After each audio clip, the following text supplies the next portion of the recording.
Morning, good afternoon, good evening. What's going on, family? Quite an eventful, non-eventful morning at the same time.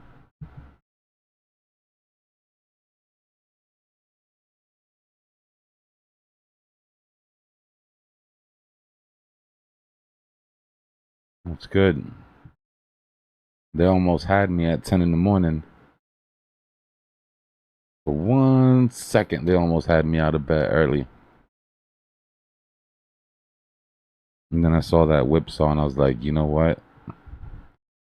I'm not playing with these fools. I'm going back to sleep. Dude, I was in that same thing, dude. I got a long and a short off there somehow. And once I saw the whipsaw, I was like, too much pressure to both sides. We're not going anywhere in the next couple hours. And take my ass right to bed. Did you know Trump was speaking? Yeah, I caught all of that. He's got his panties in a bunch right now. I'm surprised we didn't go down because he kept on saying tariff. It's not a bad thing. You gotta understand the They do. psychology of what's going on right now. with the I with got the worried. with the Supreme Court making it shit illegal, the market, yeah, the market sees it as a bit of indecision and they freak out a little bit, but it's basically like turning the money printer on. The amount of money that's gonna have to get repaid is basically like a liquidity injection. I put it in the chat earlier. Um, Nike, Costco, and Apple were my plays for the day, and then took my ass right to bed.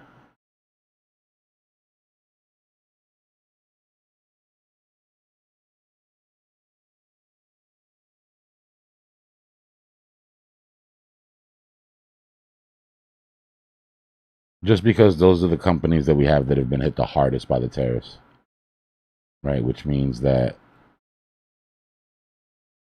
even in a case where they don't get paid back the money they paid, oh look, it's right. This shit has been here forever, y'all. When they first announced the what you call it,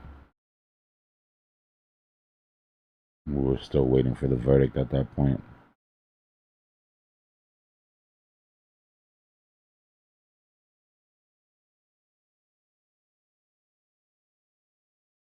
And then Costco also is a like huge benefactor, and so is Apple.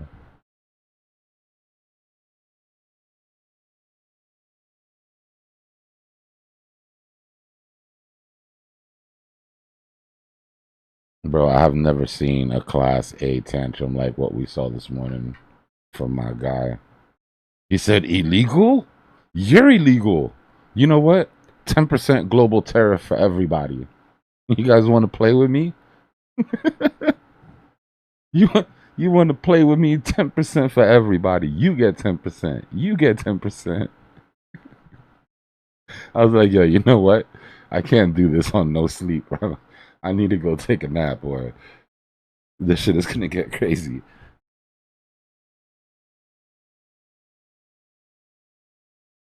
Oh man. And just like I told y'all, we talked about this the other day, right on cue. They're keeping you from getting your refunds. I'm trying to help the American people and they won't let me give you refunds. I was like, well played. I'd have pulled the same card, actually get people on your side.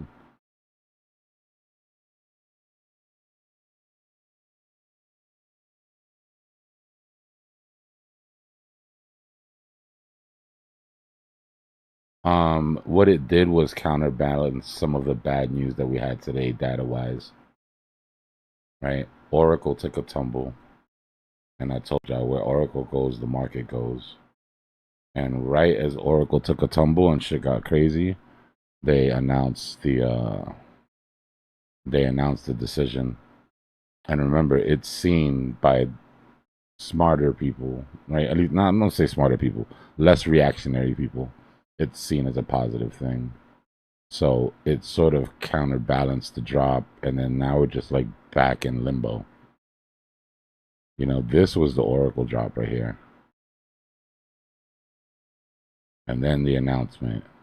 And then people freaking out about the announcement. And then now nobody knows what to think. So we're just sitting here. Give it about 24 hours for the news to fully get digested by the market.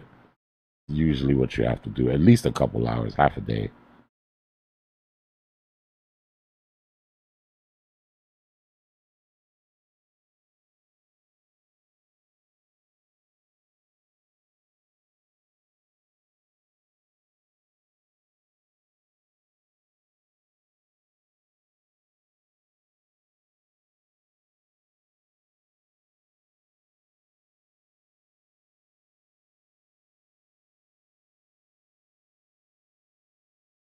Hey, Dbloc, I know this 1, 2, 3, and 4 on the screen is so elementary, but I love seeing that.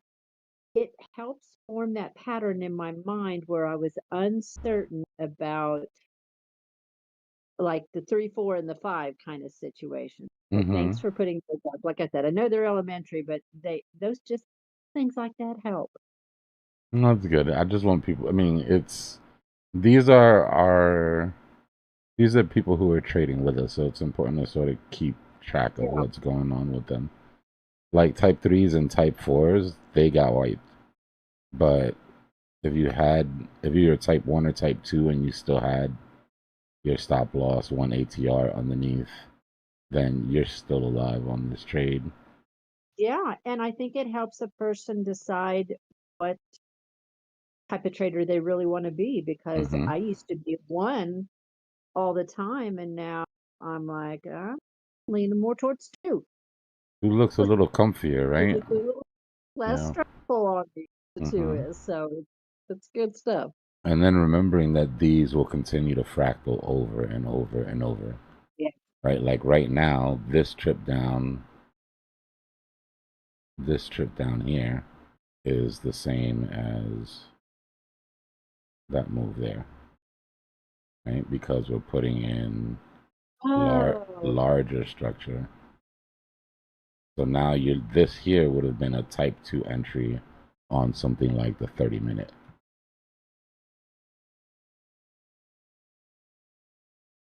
See the W? I get it. So this Hello. entire 1, 2, 3, and 4 can end up just being a setup for the left side of a larger W. And then eventually when this thing goes and does Yeah, that, yeah. then on the Okay. 4-hour, we'll be looking for a type 2 entry on the 4-hour. And we continue to fractal that up until it exhausts.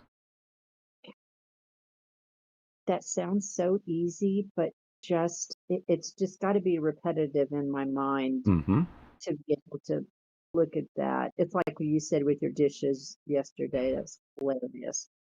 You can see pattern formation in the dirty dishes in the sink. I'm like, Yeah.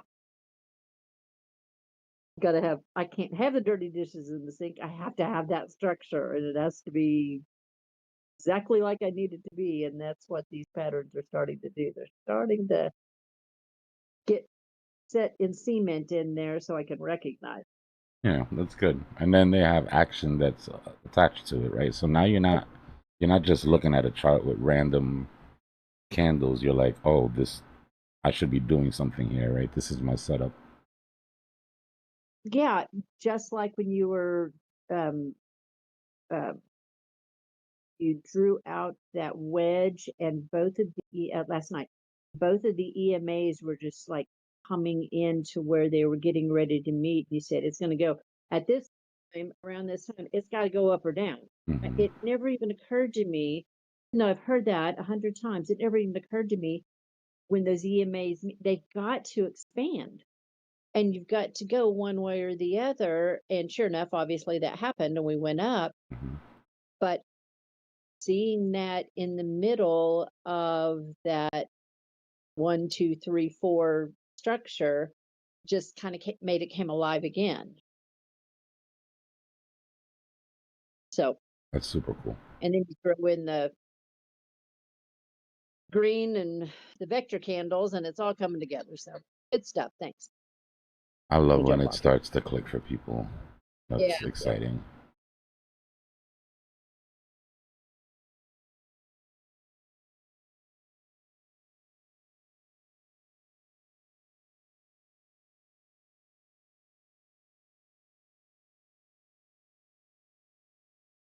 And no matter how far down you go on the time frame or how far up you go on the time frame, you can find exactly the same thing.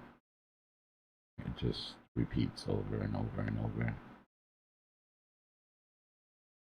That's also one of the things that makes it really easy to take profit, because when you start to realize that and you start to see how often the setup pops up, and not even on one asset, you can go to any asset, but it gives you that feeling of, okay, there's always another train leaving the station.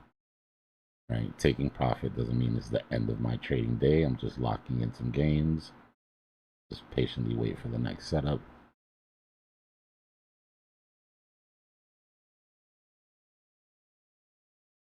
So much choppiness though. Like,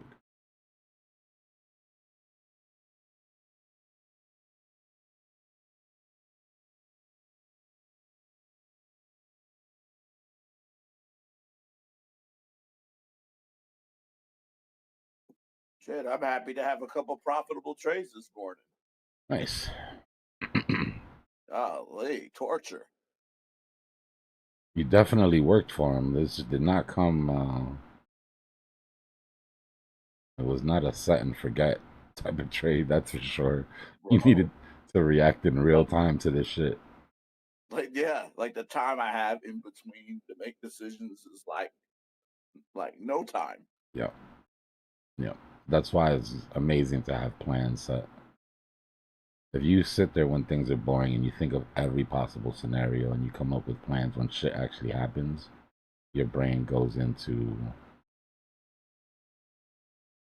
just your practice, right?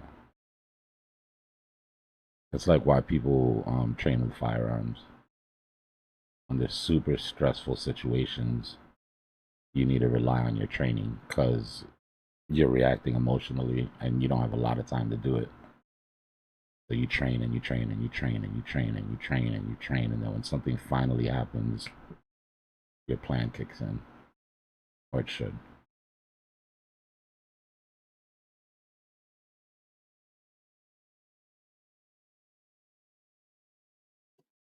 Speaking of that, my son convinced me to buy him an Xbox Game Pass, so Hey, nice. I played Call of Duty 4 last night. I mean, not Call of Duty Battlefield 4. Nice. You need to download Off the Grid. It's free, so you can see what you can see what I've been talking about this whole time. I can get it on Xbox One. Yeah, yeah. Okay, I'm gonna get it today. Then let me go see if I can figure out how to get it on there. It's just in the game store, same way that he's getting all the other things. Okay, so just go to Game Pass and look at the games that'll be there. Then I hope.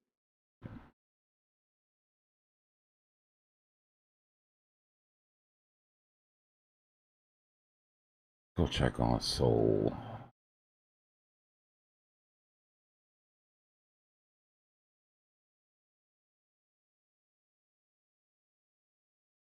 Oh, starting. Remember, psychological high and low. Let's take a little run through the alts real quick. This is gonna be quick. This is just gonna be to show. Hey, if you get a chance, no pressure, but if you get a chance, can you take a look at silver? Yeah, I got you. Thanks. All right, let's do this. Let's simplify this.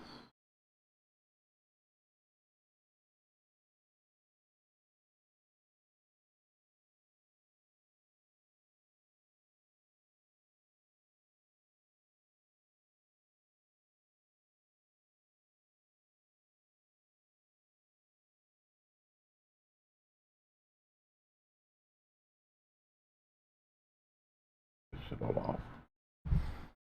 All right, a couple days I told you the setup that we're running right now is to get alts and mostly all risk assets back up to their psychological ranges.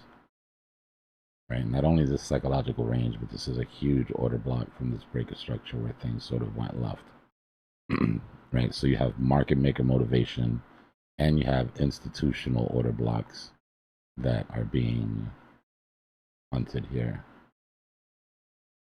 Right, so ADA popped up, tested psychological low, right? But if you just switch through the alts real quick, you can see what I mean, right? That's your target for AIOZ. This is if Bitcoin continues up into its psychological ranges. Right? AIXBT. So you can pull up your specific altcoin and sort of look, but I just want to flip through so you can see how risk assets all do the same dance at the same time, right? Some are just better at it than others.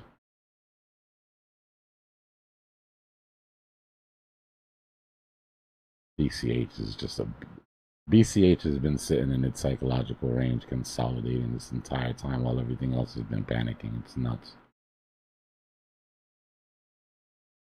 Beam, long way to go.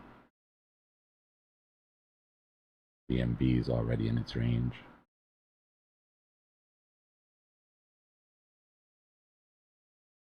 Right, so it gets to the point where knowing where it is, right? Our psychological ranges are at these tops, and seeing how this is set up, you can tell how far they are from the top. Right, so if you just start to go quickly, right, that's way off of its psychological lows.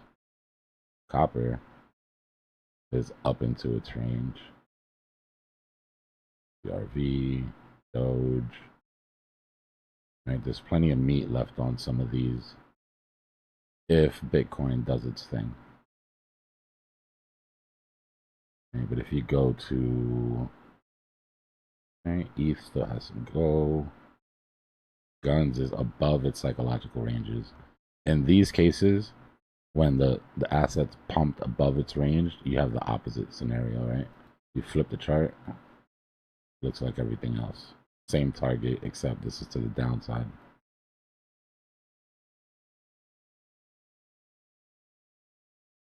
H bar, like, just go over some of the bigger ones. Jasmine, Link.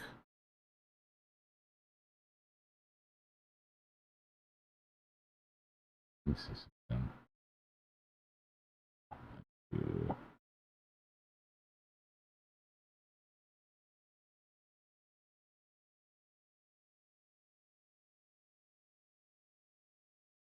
Damn, look at how hard Pepe Coin pumped off of its psychological ranges.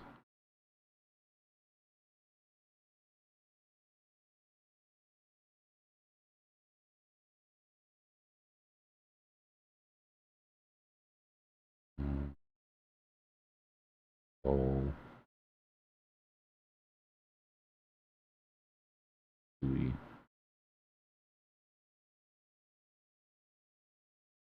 Basically carbon copies. Al popped it and kept going.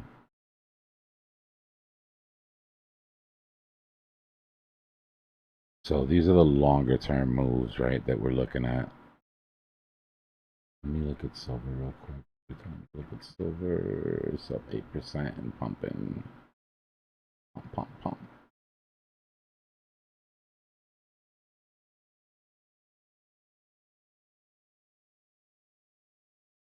Could they be letting their foot off of silver's neck right now?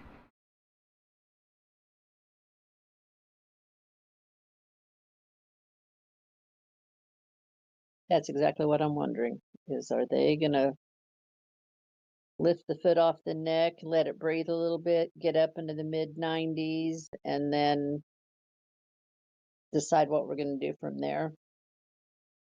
I mean, it takes a lot of money to keep paper pinned against physical like this. Remember, all of the risk from institutions comes in their physical trades. I mean, in their paper trades. So the longer that they can manipulate price and keep price low, the the true. less Yeah. sort of effect, you know, it has on major banks. Yeah, But that's eventually, this is gonna have to go. They can't just hold it.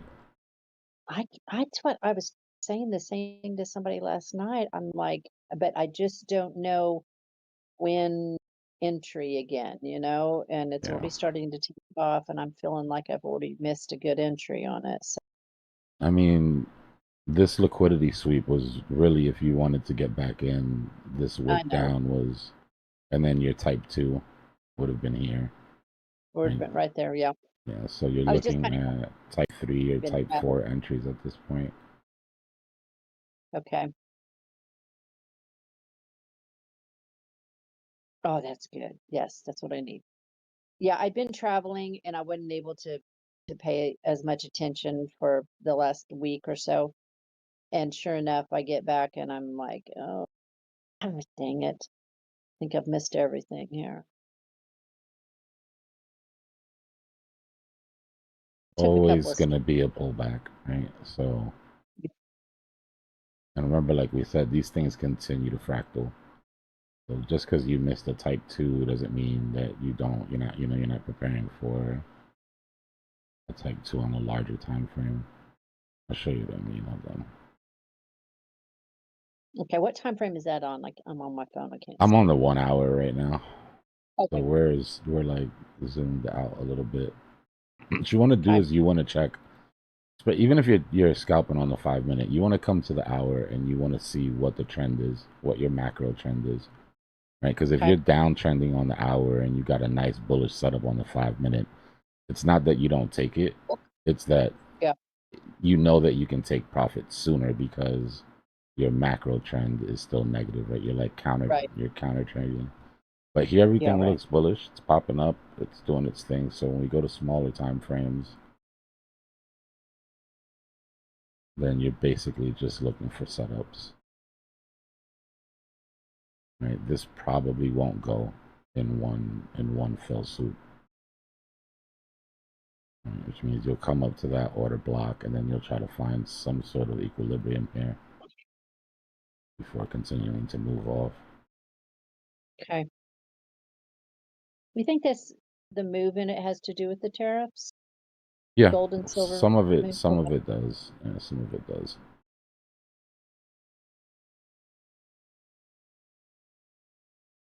There's just a lot of money that's going to get freed up if the U.S. has to pay back some of these tariffs. I don't think it'll happen. Right? They've already discussed how they have avenues to push the tariffs through under different statutes that would get around the issue that the Supreme Court had. But we still have to deal with the sentiment Right. until that happens. What I'm worried about is when they do announce that they found a way to keep the tariffs, that we end up giving back some of this positive momentum as people But that's react what all exactly over why I was again. You know? yeah, that's exactly why I was asking that because that would lend to, in my mind, more of a retrace back, so a better entry for me, Yeah. is what I'm thinking.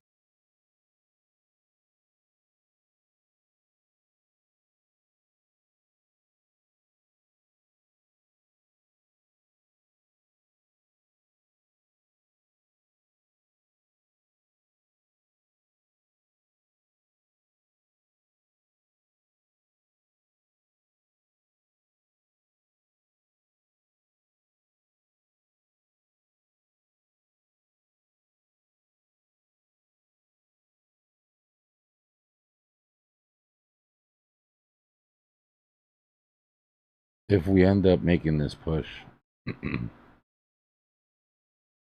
people are going to look back at this accumulation on alts and sort of kick themselves for not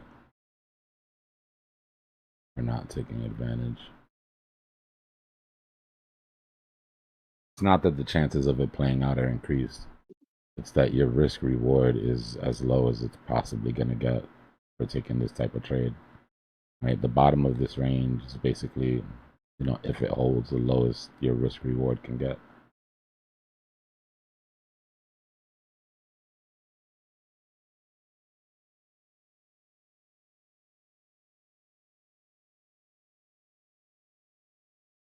So like targeting the 800 on the 4 hour with a 1 ATR stop underneath the bottom of that range.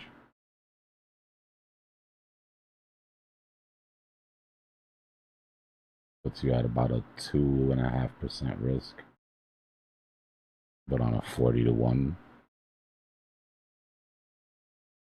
Are you going to show us how to use that measuring tool in school? Yeah, I mean it's pretty simple. You're just what you're doing is you're putting this where you plan on entering, right? That midline is where you plan on entering. Your bottom line is where your stop loss is. I guess all those numbers is what confused me. Well, what you're trying to figure out is how much you're risking, Yeah. right? At a 40 to 1, you're risking $1 to make 40.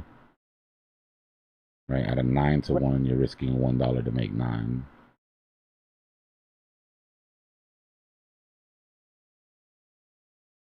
I don't know. I've tried to use it in the past and I thought, what the heck does this mean?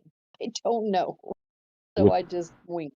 yeah. But What I what was you just want to wondering. do is make sure that you're never risking more than for different people it's different, but 1% of the portfolio should be your risk.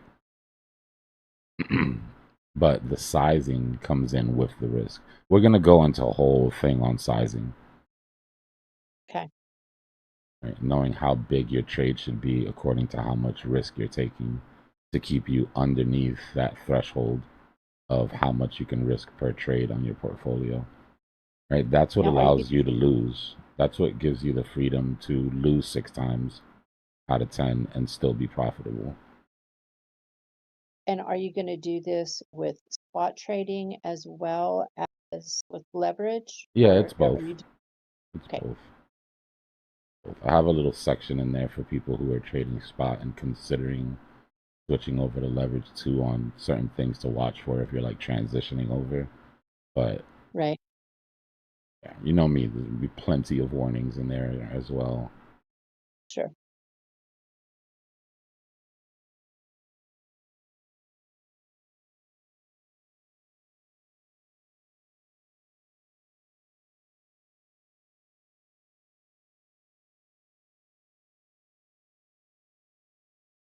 People who've been trading leverage for a while, um, I think the benefit that they're gonna get from the course is not so much how to do something that they don't know how to do.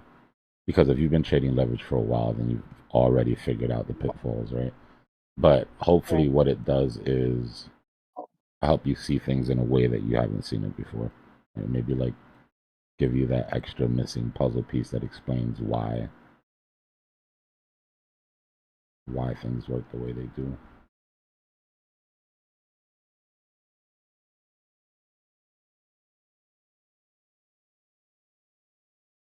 No, metals are on a longer commodity cycle, Bane.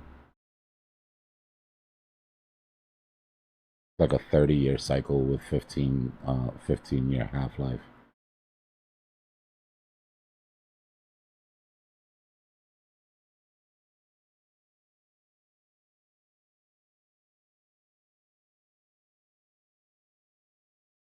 That's why it took so long for those setups, right? Like if you go look at silver, this thing's been setting up for almost 40 years.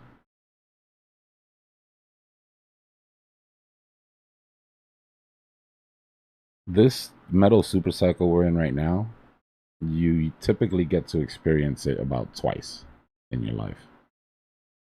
Unless you start like trading super early or some shit, you know?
Yeah, I'll take a look at Pippin for you, bro. My bad, I didn't see that.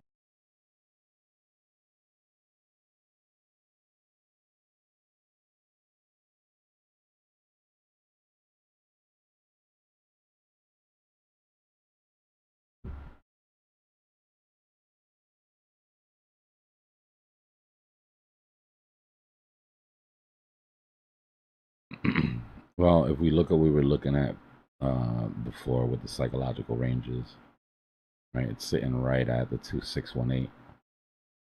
So it does have a little bit to go. We look at structure, we just recently had a break of structure here.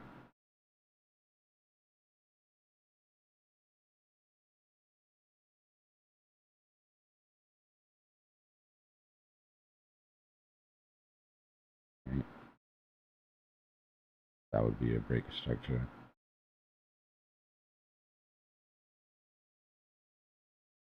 When you see things pop up like this,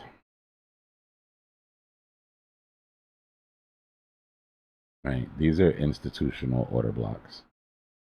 Right? Market maker stop price and popped. But these matched orders that he put in came from institutions. Right? And you can tell one by the speed of it, right? The fast move. But also by the accumulation. Right? Whenever you see an accumulation range at a pivot and not just a single candle, right? It means that somebody with large money had to load up into this position with smaller orders to be able to fill their entire size. And then when they were ready, they popped it. Right? So that's an order block right there that you would pay attention for price coming back into. Right? As you see that it's done here, right? Tapped in, came, mitigated that order block there. And it's continued to tap down. Right? So as soon as that order block is filled, we have to use the same metric to the top side. This might be easier to understand if I flip it. So here on this move down, we had a single, right? Single candle down into the squeeze, liquidation sweep, pops back up, right? These are very strong.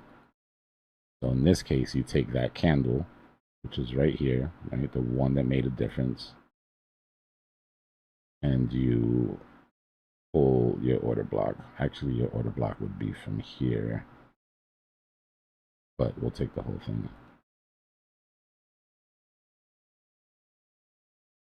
Right? Institutions run hedges, right? Where we protect our trades with stop losses, institutions protect their trades with hedges, which means that if they're going long or short, right, even if they're done filling their position, they have to push price back down so that they can clear their hedge. Right, so you're going in two directions. You load up. Once you load up, you bring price back down to clear your hedge, and then you can move in a certain direction. So far we've been trapped between these two order blocks. Right, bottom one has been, it's argument to know whether this is mitigated or not. The fact that it hasn't popped up lets me know that there's still some juice there, but this top one is yet to be completely taken care of. Right, so that would lead me to think that chances are that this ends up being a type 2 entry that then pulls us up into that order block.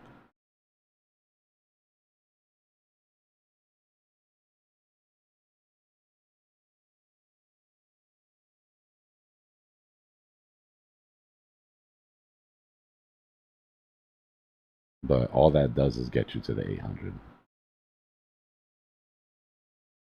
Right? You got to be careful when you're this close to the 800. For the most part, 800 is the last line in the sand for market maker, for easy market maker targets, right? Because there's liquidations all the way up through here. If you can get above the 800 and hold and volume picks up, then you have a sign that the intention is to get up to psychological ranges. But till then, you could just keep rejecting off of this shit.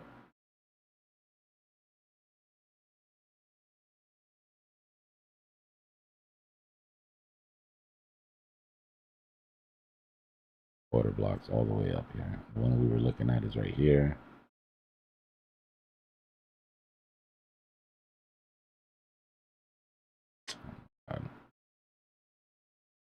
Here, other one right there, and then the big one is up here.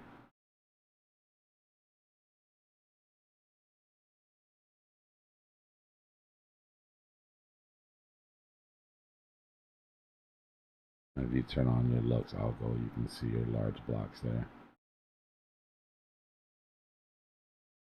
If you go down to the smaller time frames, you can see what I drew out.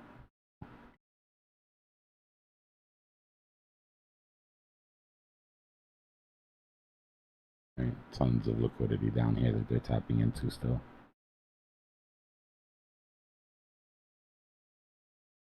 Good news is the chance of all of this being absorbed and breaking structure is probably pretty low, just because of how big those order blocks are. But you want to watch for that.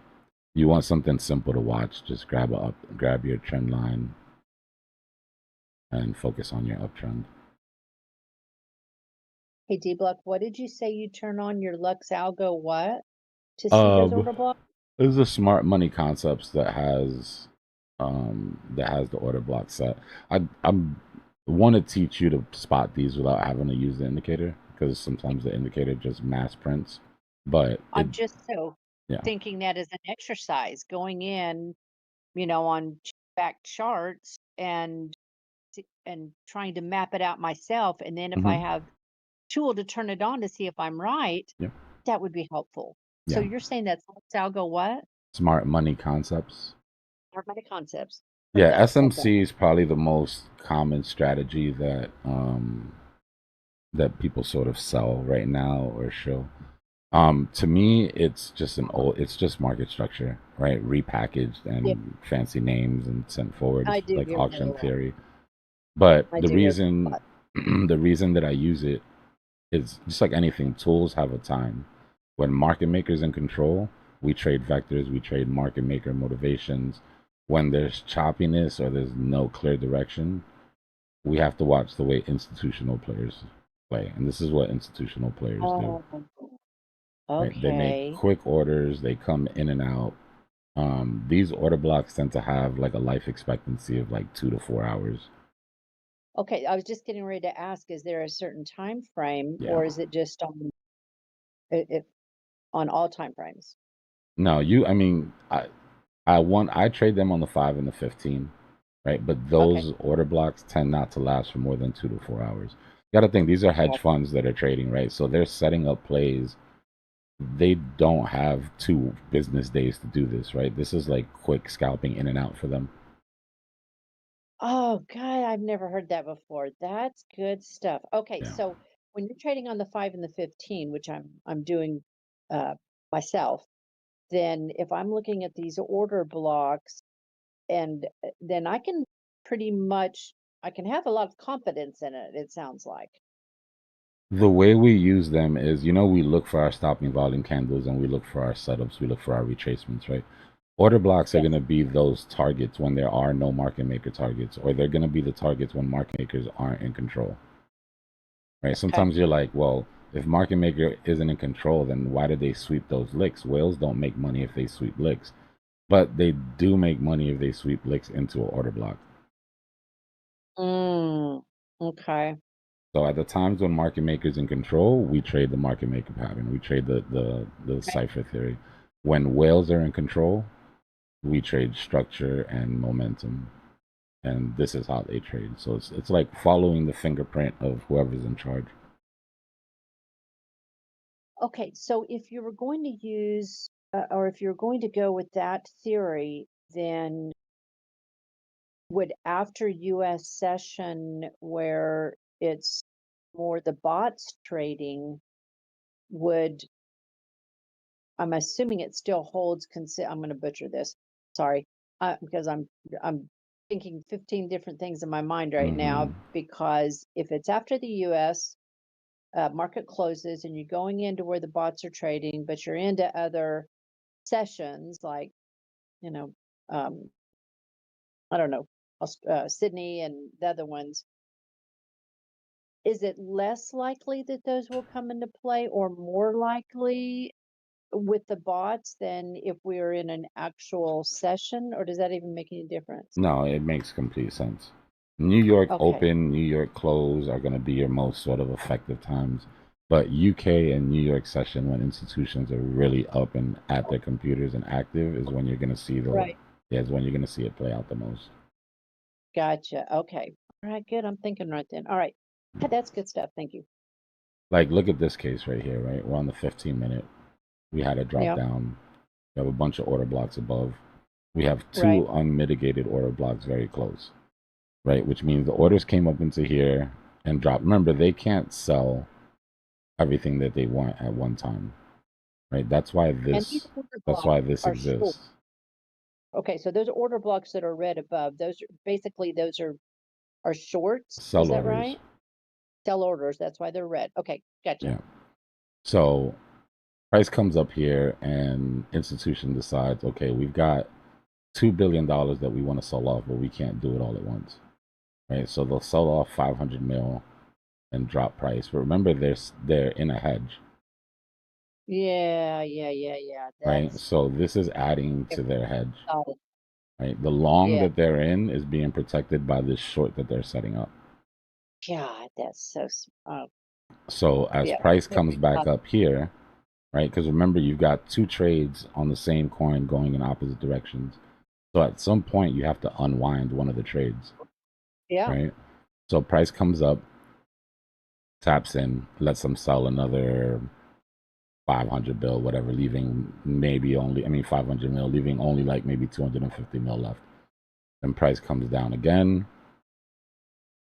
And then once it's full and it takes everything, Yeah. this is when you'll see broken patterns, right? Because market maker will look like he's setting a W. But as soon as price comes up and mitigates, then it drops and you get a broken pattern and you're like, what happened? Well, they're coming after that unmitigated order block underneath now. Mm. Right? That's why it's important to know who's in control, because unless there was large liquidations down here, this wouldn't necessarily be a market maker motivation, right? All his motivations are above. So how do these order blocks tie into the liquidation levels? Because if we're going from liquidation level to liquidation level, it seems like it's the same thing, order block to order block, because that's where the money is. Yeah. So let's say the way you find them is by thinking like, you got to think like a hunter, really, right? Where is retail setting the majority of their stop losses? Okay. Right. The majority of their stop losses are being set right above highs, Sure. right? Or right at lows. So what happens is you get mass liquidations that are in these levels. And that's the fuel that market maker uses to get in or out of its positions. Right? If you need to buy a bunch of Bitcoin, but you don't want to move price, and you can bring price into a liquidation zone, and these guys are forced to sell, then all of a sudden a ton of Bitcoin just became available on the exchange at a certain price where you can fill up a big bag up here without any slippage. Okay, so these order blocks if I'm understanding this right, these order blocks are more institutional Mm-hmm. plays, and the liquidation levels are more retail, where they have their orders set to enter or exit a trade. Well, Is that right? institutions have their liquidations too, right? But Yeah. there's liquidations and then there's liquidity, right?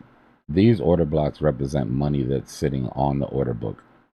These are passive orders that are on the order book waiting to be filled. Okay. Liquidations give the gas to fill those orders, right? Because every time a liquidation gets hit, they've got to buy to cover their position. When they buy to Gotcha. cover their position, they hit the standing orders on the order book. Dang. Okay, that makes sense. That's what buy to cover means. I never knew exactly what that meant. Yeah, it's the same. It's the same concept, except um, yeah, it's basically the same concept, except one's passive and one's active. right? When liquidations get hit, that triggers active orders, aggressive Yeah. orders, because they have to buy or sell on market. Right. When order blocks hit, it's passive.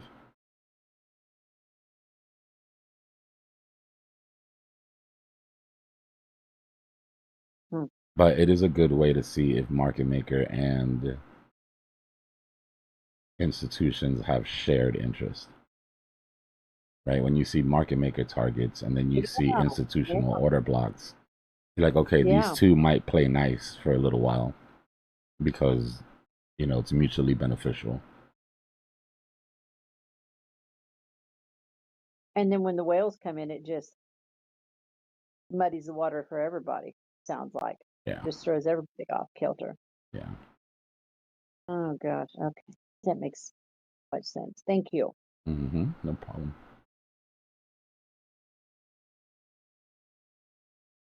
Super chat.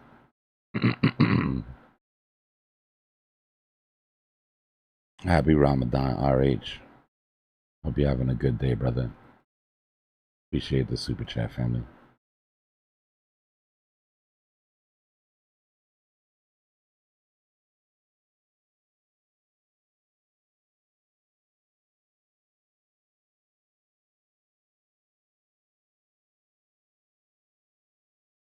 I don't know, Kane. I would love somebody to answer that question for me too.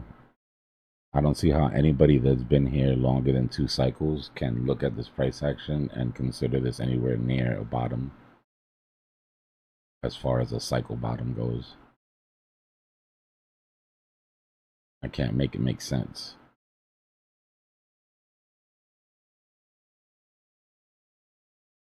Seems to me like a last-ditch effort to show your back to your community to try to get out from underwater because you didn't do what you were supposed to do when you were supposed to do it.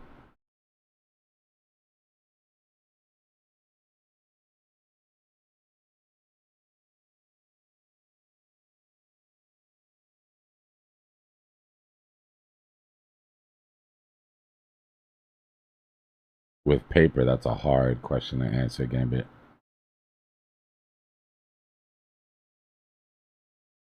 It should. Remove all manipulation, and silver should have had 100 before 80. That being said, they're still actively controlling the price of silver on COMEX right now.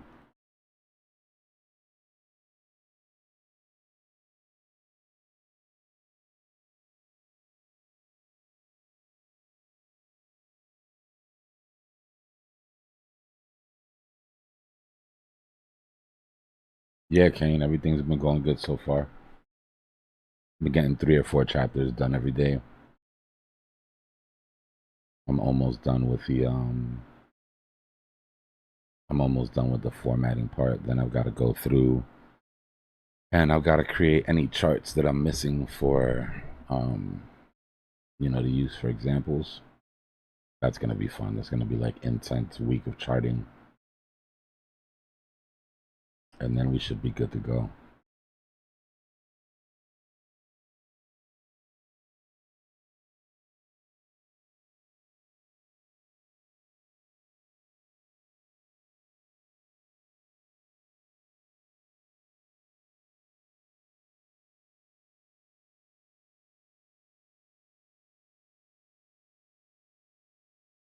Yeah, I'm getting kind of hyped for it too. You don't understand how happy I'm going to be done with this, to where it's like all finally on paper. And then from here on in, all I have to do is just, you know, add new edges that we come across or subtract old edges that we lose. It's a little nerve-wracking though, I'm gonna be honest. Yeah, I'm an artist and it feels a little bit like that. Like it feels a little bit like when you show somebody a painting you just finished. And it's like, damn, now my baby's out in the world like to be judged and shit, you know? But I'm excited for it. Yes, this week I should have a link for the hoodies. I'm gonna give myself 2 days. Everything's already set up. It's all linked up to the bank. I've just got to do the I just got to do like the aesthetic for the store itself so it doesn't look crappy. I don't even know how much customization they let you do on Etsy, but and then I've got to take some pictures and we'll be good.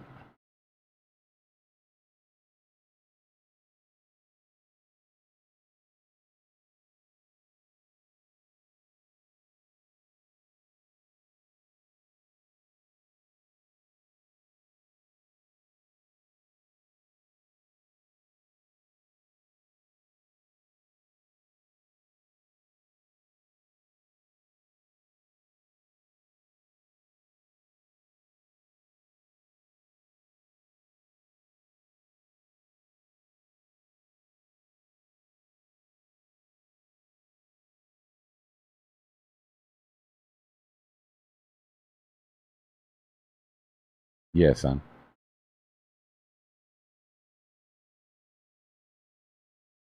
I made sure that the supplier I use ships worldwide.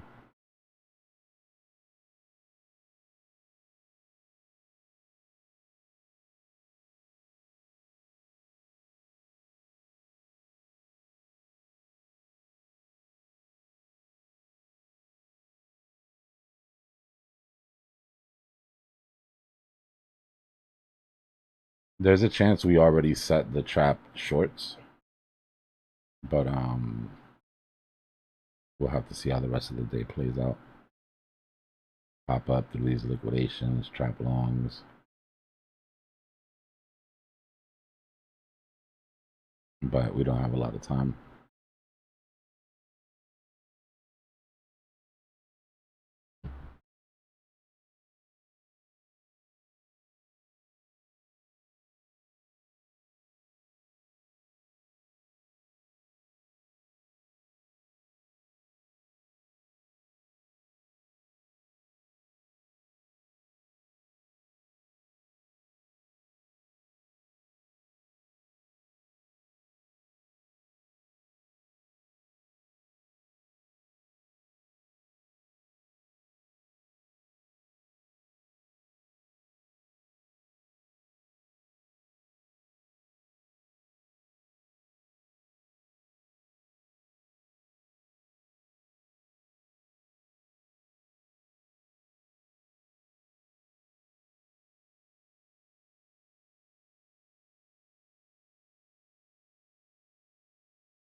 Nasdaq pumped because what it means for the bottom line of these companies to not have to pay these tariffs. It's not even about them getting the money back. Even though if they get the money back, then you're talking a real liquidity injection, right? It might as well be like emergency QE.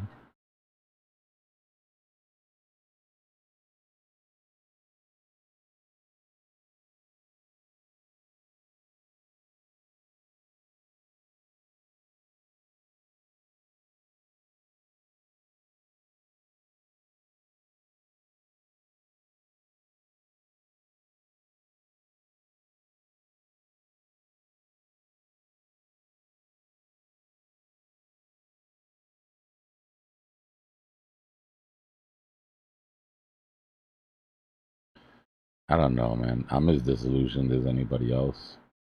But when it comes to my vote, I was very clear during elections that I was a single issue voter. And I still am, right? There's two specific reasons why I voted for Trump. To establish a Bitcoin strategic reserve and to let Ross out of jail. If both of those things, right? If we could impeach Trump, but both of those things got reversed, I wouldn't do it. As crazy as everything's been,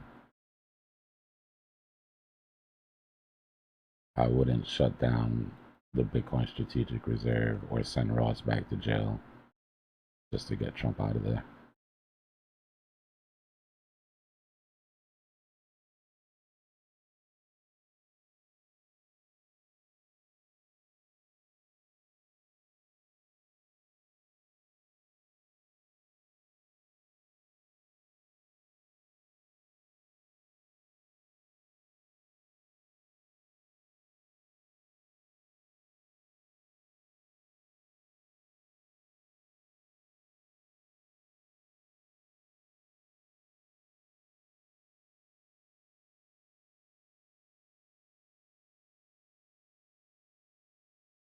I'm so tired of these channels.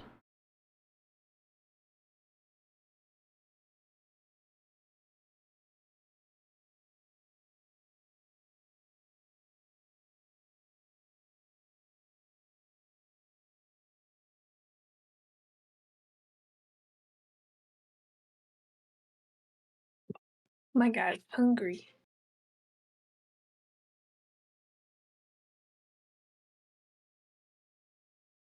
You said you're hungry?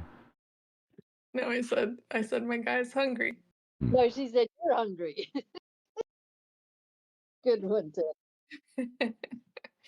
I started to do it in solidarity. So I fasted yesterday, and this is day 2. Nice. But I've replaced a lot of things like fuel from food with Crack? caffeine. Oh. Like I'm fasting, but I'm using meth to get through it. Just a little bit, a little sprinkle. It's a little funny. pixie dust. It's good. It's good for you. Yeah, I used to juice a lot. Like I subscribed to those like juice things where they send you like 7 different cold press squeeze juice. Juice of the month club or some shit. Yeah, and it was nice because you just don't even think about it. You just go in there whenever it's time and you grab number 1, and it's just like 1 through 7, and you grab 1, then 2, then 3. So it's all just like planned out for you. You don't have to make any decisions, which is easy for my brain to understand. But I like that. I like the rules of sundown, sun up sort of thing. I can do that. I like rules. It gives me a routine. Yeah. Just drink a lot of water.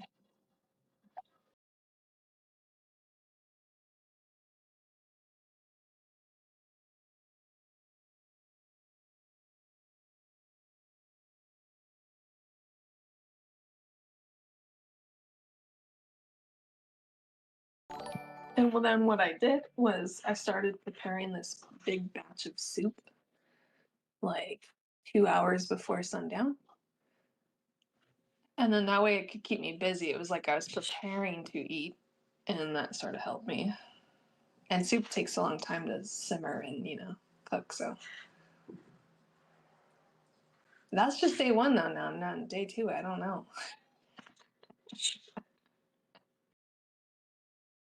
It gets easier and then it gets harder and then it sucks. When's the last day? It's 30 days. But wait, we started on some random day. 18th. The last day is March 19th. Okay. You know what we should make is like a calendar, like those Christmas calendars where you have construction paper and there's red and green and you cut little strips. Put a little star every day that you manage to fast. You get a little gold star. A gold star, and you get to rip off one of them chain links and throw it away. And then that chain link gets shorter and shorter and shorter.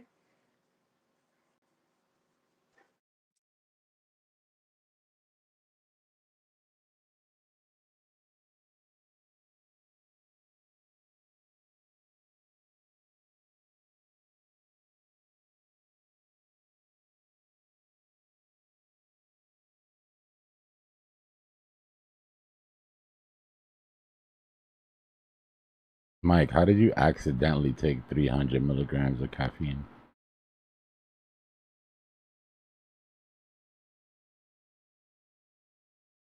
Like a gum or something?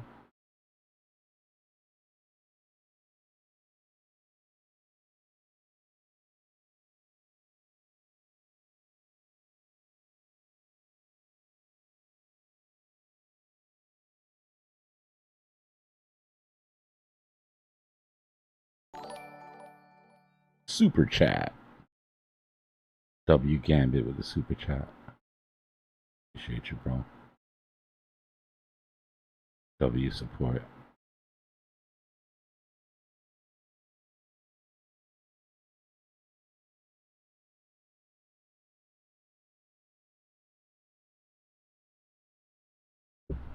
That's funny. So you were tweaking, huh? You were probably like jittery as shit.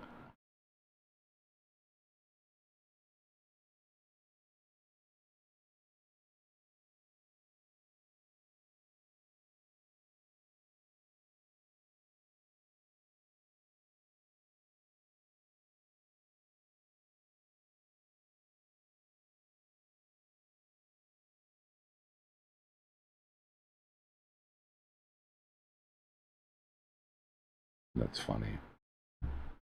Yeah, I can't do like energy drinks because of that shit. It's too much.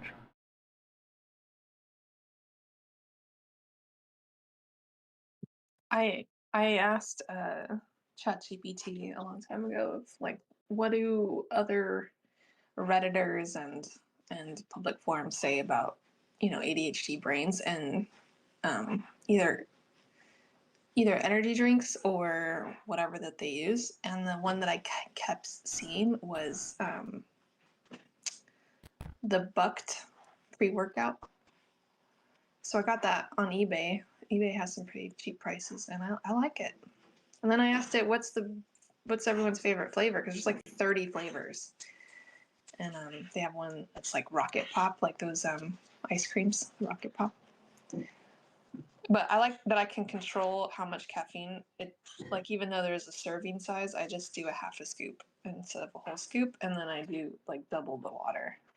That way I get multiple fun drinks throughout the day. Like little goalposts. You made it another 2 hours. Their work. Good job. Get a treat.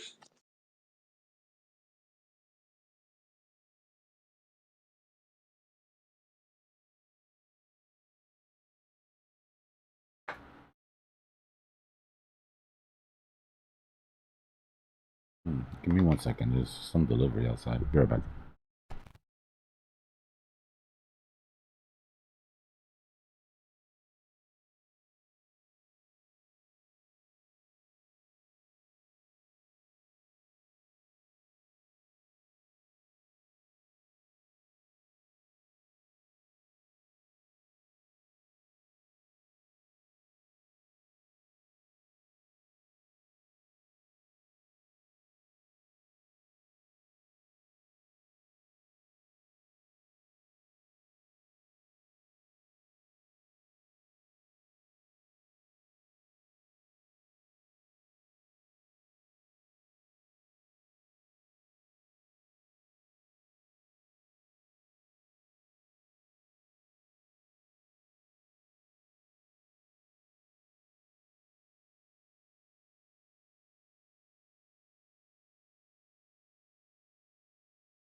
I smell fear.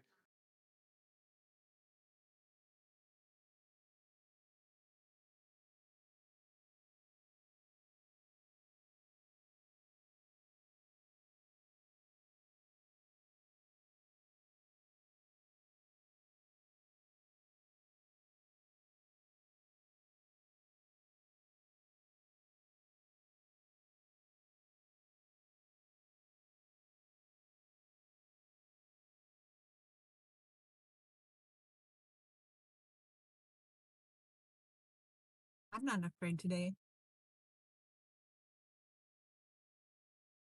Do what? I'm not afraid today. I like that. I like that. I like that. Yesterday just broke me mentally. Okay, so we were talking and I'd been longing and then you talked about liquidity and I went and I looked at CoinInc at the liquidity and it did frighten me. So then Yeah. I hedged and then it's like, what, I don't usually hedge, so it kind of had me flustered. 'Cause I had like 7 positions open. And then I was like, which one do I close? Which one do I close? And I closed my longs. Immediately after I closed the last long, it shot up. Oh no. Yeah. And then shorts got stopped out. Then I did it again. I waited for first I lost a few more shorts, but only on a couple. And they were very close. And then I hedged again. And then I don't know, I ended up making a little bit of money. It was just Oh well, good. I wasn't, but then I screwed up again and then it went way down and I wasn't long at the right time. So I missed the dip and actually lost on the dip. But overnight, I woke up in the middle of the night and caught the dip, and 2 of my trades were not stopped out, and 2 where I was only in 4. And so I got in my other 2, and then I made it back. Hey, So, that's what's up. yeah, it was such a mess. Yeah, it was kind of strange to see. It's not strange, but it I didn't have a great feeling about seeing the liquidity above us and below us on the liquidity heat map on CoinGlass. Doge was, I looked at the 12-hour on Doge, and it was just all just bright white below us. And Oh, not just really? one strip, but yeah, I mean, not bright white, but there's some bright white, and then the rest was like, they Oh, have you're looking on model 2. yeah, I like the magma colors in it. Even though red's supposed to scare you, I probably should change it to green. I don't care. I mean, fear is just an emotion. It's just chemical, or like hormones and stuff running through your body. You don't have to listen to Absolutely, it. absolutely. I mean, it exists. It's going to. You can't make it stop. But you can just realize that, it's not like reality trying to talk to you. It's just your body's reactions to things, and it's fine. You're going to live a hardcore life. You have to get used to it. Hey, that's what I'm talking about. Crypto don't sleep.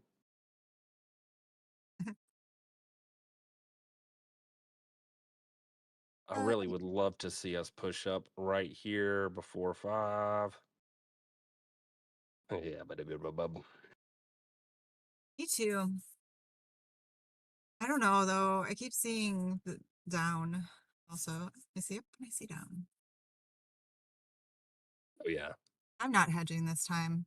That was a mess.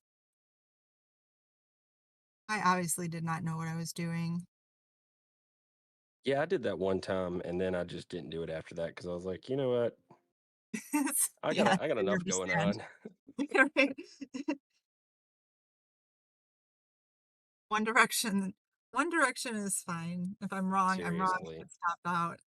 Two directions, Maybe someday. Okay. But I know some people are good at it.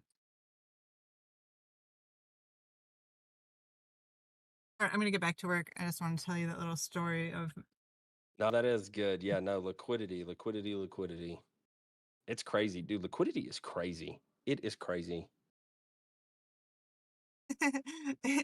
Although, I mean, it is our friend as well. Yes, exactly. Yes, I like that. You got to treat it like a friend, not the enemy. It really is. It's your friend. Yeah. As long as you're not exit liquidity. We're going to be so good at trading in a few more years. I know. I'm really excited. We have Dbloc on our side, teaching us. We have each other to learn from. And obviously, we're just dedicated. And if you're dedicated to something for long enough, you'll get better at it, you know? Yeah, I'm kind of excited to see these prodigies that come out of this Cypher school too. Me too. Talking about me there? Nope, not you. Hey, Everybody else. I was going to say to be determined. God dang, I got stuffed out. Oh yeah, my stop loss was like a sliver away. That makes sense.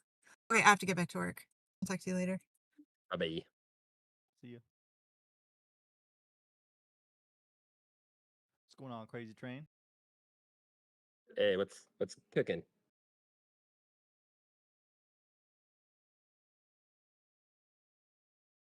What are you thinking? We still pumping? Who's speaking? D's? D? Nah, it's Robo. Oh, Roboballs. Oh, what's up, Roboballs? What's up, buddy? I don't know. I'm ready to close my position if I'm ready to close my position if we don't do something here soon. Here's my name.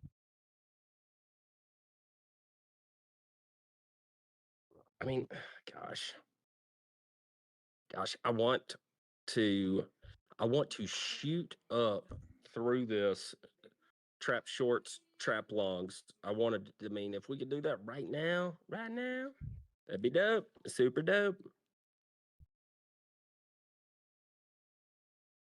What up, Gritty? We don't have trap longs yet, do we?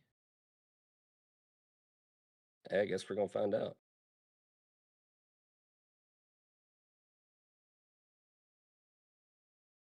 To me, it felt like the trap longs and trap shorts were like in the same spot, but I'm not very good at that.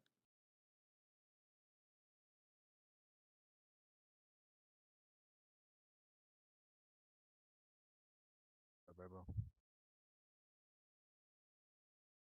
You hear me? Hello? Hello? We hear you. You're kind of low, though. A little bit low. That's why. I'm on my headset right now.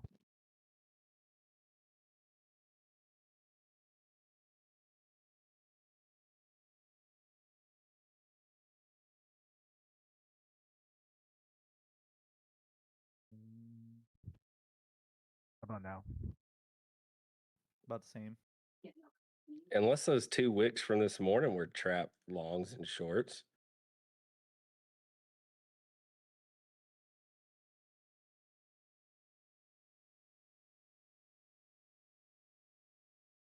There was a lot of volume there. I played it like a G2 cuz I ain't gonna front.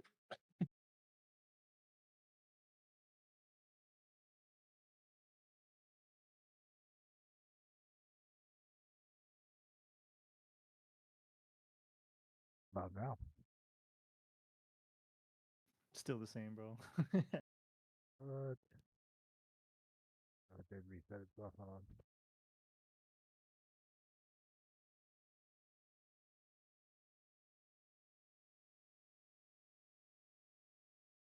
How about now? That's a lot better. All right, all right, all right. Oh no. I didn't want to see that yet. I really wanted I wanted to wait till 5 to see those. Oops. That might mean I'm in the hope part of the trade. I mean, that's still like You were right what, about the wicks, though. 8-1 to 66-4, but our range is tight, right?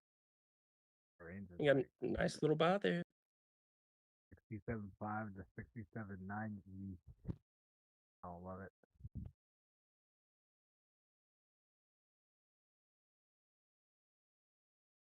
But maybe tight compression means volatile moves, right?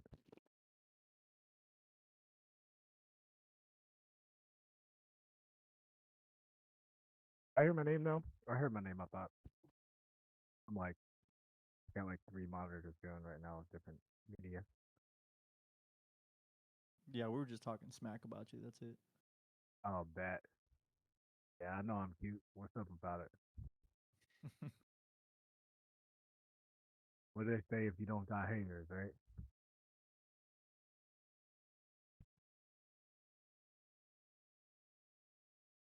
You don't got haters? Nah, I said if you don't got haters, right? Which is, I think the rest of that is you're not doing something right. Damn right.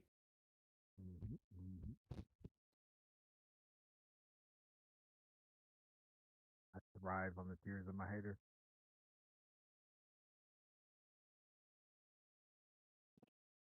I got more than these days though, so I don't know if it's a good thing or a bad thing. But I call it success. If we were to push right here, I would really hate for us to push and it only be a Bitcoin move. Oh, I would that would hurt my soul. But actually, you know what? I would take that. I would take it. Yeah, I'd probably be pretty happy.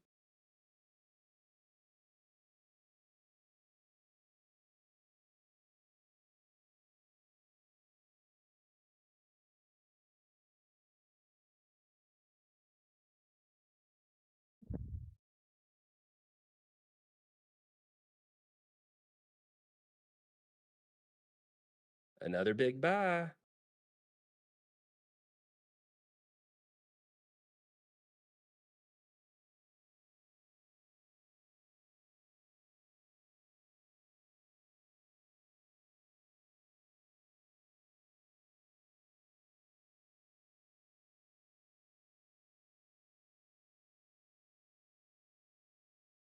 What do you call a big buy on the 5-minute ticker? Yeah, party. Well, yeah, that part. But like what's your size limit for a big buy?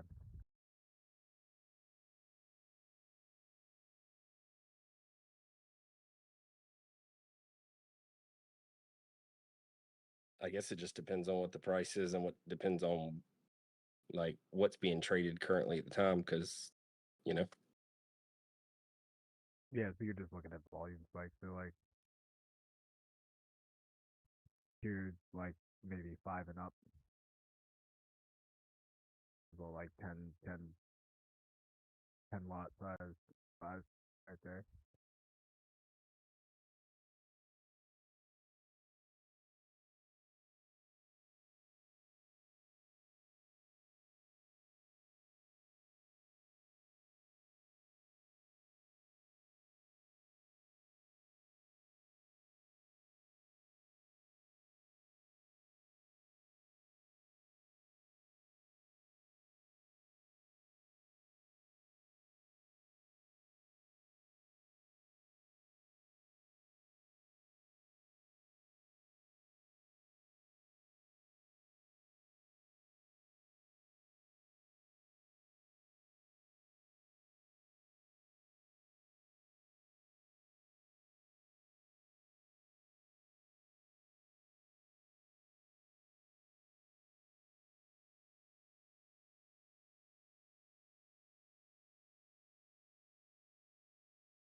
Well, I am gonna go back to my other media, but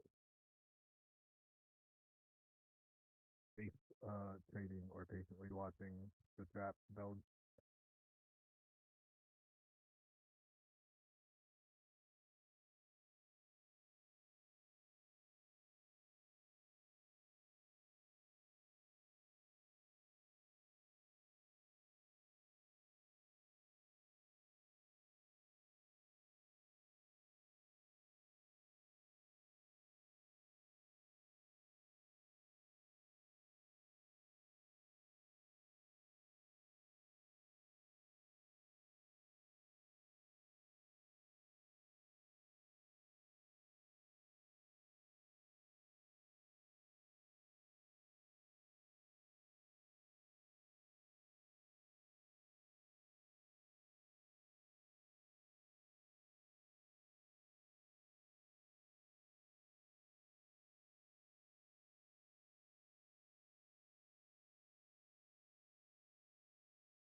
Taxes.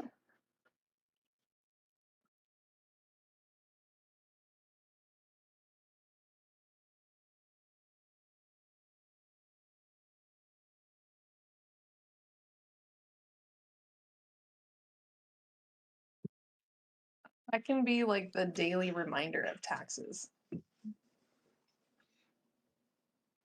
I think everyone would like to hear that, right? Like just that word. Everybody loves to talk about it.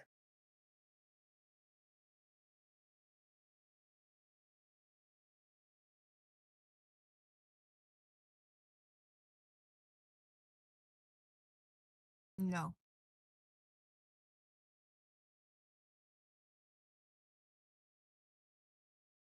Just no.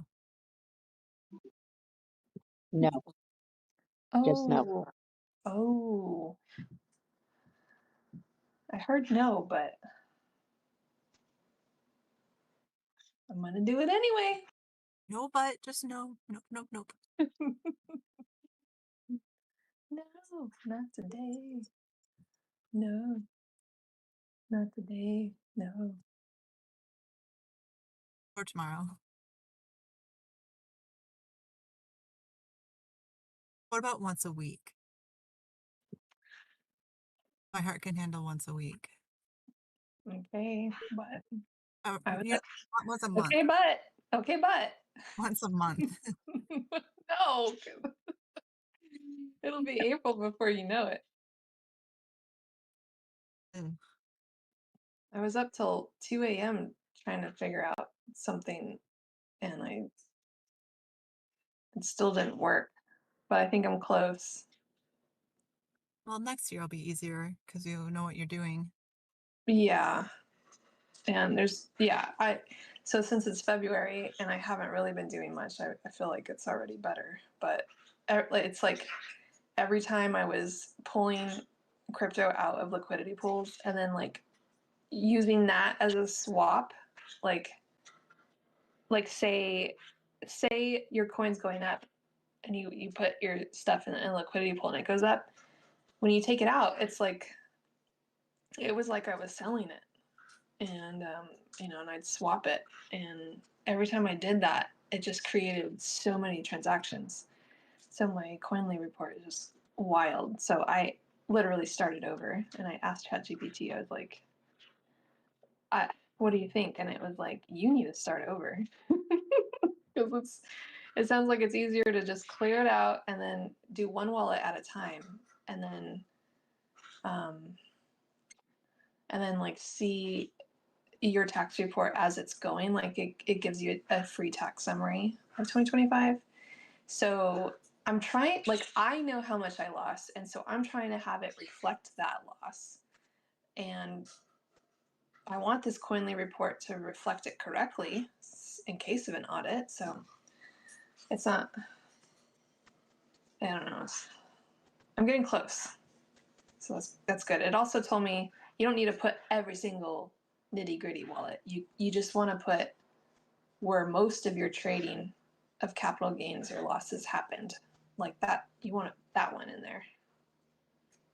Because also what was happening is I was creating infinite loops of the same dollars because I was using simple swap a lot, which is when you want to bridge from one crypto to another. So if I wanted to bridge SUI into Solana because I wanted to swap over there in DeFi land, simple swap has you send your coins to a fresh new wallet, and then it exchanges it for you and it sends it to the wallet that you told it to send it to. But when the report is following the blockchain, it literally just looks like I sent it to a third-party wallet, and then when I add that other wallet B, it's like it's deposited this money from whatever, and it just looks like I stole when I didn't. So it's like this infinite loop that I created. So I'm not going to be doing that this year either. I'm exhausted just listening to you talk about how exhausting it is. All right. Okay. I won't No, go ahead and share. It's fine. I feel Funny. bad for you though. I feel for you. Oh, thanks.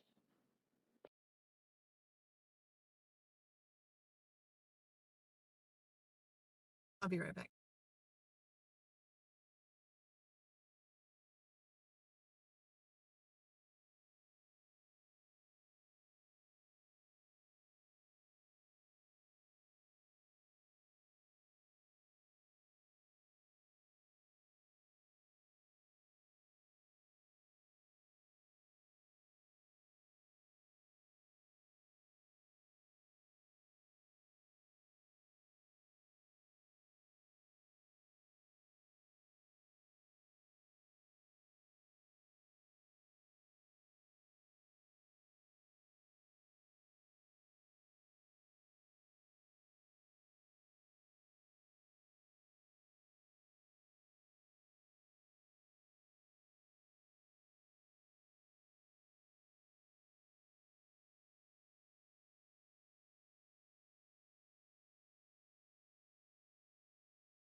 All right, I'm back.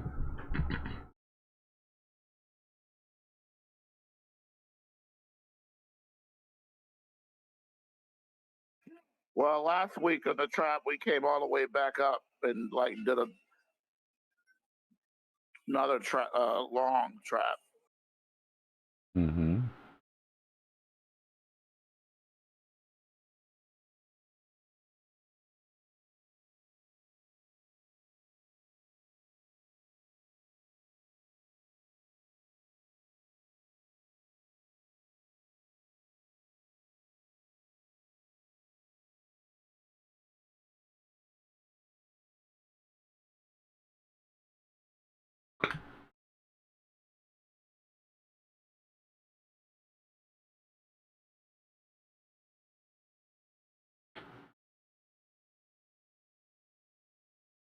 They could keep it tight, but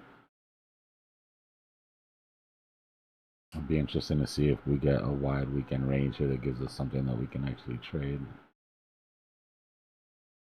I wouldn't mind this end up being the weekend range. It would make these trap longs being so close to price a little bit more tolerable.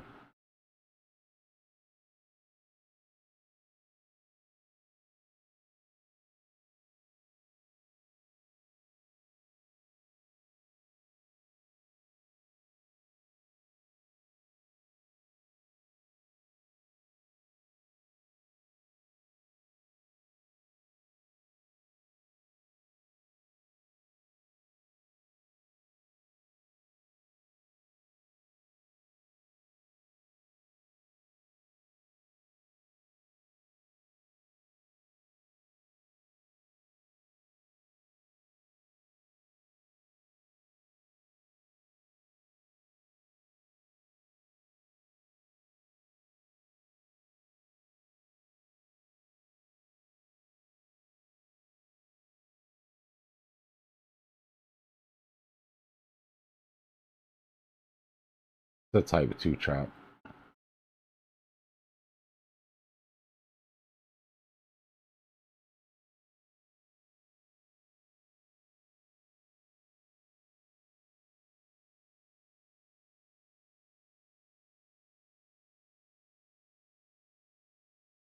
Really going to depend on how this forms.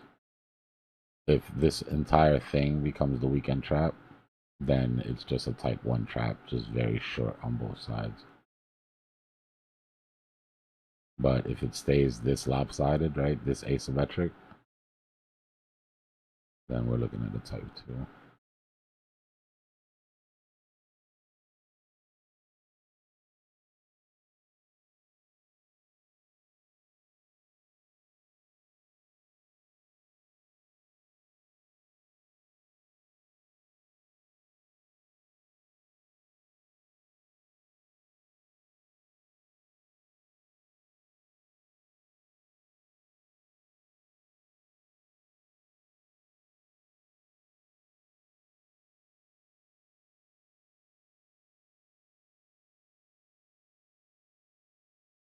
You're in a weekend trap, brother. You don't do either until you get a deviation.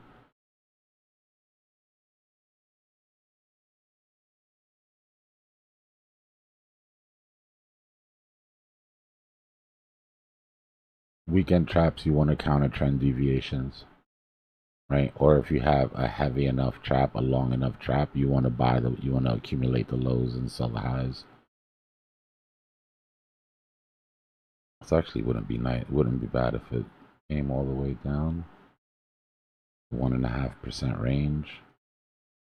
With a responsible amount of leverage, you can really trade that range pretty effectively if we get it. If not, what you're looking for is deviations, right? If you want a long, you're looking for a drop down that doesn't free the trap shorts, clears licks, and you want to trade back into the range. Or if we sweep up, you want to trade back into the range.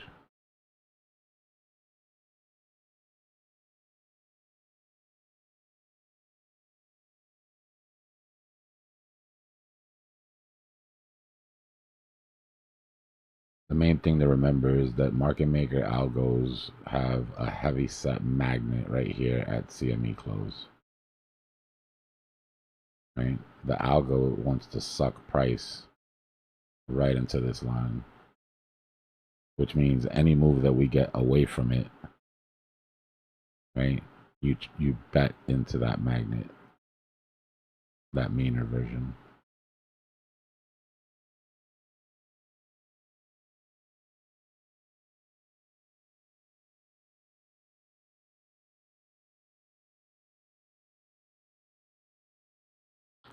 I just did, brother.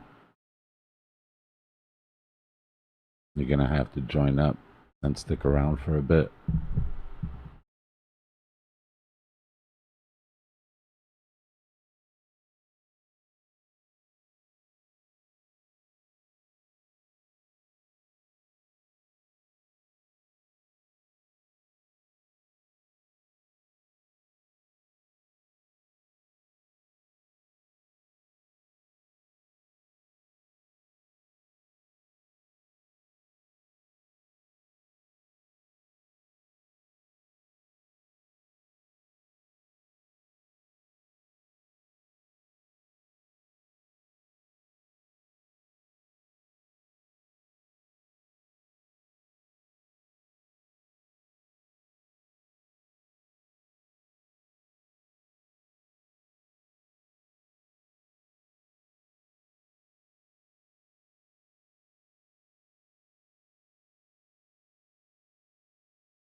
The smaller the volume, the smaller the amount of volume, the tighter the trap will be.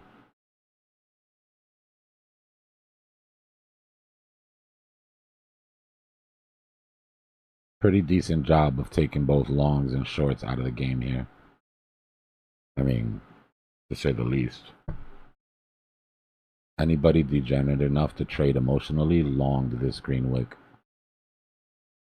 Anybody degenerate enough to sell or short emotionally did the same on the way down. That means you have two groups of aggressive traders whose margin is stuck in the market and price hasn't moved far enough to liquidate them or take their hope away. Right? Anybody that's new here, how many Fridays have you found yourself in this position where now you have to wait all weekend and you're praying to whatever God you believe in that if price just gets back to your entry, that you'll never do that again? Many times I've done that. Yeah, man. And you're stuck all weekend feeling like shit.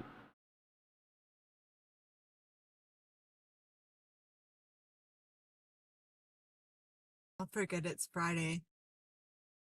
And then I hear your voice come on saying, okay, the weekend trap. I'm like, oh, well, that used to happen, not as much anymore. It's just crazy how fast it gets here, though. It's like, what do you mean weekend trap? Like, That's didn't we it. just have our Yeah. false move? Like, what the hell? Wasn't it just like 3 months ago?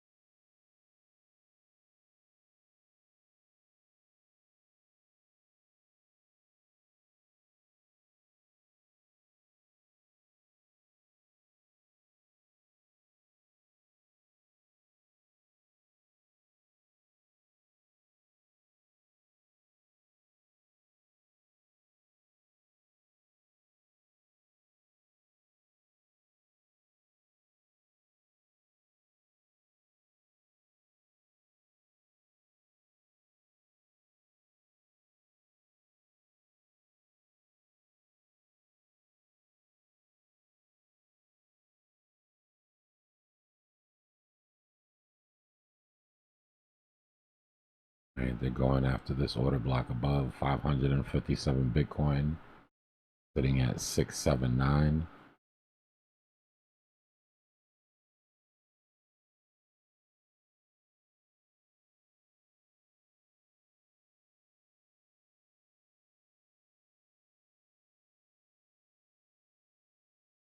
Bulls are trying to attack the ask here. 60 million, $59 million in order book liquidity isn't a lot.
Pop, pop, pop. All right, we're digging into that order block now.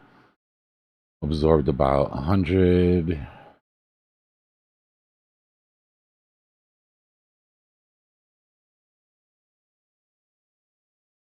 This is what we were talking about earlier when we were talking about the order block from up here having to be filled.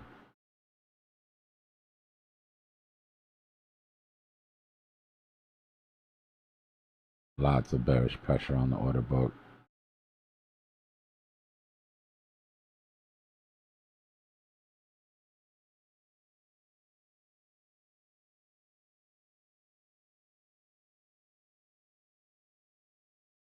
Seeing absorption.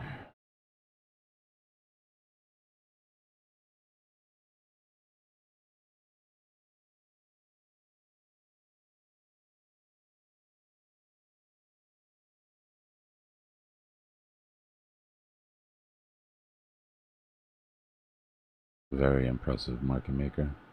Full recovery of that vector. Almost.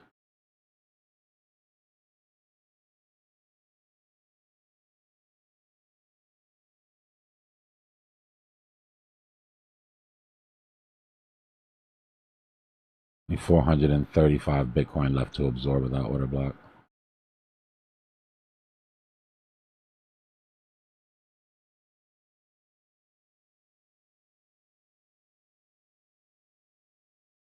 Buy wall underneath price to support price.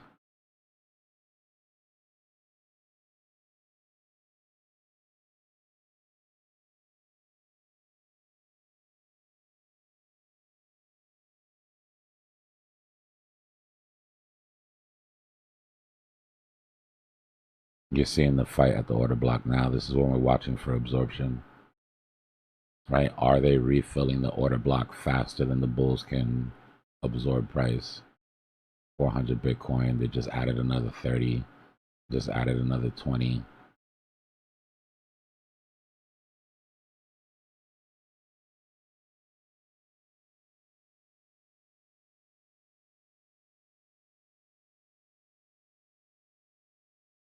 more large order blocks coming in underneath the support price.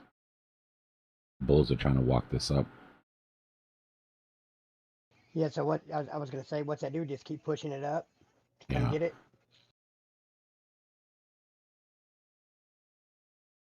they spoofed one of them.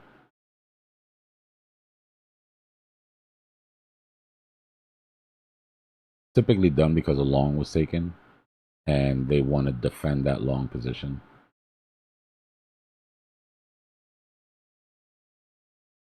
Massive absorption, and they keep filling that wall.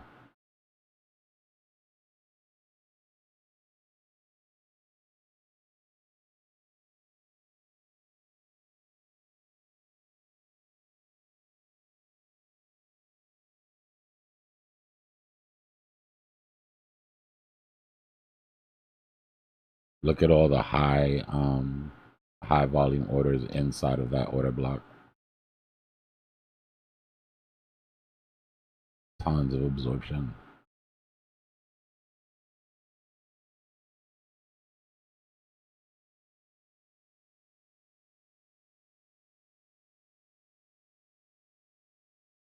Hold on, I can't see.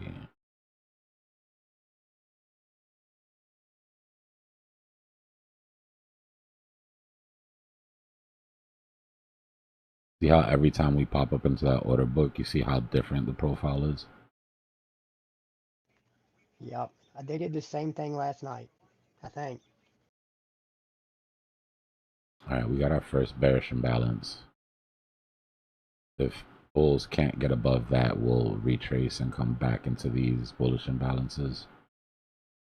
Bearish imbalances create a wall for bulls to get through. Bullish imbalances create a floor for bears to break. Typically, price will move from imbalance to point of control to imbalance as they break. Here come the bears trying to defend that level. We saw an imbalance, but it got absorbed.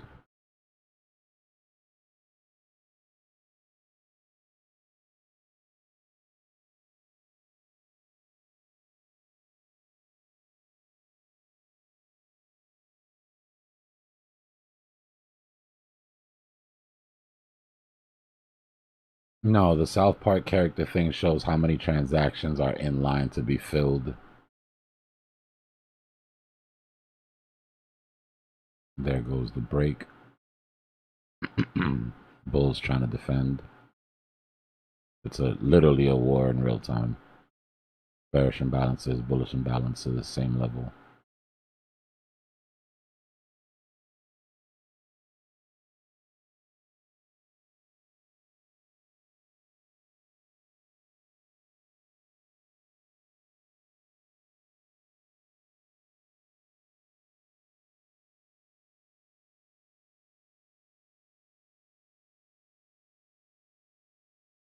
Order book pressure coming in pretty hot here.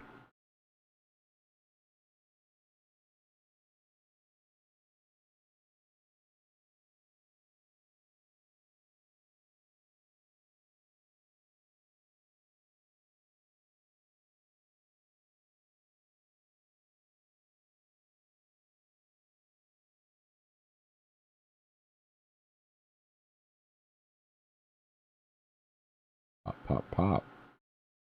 At that wall again. Bears stepping in to defend their level.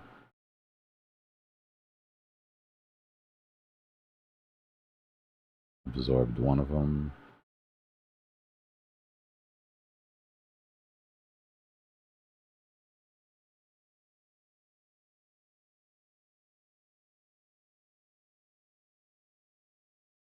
Sell pressure coming in on top.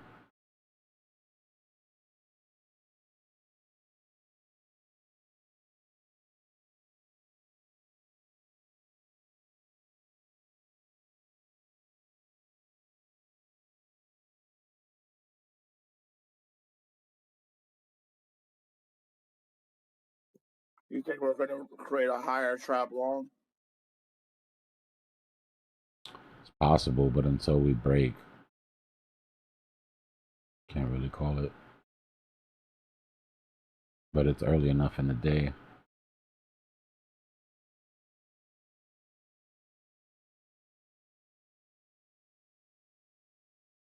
let's check on our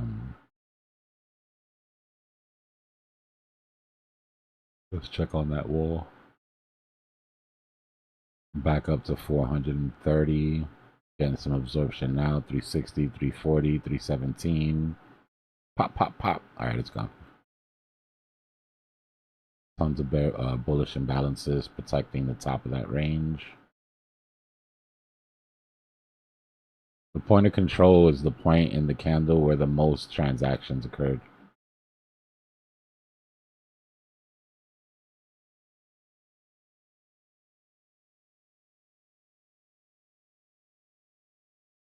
This wall has to hold, or this is just going to be a failed auction.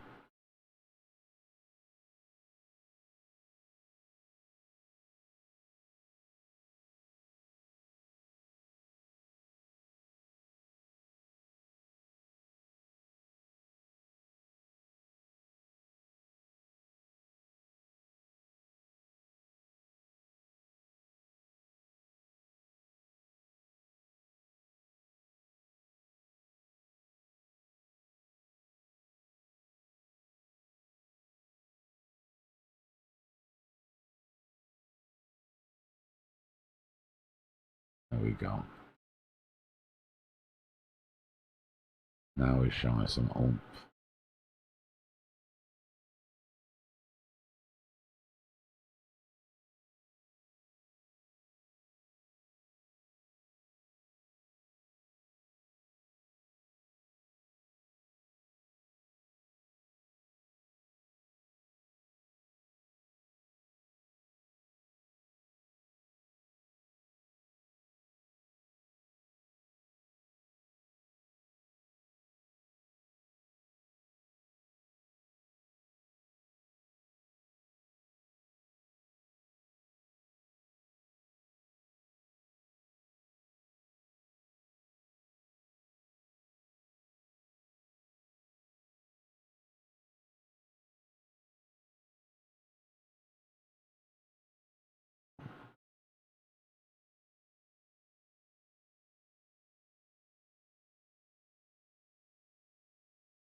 Candle has to close above the body of that stopping volume candle, or it's invalidated. We've technically wicked off a trap longs here. Let's see if we have higher volume than we did the first time we hit it. That's what we need to see to reset the trap.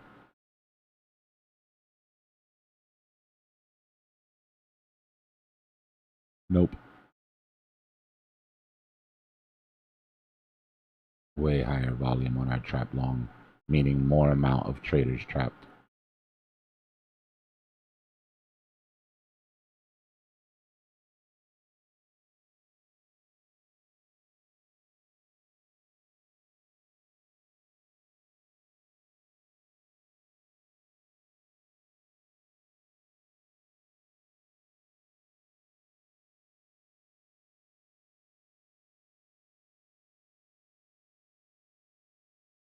Our old targets still remain. First target, target 1, D2. Question is, can we overrun market makers' algo to make that happen or not?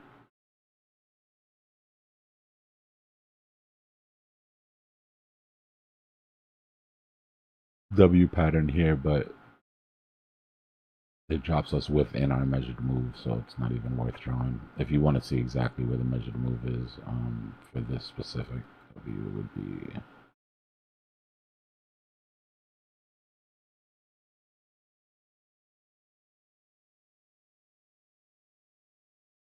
right in between our T1 and T2.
Come on, where'd all that action go?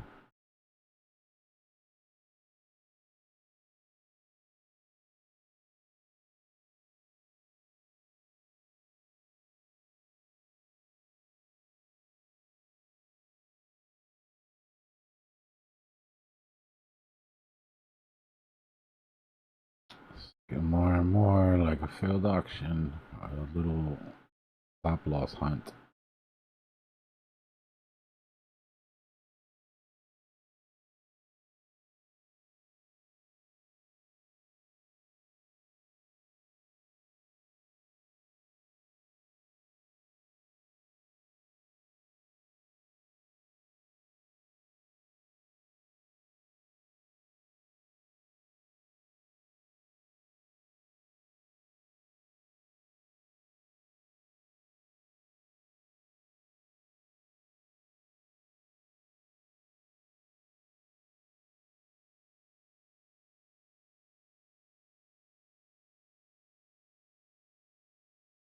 $800 EMA coming in strong.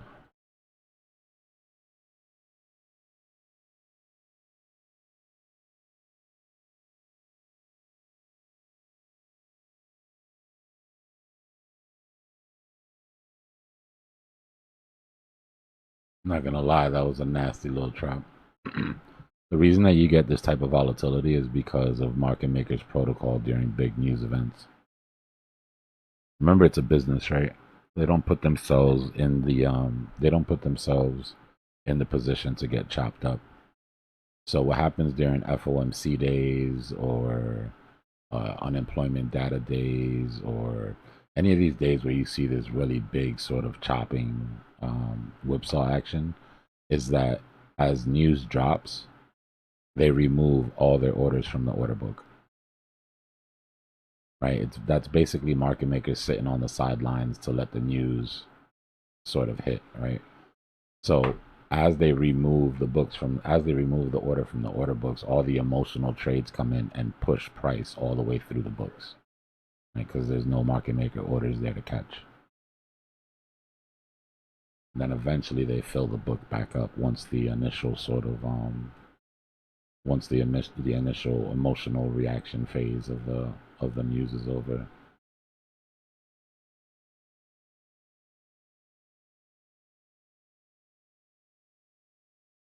It's like a de-risking.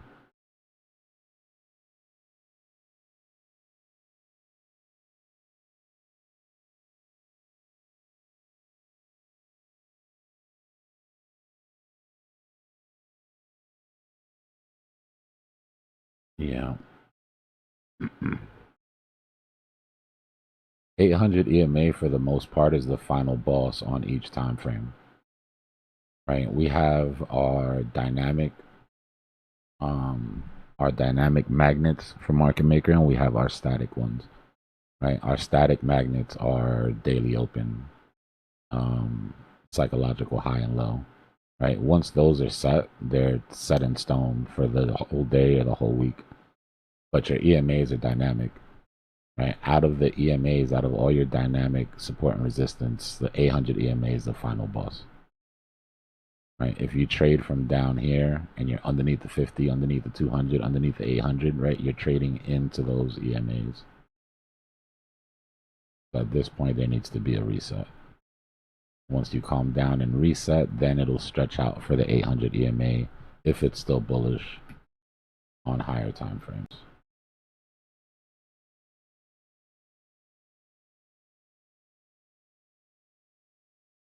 Which is sitting in the psychological range.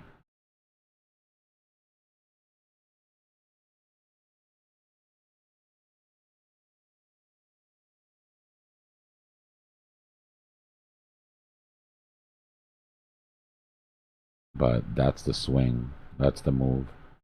Right? Price underneath all the EMAs. Trade up to the top EMA. Short back down to your mean reversions. That's how the game is played. See, look at this example on the 1 minute. Right? Price is popped. You're above all of your dynamic magnets. You still have your psychological range above, right? but it's a cost benefit analysis.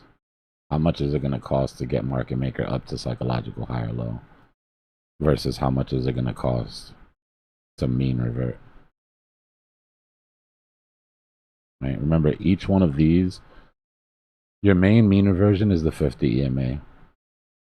Your 200 EMA is the 50 EMA on another time frame. Right? If you go to the 4 minute right now,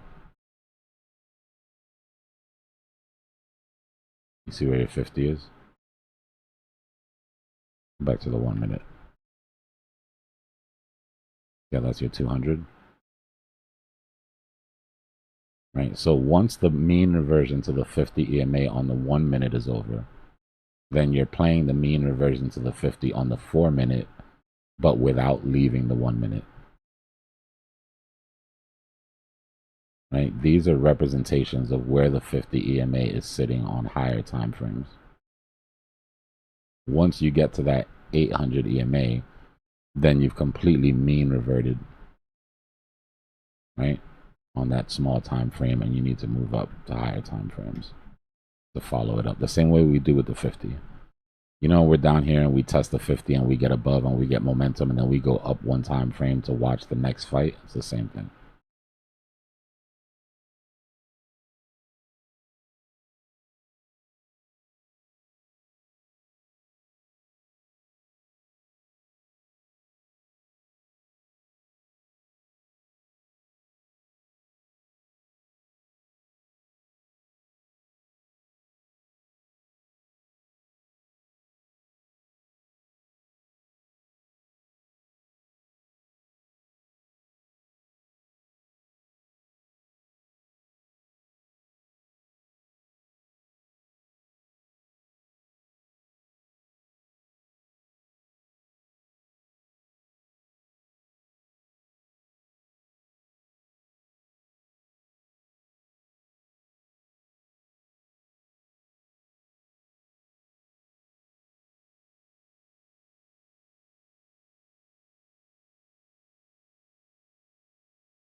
I don't know if it'll be by tomorrow, but it should be by this week.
Price is consolidating around the CME close for futures right now. You get your CME close on perps and you get your CME close on futures. The difference between your perps and futures CME close is the premium. It's the premium that they're paying on Bitcoin right now. In my experience, price tends to respect CME close on perps more often than CME close on futures. But as you can see, the algo will get stuck on futures close if it's close enough.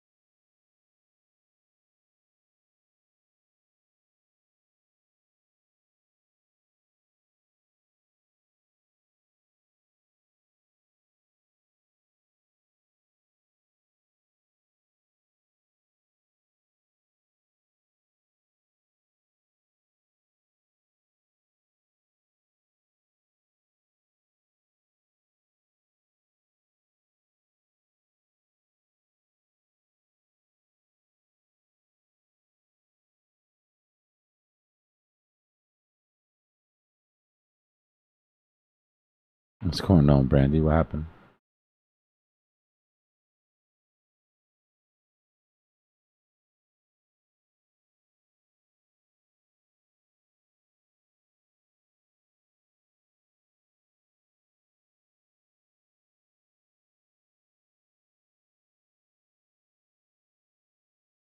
Uninstalling what? Better not be YouTube. You're not allowed to go anywhere. You're stuck with us, Brandy. Forever.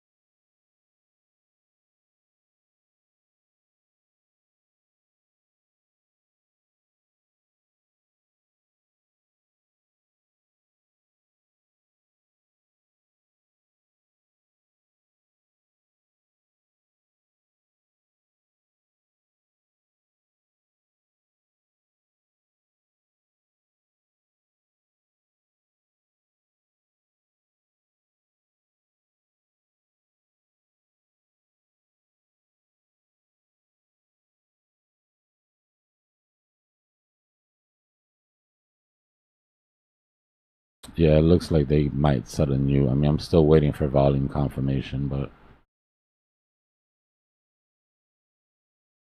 let's see.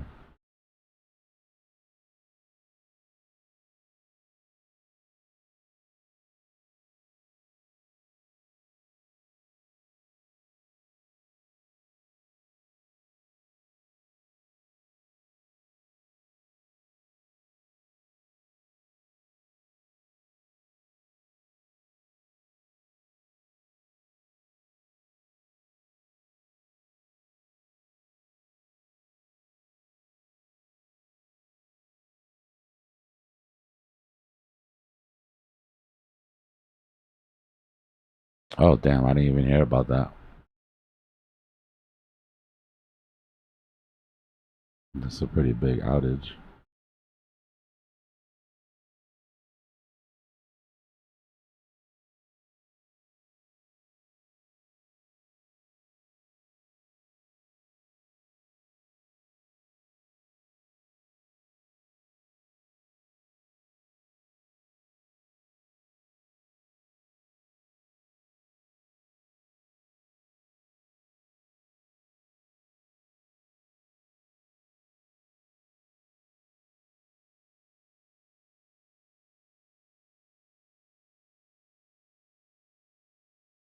Yeah, a failed auction, Alex, meaning they tried to bid price higher, but couldn't find buyers.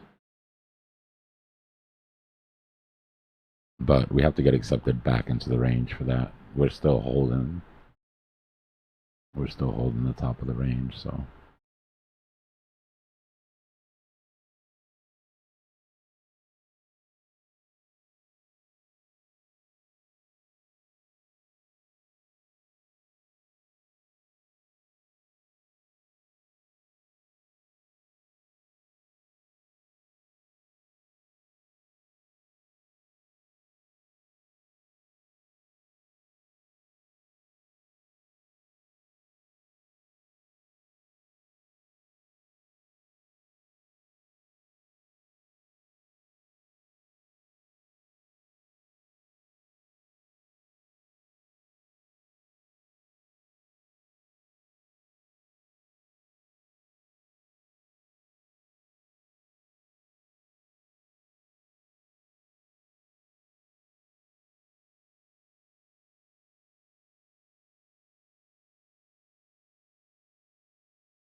Alex, my referrals aren't even working, bro.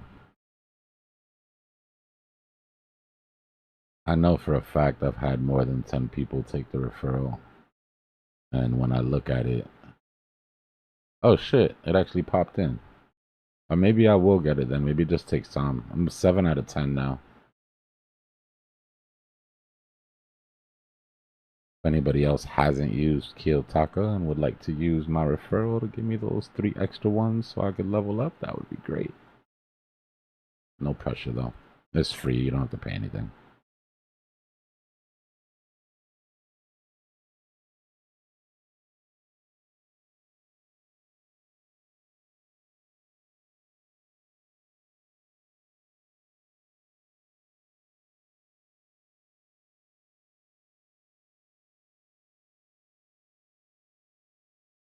I think what it is you can't just like they want you to actually use it, right? So you gotta like download some indicators and look at some charts. You gotta like click through it a couple times before the referral pops up. Just assuming.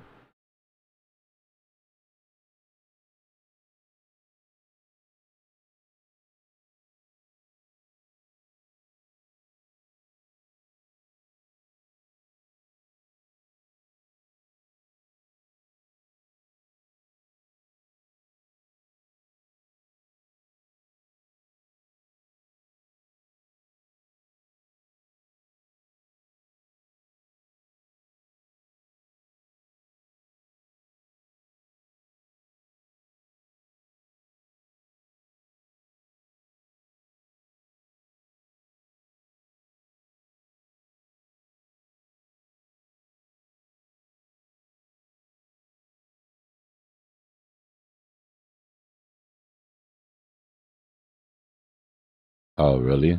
Google login doesn't count? That's dumb.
Got some feedback from your mic there, Dbloc. Appreciate you.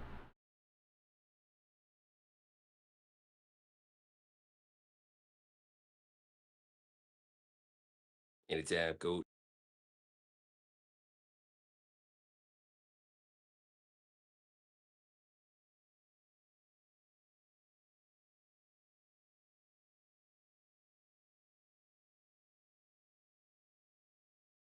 Scratch it. Tell me what you got. I think I'm party. Oh, hey, you want to party? I like to party, coach.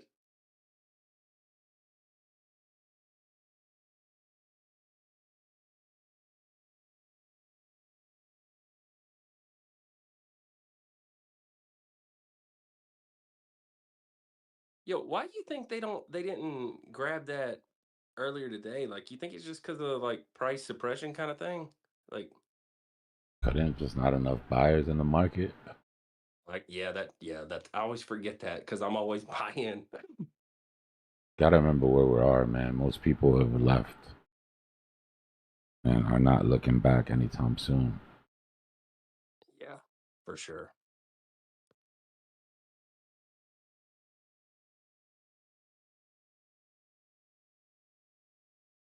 $10 till I could eat.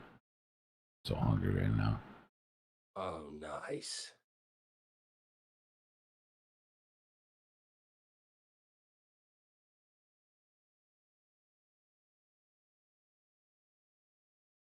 On Kiyotaka, yeah, you want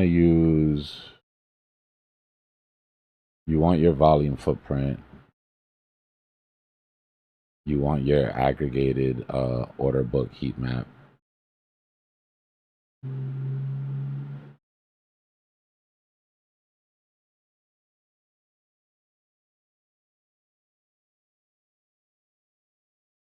And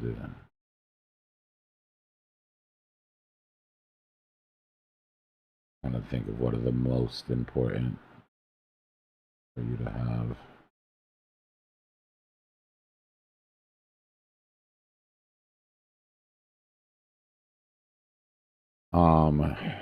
Your imbalance levels are good.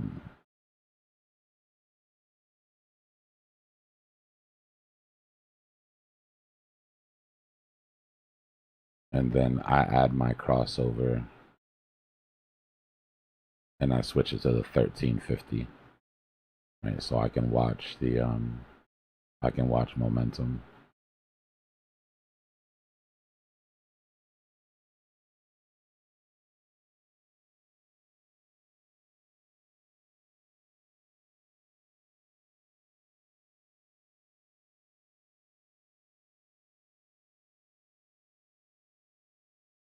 I've got it set to when they cross, they just turn green.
You're welcome, bro.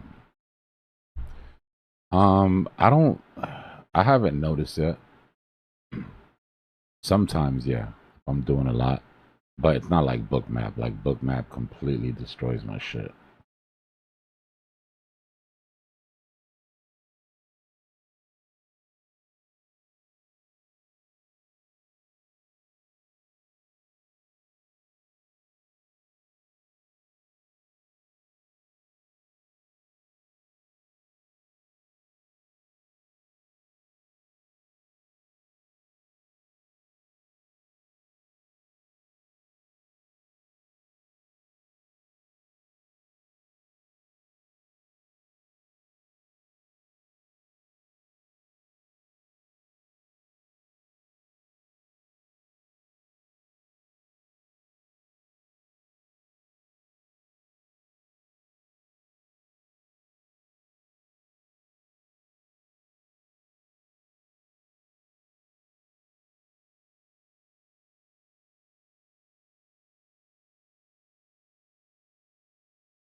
I was wrong on my indicators.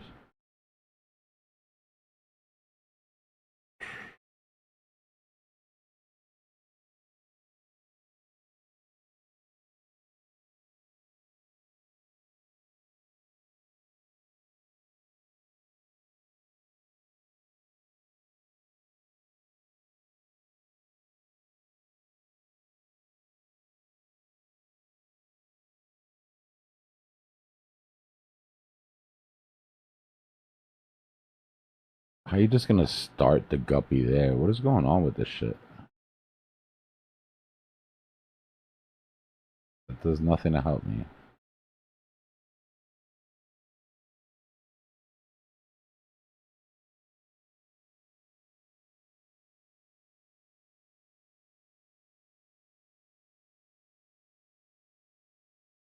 There we go.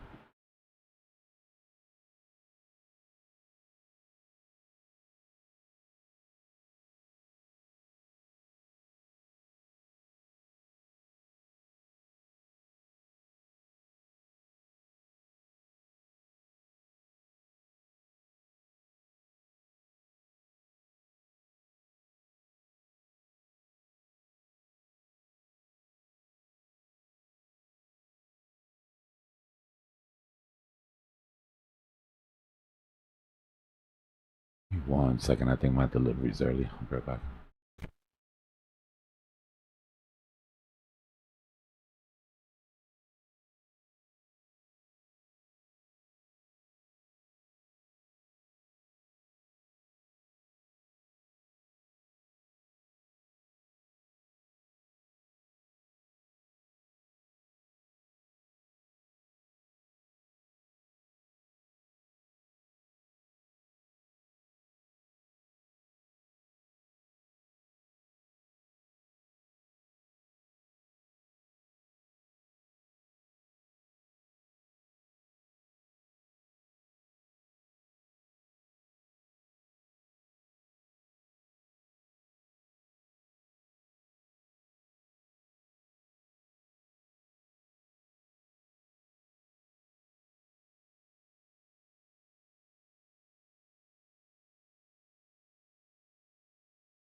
Hey, AI on, you there?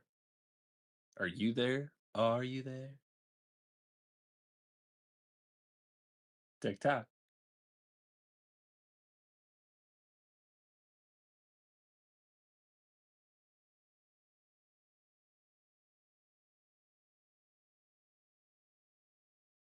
You might be working.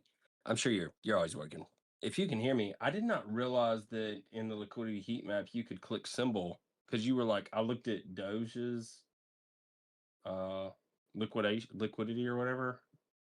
I didn't maybe I forgot. I didn't realize you could click symbol and then like filter through different coins. That's kind of a game changer. So thank you for sharing.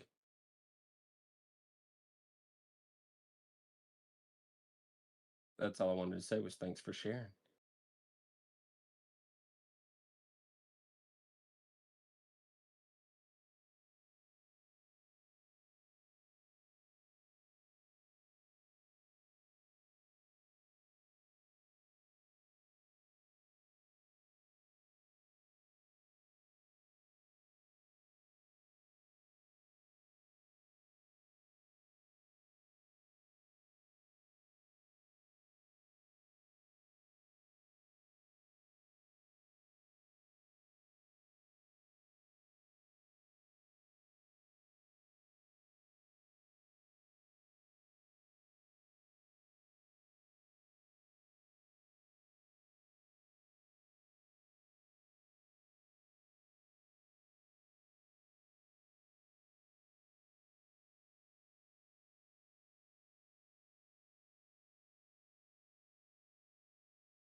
Oh, nice. I was wondering. I was like, why do I have a notification thing on Discord? Yeah, dude. I will attempt to send a screenshot.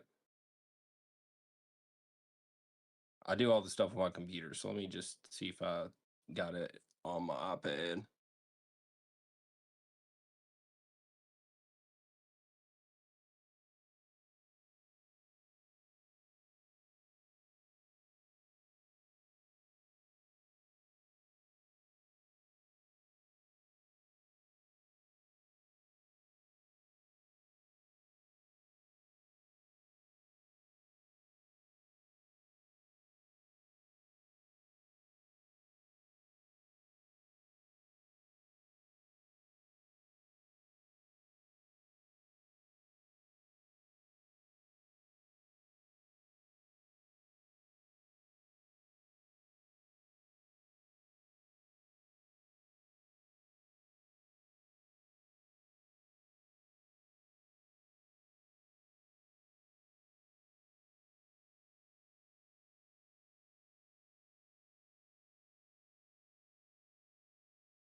Yeah, no problem, bro.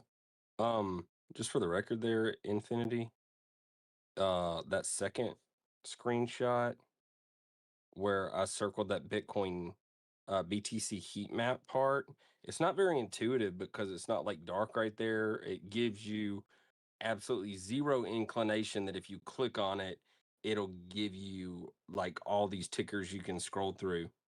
But yeah, if you're using the app, it's there, but on the if you're using it on the web version, it's more intuitive.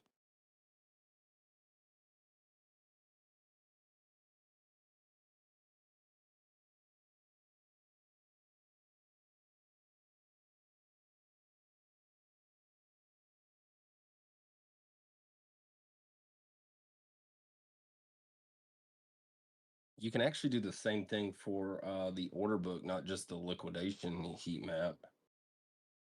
I think I knew that already.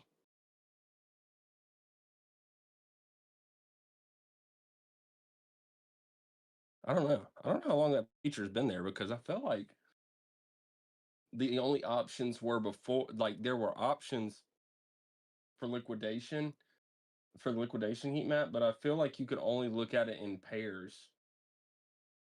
And so whatever options it gave you as in terms of pairs were like the only options. Oh, snap.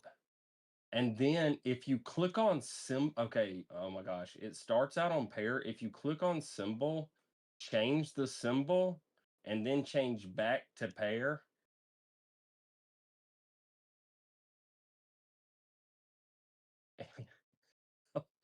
Wow. Yeah, that's not very intuitive at all. That's crazy. But very cool. Very cool. Very cool.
All right. You got me. They did it. They made me think. Yeah. You know? Now I'm feeling a little bit more of the fear. I'm not as excited about it. What's that mean?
Well, hey, that was a big buy there. 320.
That's good, fam. Just had some dinner, getting ready to go to the gym. Whole lot of nothing.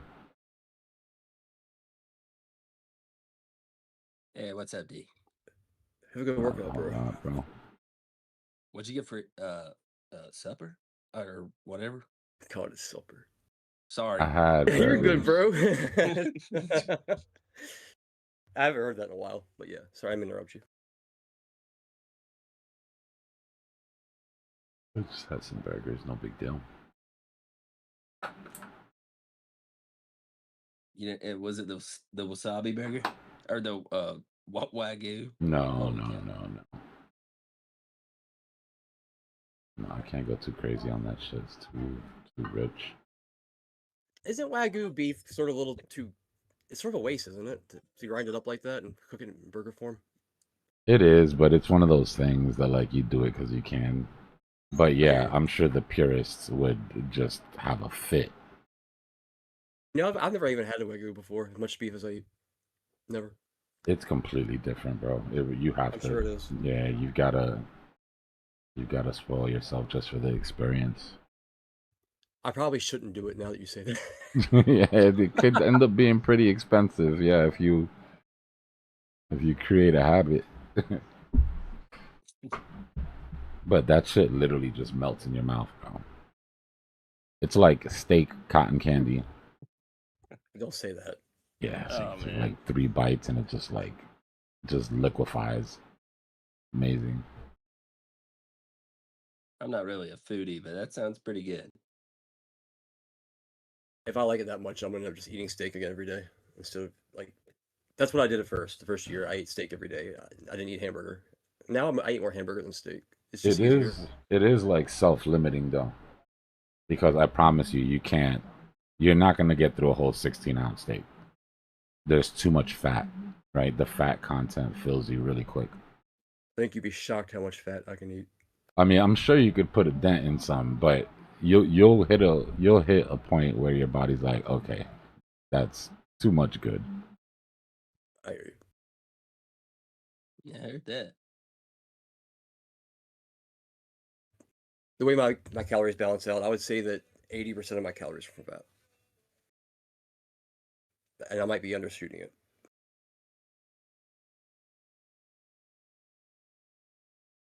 Just waiting for this pre-workout to kick in. Oh man, dude, I forgot what those days were like. Never had it before.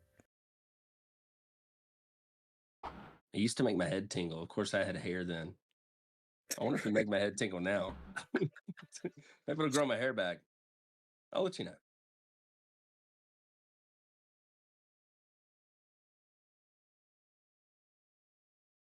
Man, it did this. It just did this like a couple weeks ago, where it trapped longs and shorts like on the same wick. Like this, it was like the same exact. It did this. Anyway. Hey, bro, do I call you Crazy Train or do you have a name you go by? So I don't have to always call you. Crazy Train. Okay, that's cool. There's a crazy, I think, and I think there's also a train. So I didn't want to call you O-L-E. Oh yeah, well, dude, whatever, dude. Well, it would be confusing. I would say O, like, then people go, "You saying O? What are you saying?" So, yeah. I just go by my actual name, so just Rendell. Or Randy. Randy's easy.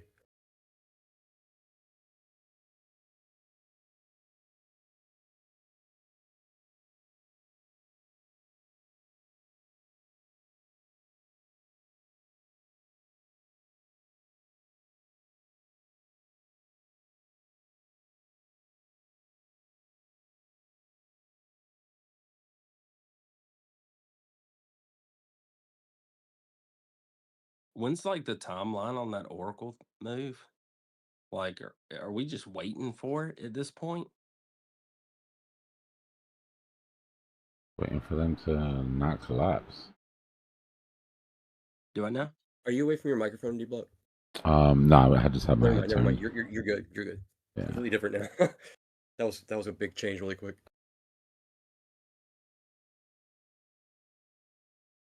It's all about whether it gives up this trend or not.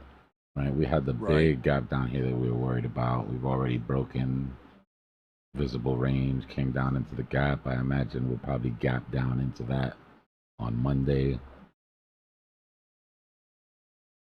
I mean, I've been following you as you've talked about and everything. I just didn't know if the specific chip order that Oracle would do with Nvidia, if when that earnings came out, when we would actually know like the answer to it, or if the news would break first, kind of thing. It's really just price. Oracle borrows money off of their shares the same way that MicroStrategy does to buy Bitcoin. Okay. But the weaker you look, the harder it is to sell shares. The harder it is to sell shares. The harder it is to get your loans, and then you'll have to cut down on orders. I'm not sure when Nvidia's next earnings call is. I have to check, but it's really more important when this rolls over. Okay. Oh yeah, dude, because it's gonna fill that gap. I mean, you know, I would imagine. It's totally random, but Floyd Mayweather has officially unretired.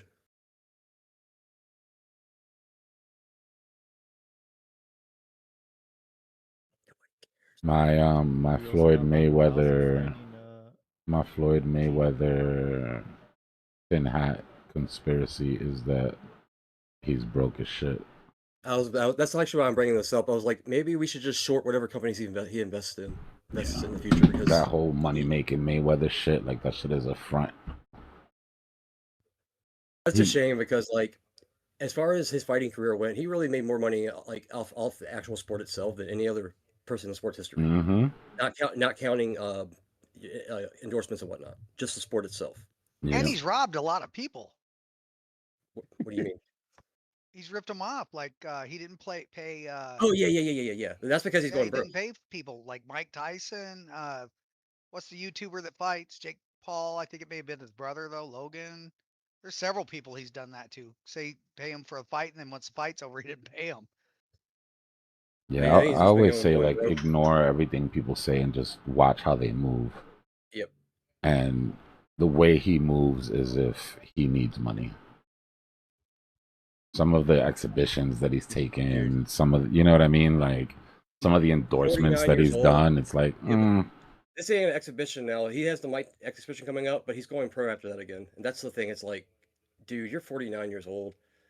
Like, you're going to give up that O now. That's going to happen. Like, good way to ruin a legacy. Yeah. I know his mentality. That O, actually, believe it or not, his name's money, but that O means as much to him as that money does. Yeah. Like, it really does. And like, I'm a diehard boxing fan, man. Like, ever since I was 8 years old. Like, I'm 40, and we've talked about boxing before.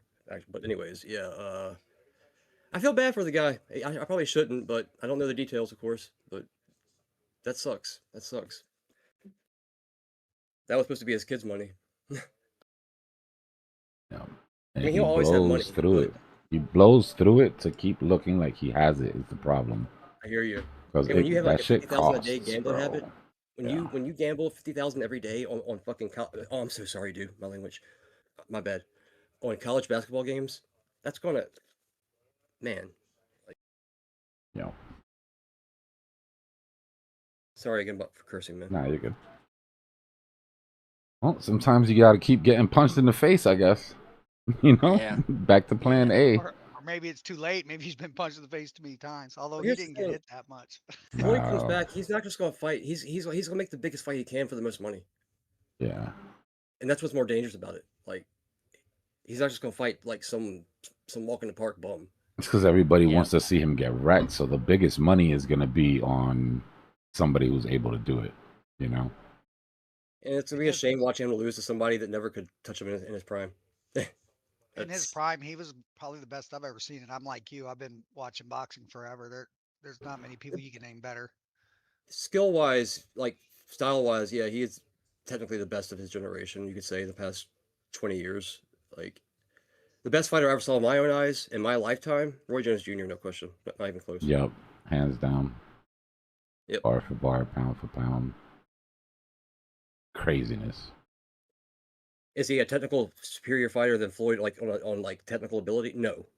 Roy Jones did everything backwards because he relied on his speed, his reflexes. He built the style entirely around that. And that's after And he had watching more power Tyson. too. That's after watching speed. Tyson absolutely dominate and still be that impressed by Roy Jones after witnessing Tyson is insane. Yep. I hated that fight, bro. I hated that exhibition. I hated it for both people. They didn't. They got paid. Yeah, of course. But like, I hated it because of a lot. Because I know exactly what Dbloc's saying, even if we both can't put it in the right words. No, I get it. It's watching two guys that were legends over the hill fighting like that they would have can't been an fight, basically. amazing fight to watch in their primes or closer to their primes, right? Like that would have been a showstopper. But if you could get an '88 Tyson from like a mid '90s to maybe early 2000s Jones, oh my gosh. Yeah, the weight class problem in their primes, though. Yeah. Of course, the weight's an issue, but in this one time, you gotta consider like Mike's not the biggest heavyweight himself. He's thick. Yeah, he's still 218 in his But prime.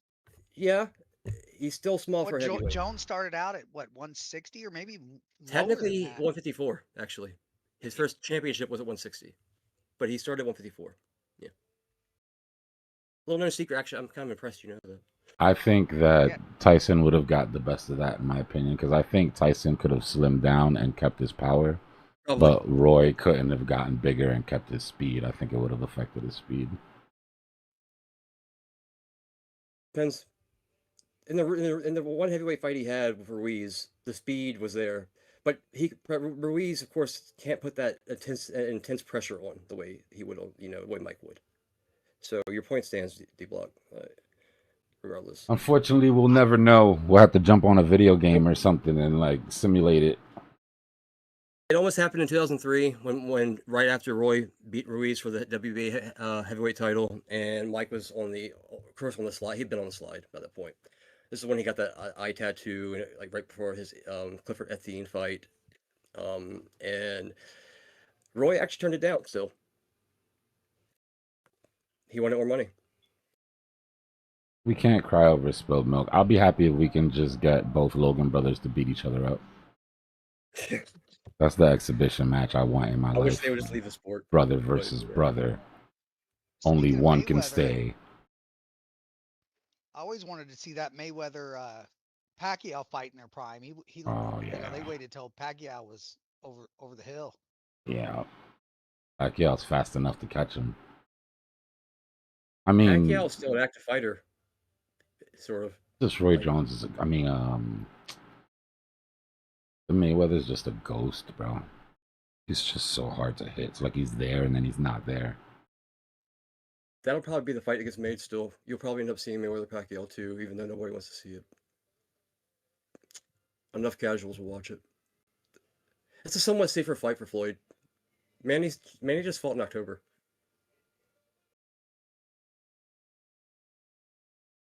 Yeah, but when's the last time Mayweather had an actual 2017 competitive fight? Conor McGregor. Yeah, competitive. Okay, that's a different story. Yeah, competitive. it's been a long time. Marcus Maidana in 2014 rematch. His last actual professional fight though was August against Conor McGregor. Yeah, that don't count. I agree. I was actually really surprised that they didn't make that an exhibition, just because he had never had a professional fight before. Them teasing that McGregor Logan, still like in the back of my head. What's Logan weigh? 180, 185. He's way bigger than. Yeah, he would have to either slim down or they would have to have some freak show exhibition where it didn't matter. But I just want to see. Something about McGregor tells me that he's not pulling any punches against Logan.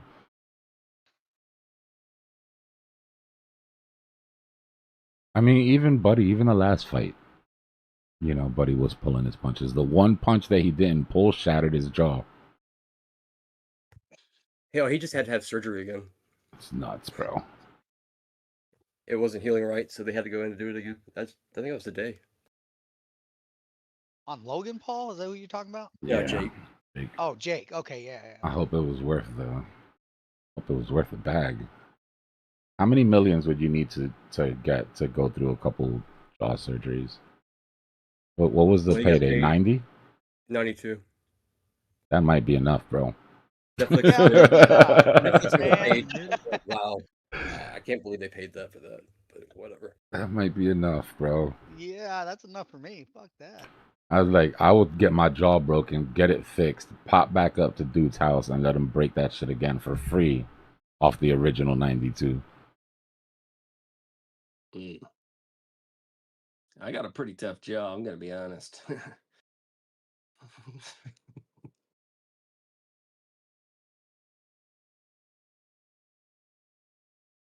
I think Jake Paul at this point should just start calling out other streamers and just dominate the streamer boxing world and just lay everybody out. Who is there for him really to fight? Nobody. That's why it would work. He's making so much money of all these overblown purses. The risk is worth it for him. Like But- these purses are not normal, guys. These are not normal boxing purses. Yeah. They got to be good enough for people to click the button to buy it, too. So if everybody's like, oh, I'm just gonna, unless we find Can't people just be that a other bum. people hate and want to see them get their ass kicked, maybe that would get, but that's the issue. Bro, you line up 100 average Joes, you put them in like one after the other, against Mayweather, against one of the Paul guy or whatever, and then,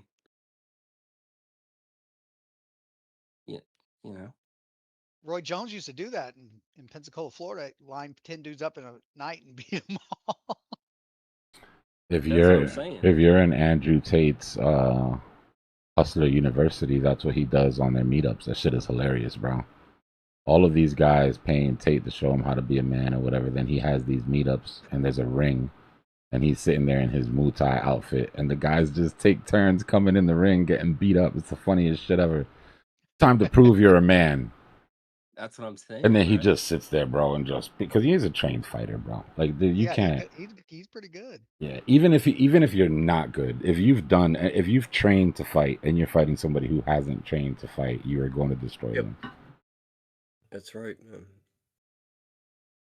I used to do this when I was a kid, man.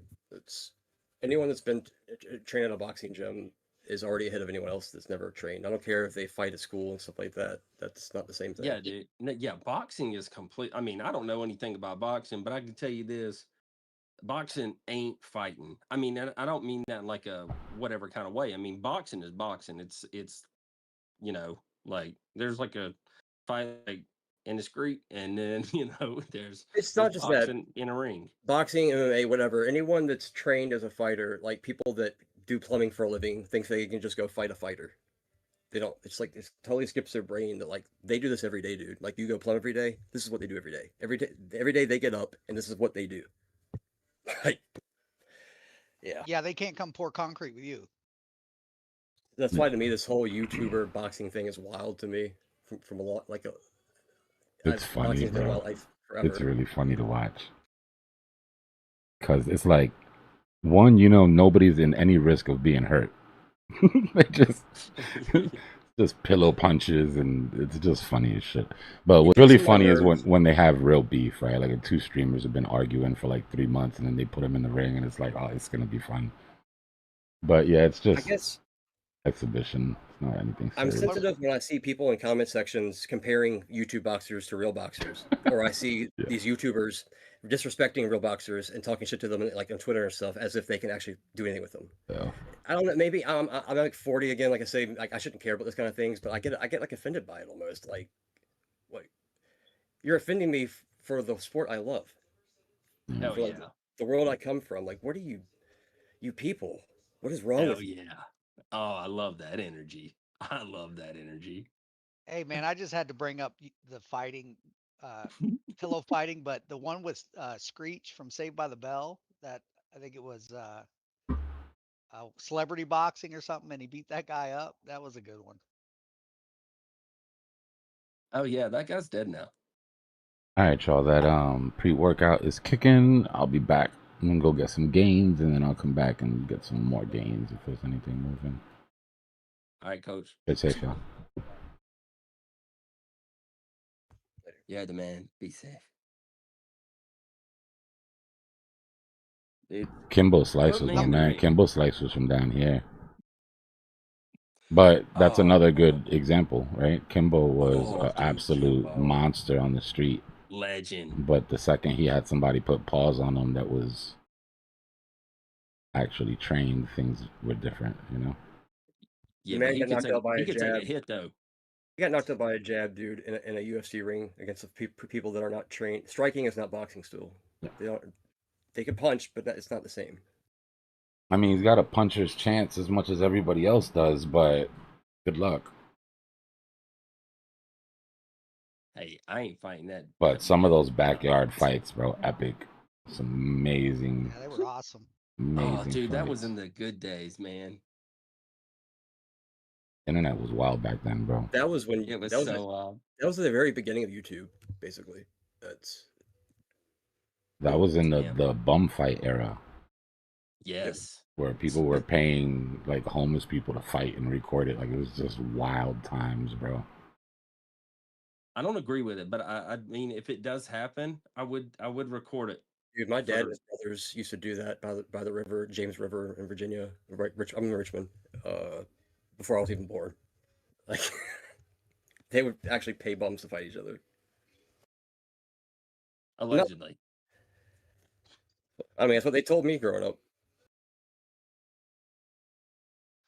Kimbo Slice would have done good in the bare knuckle where he didn't have to worry about takedowns. Yeah, could see that.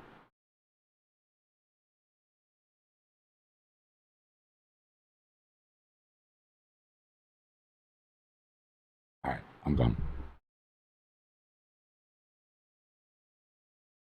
That's another sport where people think just because you're a boxer, for example, you can just go into bare knuckle and it's the same thing. It's not exactly the same thing. Nah, it's much dirtier.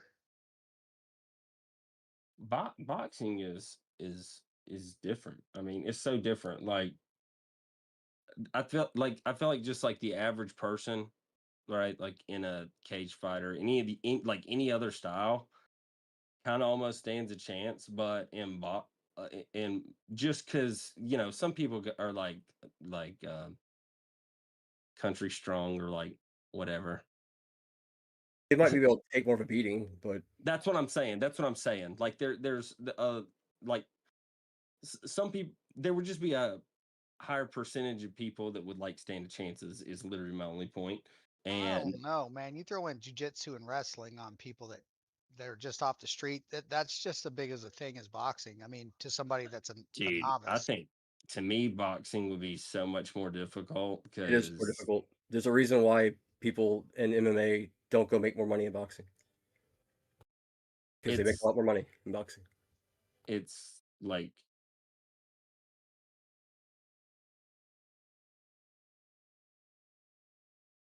I don't know. That's a It's a very long-standing argument.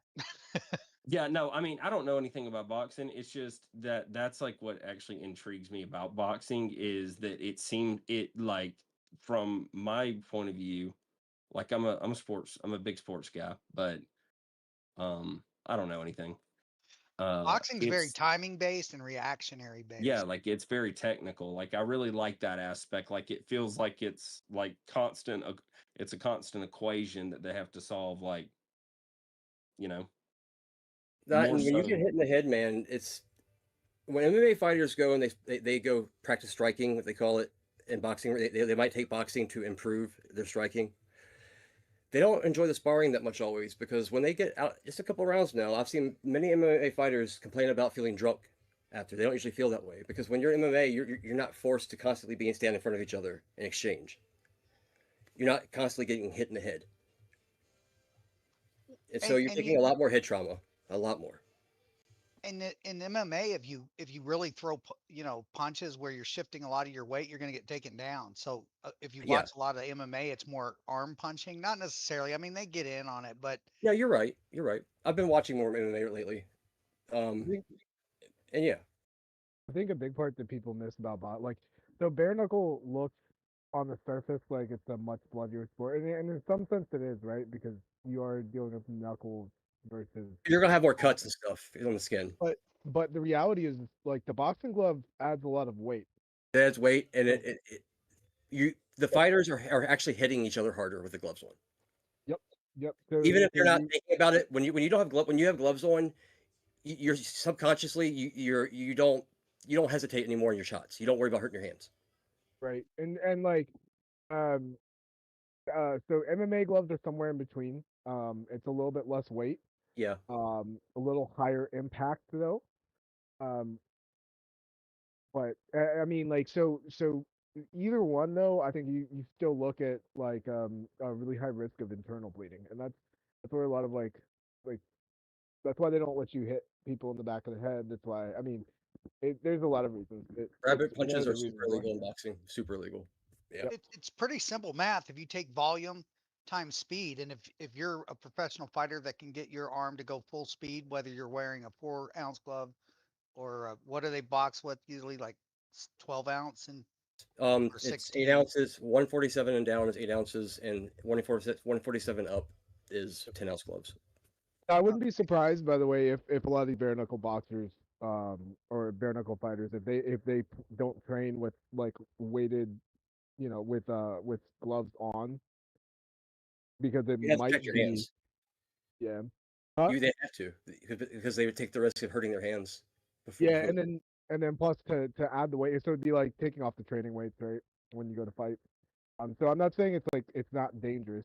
You know what I think is super dangerous actually is the flat boxing, when they do that, like, Yeah, bro. yeah, So, dude. the boxers that I've seen, like Paulie Malignaggi, that actually have competed in both sports. Now, of course, like him like most other boxers, he didn't enter bare knuckle until he's already retired in his 40s, done with boxing.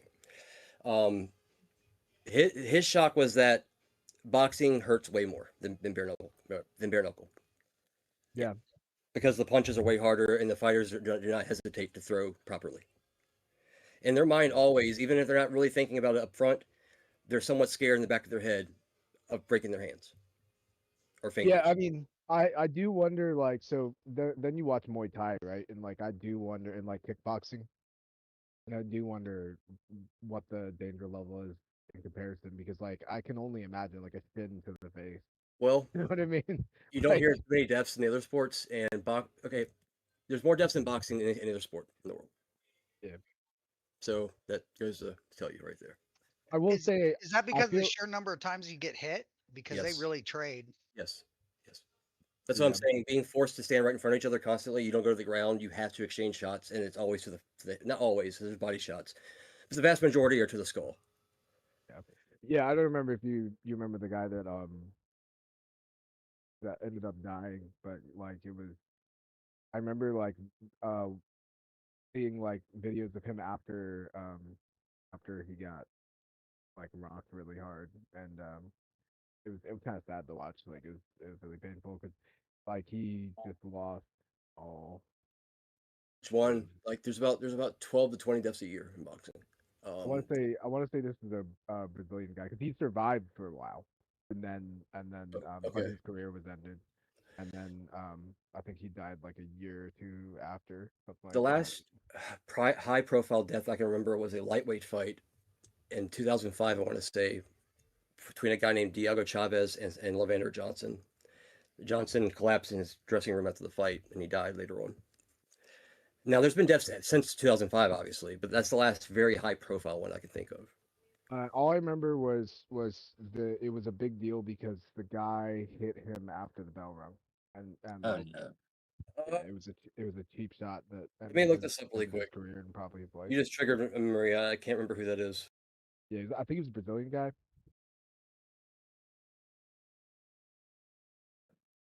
And it sounds Hey, like he was a genuinely nice person too, and I think that made it also really. hey, you're a boxing fan. I've wondered what you thought about Julio Cesar Chavez. What do you mean? What do I think about him? Do you know him? Do I know of Chavez? Yeah. Junior or senior? Senior or Senior. junior? Yeah, of course I know Chavez. Yeah, What about him he though? was like 100 and I don't know 6 or something. I watched him when he won his 100th fight, but Anyway, I went. always liked him as a kid. He's generally considered the best Mexican fighter in history. Is he? Is he really? It's debatable. But I mean, he's old school badass. I don't know. Like, Yeah, he was tough. um, yeah. I don't. I mean, I don't have anything. I don't have anything to add to it or anything to take away from him. Like, he is what he is. If you know who he is, then you know he's a great fighter. Is he really like my favorite to watch? No. I like boxers more, but you know, I think I tend to like tough brawlers. I understand. They're fun. And you need them. You have to have different styles to make fights. And the better, more skilled boxer, if you want to call it more skilled, it's not exactly that. It's not always going to beat the rugged fighter. It's styles Yeah, make you fight. would just walk people like that down over the long haul. It's fun for me Well, what I'm to watch saying people is, break. like, even though they're called, we call them like a rugged brawlers, they're not. There's a method to their madness. Oh yeah, and he was Yeah, very technical too. He was a good yeah, yeah. boxer. He wasn't a wild puncher, you know. Was in your face, nonetheless. Right, So always yeah, in your face, pressure. yes, sir. He was very methodical in how he cut off the ring. He didn't just follow you. Right. He trapped you. Like the market maker. There you go. I'm wondering if we're gonna punch out this stopping volume candle or not. I'm not gonna do another one. What do I think of Chavez? I think he lost to Sweet Pea Whitaker, and it shouldn't have been a draw. Man, Sweet Pea Whitaker, dude, was robbed several fights I've watched. I mean, He was. it was bad for him. Rest in peace, Sweet Pea. Yeah, I used to really like him. He's from right down the road from me, so I loved him in the '90s. A lot of people compare his defensive style to Mayweather. He wasn't quite as good offensively, but his defense was very good. He's actually better offensively than Floyd. Okay, was it his defense? He wasn't able to punch. He had Defense was better that too. that low swinging. I don't know about all that. I liked them both, but I don't think he was better than Mayweather. I know he was better than Mayweather. He had a lower punch percentage from people during the time before if you want to not count the last part of his career when he was on crack cocaine and well old. I'll take it in his prime. I think Mayweather won Oh that fight. no. I Well, can't if say it who goes will to the win. bell, Mayweather's going to win because Sweet Pea never won a decision. So Ding, What ding, about ding. Sweet Pea never what won a about decision. Lloyd? What are you that was a talking cheap shot, but it had to be said. about? I'm You guys not ever sure watch? who will win that fight, but sorry, who's talking? Sorry. Oh no, I was just saying. You guys ever watched Lordzilla? Who? His name's Lordzilla. He was a Muay Thai. He's like the Floyd Mayweather of Muay Thai. His rope a dope is insane, and I've never. and with Muay Thai, you know, like they're dodging, like bro can go like 9 degrees in either direction, kind of thing. It's pretty crazy. Check him out. I wish I could add to it. I honestly like. You would think I'm in the fighting sports, but like I'm not. I just love boxing. Like, I've watched some MMA recently, trying to get into it a little bit, but pretty much just boxing for me. And that goes for I like other sports too. I really don't care for sports otherwise outside of boxing.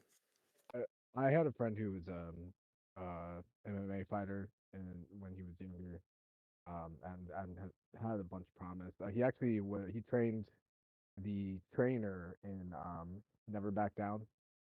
Well, he trained the actor to be the trainer in Never Back Down, I should say. Um, Yeah. and yeah, I got an appreciation for the sport. I don't I don't go to fights like religiously or like watch them like pay per view or anything. Like I'll watch it if it's on at the bar or something like that. But um, I do think I do think it's like it takes a lot. It takes a lot to be not just a champion fighter, but really any fighter that anybody knows of. So in most cases, I mean, For any even fighting sport, it takes an extreme amount of dedication. You almost have to like be religious with it in a way. yep, I may not be the champion today or tomorrow, but one day I'll be the champion. And about the Mayweather like Sweet Pea stuff, let's just be real. Okay, in Sweet Pea's prime, and I'm not gonna say who would actually win a fight, but in Sweet Pea's prime, he was both far more offensive than Floyd. Even though Floyd, when he was smaller, was more offensive than the later version you saw of him. He, when it came to not being hit, he actually got hit less than Floyd. If you can believe that. But he got hit less. I just want to know who throws the first punch on when you're fighting two counter punchers like that. You get a really bad fight. That's what I'm thinking. Well, Hey man, I had to tell you. Do you know who Donovan Razor Ruddock is? Of course. I fixed his air conditioner. I was How's he gonna say, doing? I met him. Yeah, How you I doing? talked to him like for a while. I didn't believe it was him, and I made him show him his ID because he's a little older, you know.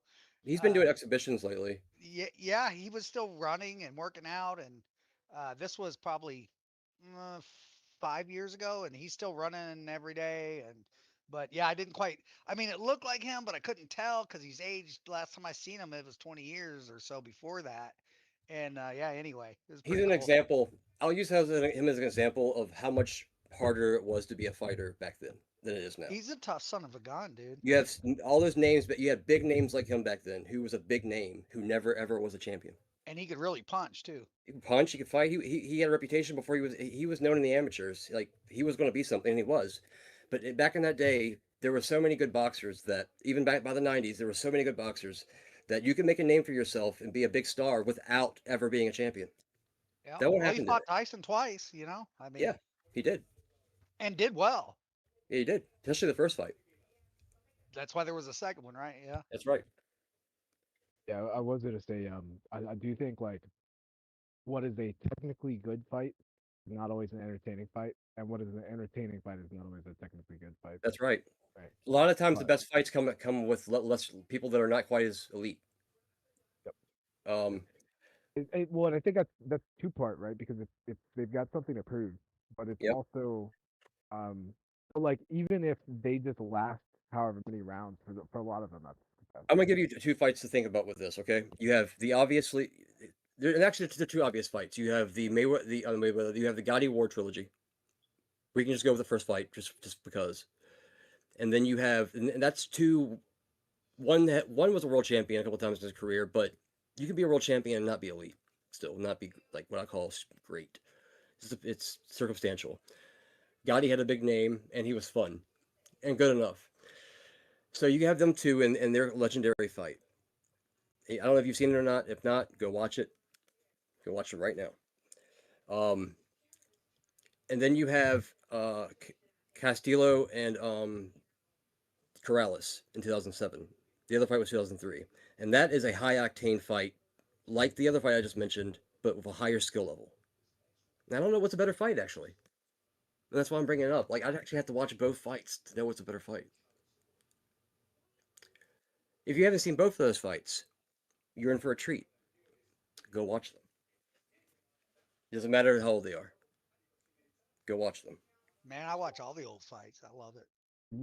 can you DM me those I'll do it right now. two fights? Yeah, thank you, brother. I'll check them out. My pleasure. I didn't know the crypto community had so much experience in this subject matter. Dude, I have a VHS collection of over. Like, I used to record every Showtime, every HBO, every USA Tuesday Night Fights. I had it all recorded. I believe you 100%. Is this not just a digital blood sport? You think about it, Hmm? like, is trading not just a digital blood sport? Sure is. Dbloc just called it a war in real time earlier. Yeah, the blood you're bleeding isn't your blood. It's your lifeblood. It's your money, right? Maybe I, not lifeblood for some people, but fighting sports are the ultimate marriage of art and war. and it's both psychology, right? Like it's psychology. It's Call your it human chess. ability to Okay? stay in the game. It's your stamina, your endurance, right? Like how long can you watch these things go before you overact, underact, react, or sit still and wait for the right entry. And like that right entry is Attack. kind of like when you catch them on the chin after they've exposed themselves. That's what it feels like, right? Like it's like sometimes you're just waiting. You're taking body shots. You're throwing body shots back, right? And you're just waiting for that moment, that right moment to strike. Right as they as they buy the, you know, they buy the dip, but then it turns out it's a distribution, right? Like, or whatever, you know, whatever analogy you want to use. But Bro, you got me bobbing and weaving right now. I'm floating like a butterfly as we speak, cuz I smell bear blood. Hey man, what was that fight? I think it was Mickey Ward, but the other guy was a Mexican guy. You're talking about Gotti Ward. Yeah, Yeah, man. he's They're Italian. not real technical, but boy, what a fun fight. That's what I just sent him. I was just talking about that. Hey, bro, I sent it to you. oh, thanks, brother. I'll check it out. Yeah, it's all time great as far as entertainment. So like, I might even just send you the 9th round alone, so you can see that first, and then watch the full fight because You the need to 9th watch the full round. fight just to see how much these guys pounded on each other. It's almost I painful wanted to him to watch. see these two kind of fights. I wanted him to see this kind of fight right here, where they're not as good as elite level, and then I wanted him to see a near elite level fight, where it's that kind of fight still, and compare them. But Yeah, I'll definitely check it out. I don't plan on like boxing competitively, but I am thinking I'm gonna pick up boxing as just you're a too old. yeah, absolutely not. Like a I'm too old, and B, you know, I'm not trying. I've already had too many concussions, but just as a discipline, Like as with a training. boxing, if you really want to be successful in boxing, I recommend starting about at least 10 years old. Oh yeah. Like Yeah, try to get in by like 8 though, maybe 8. I just wanted it as a training. Like, I went to like a boxing gym the other day and had like a little free class, and man, it felt good. Felt good to both like focus and to like focus as the hits are coming. You know what I mean? It's great Like, exercise. yeah, I yeah, bought It's me a a better absolutely. punching exercise. bag, little heavy bag. That thing's been super fun to practice on. People really get shocked, man, about how tired they get just moving around the ring for one round. Not even throwing punches, just moving around the ring. Just doing like punching drills and trying to control my breathing and like that stuff. But it also like once I entered that state where I started to like push past what I thought I could do, you know, and like I got it was man, it's like that focus, you know, you get locked in, and it's like that's the other reason I want to do it is because I think that I do think it like it correlates to You're a competitor. That's what it yeah. is. You like to compete.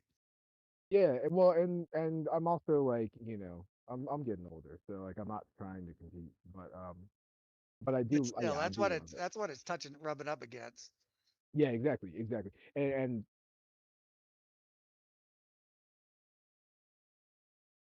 Hey, big pause there.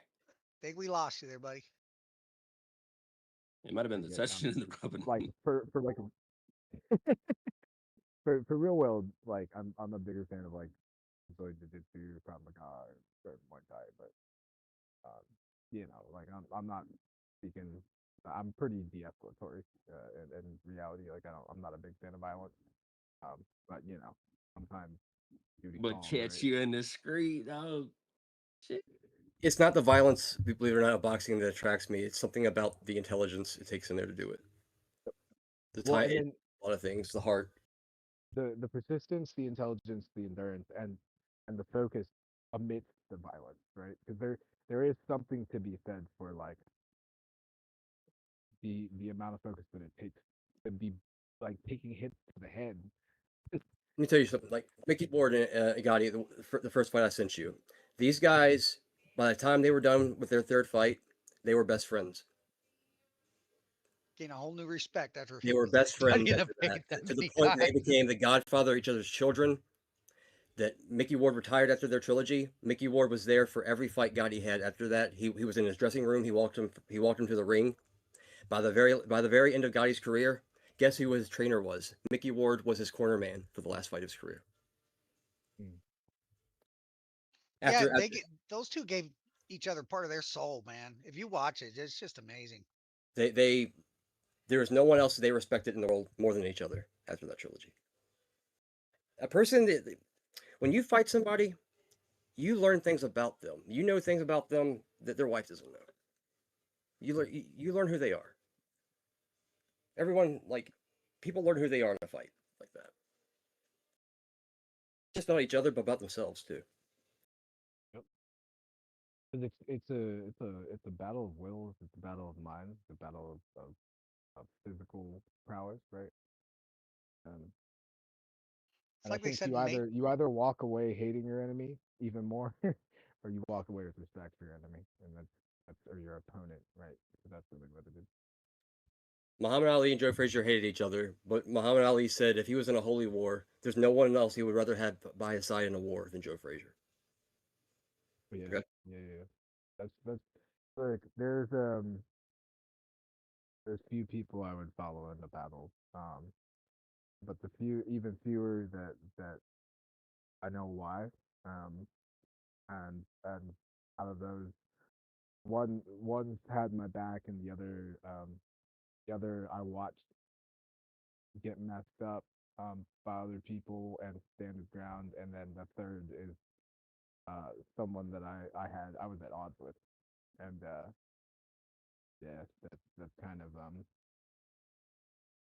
I don't think I would have respected him if I didn't have beef with them. You know what I mean? I got you. Like they said in the Matrix, you never truly know someone until you fight them. That's the first thing I thought of when I said that. It's true though. It really you're is. If you ever yeah. been in a fight, I know a lot of people haven't, but it's true.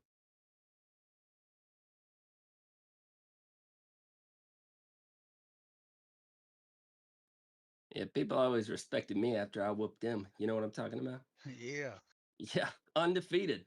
Undefeated. They all were like, you know what? I'm gonna leave this guy alone. Woo. They got on the tracks, cuz. Choo choo. You talking about your hair? My bad. I was just playing with it. Despite some boxing, like Hey, I've those are never actually fighting been in a words. real fist fight. Like I've never been in a fight outside of like an actual ring.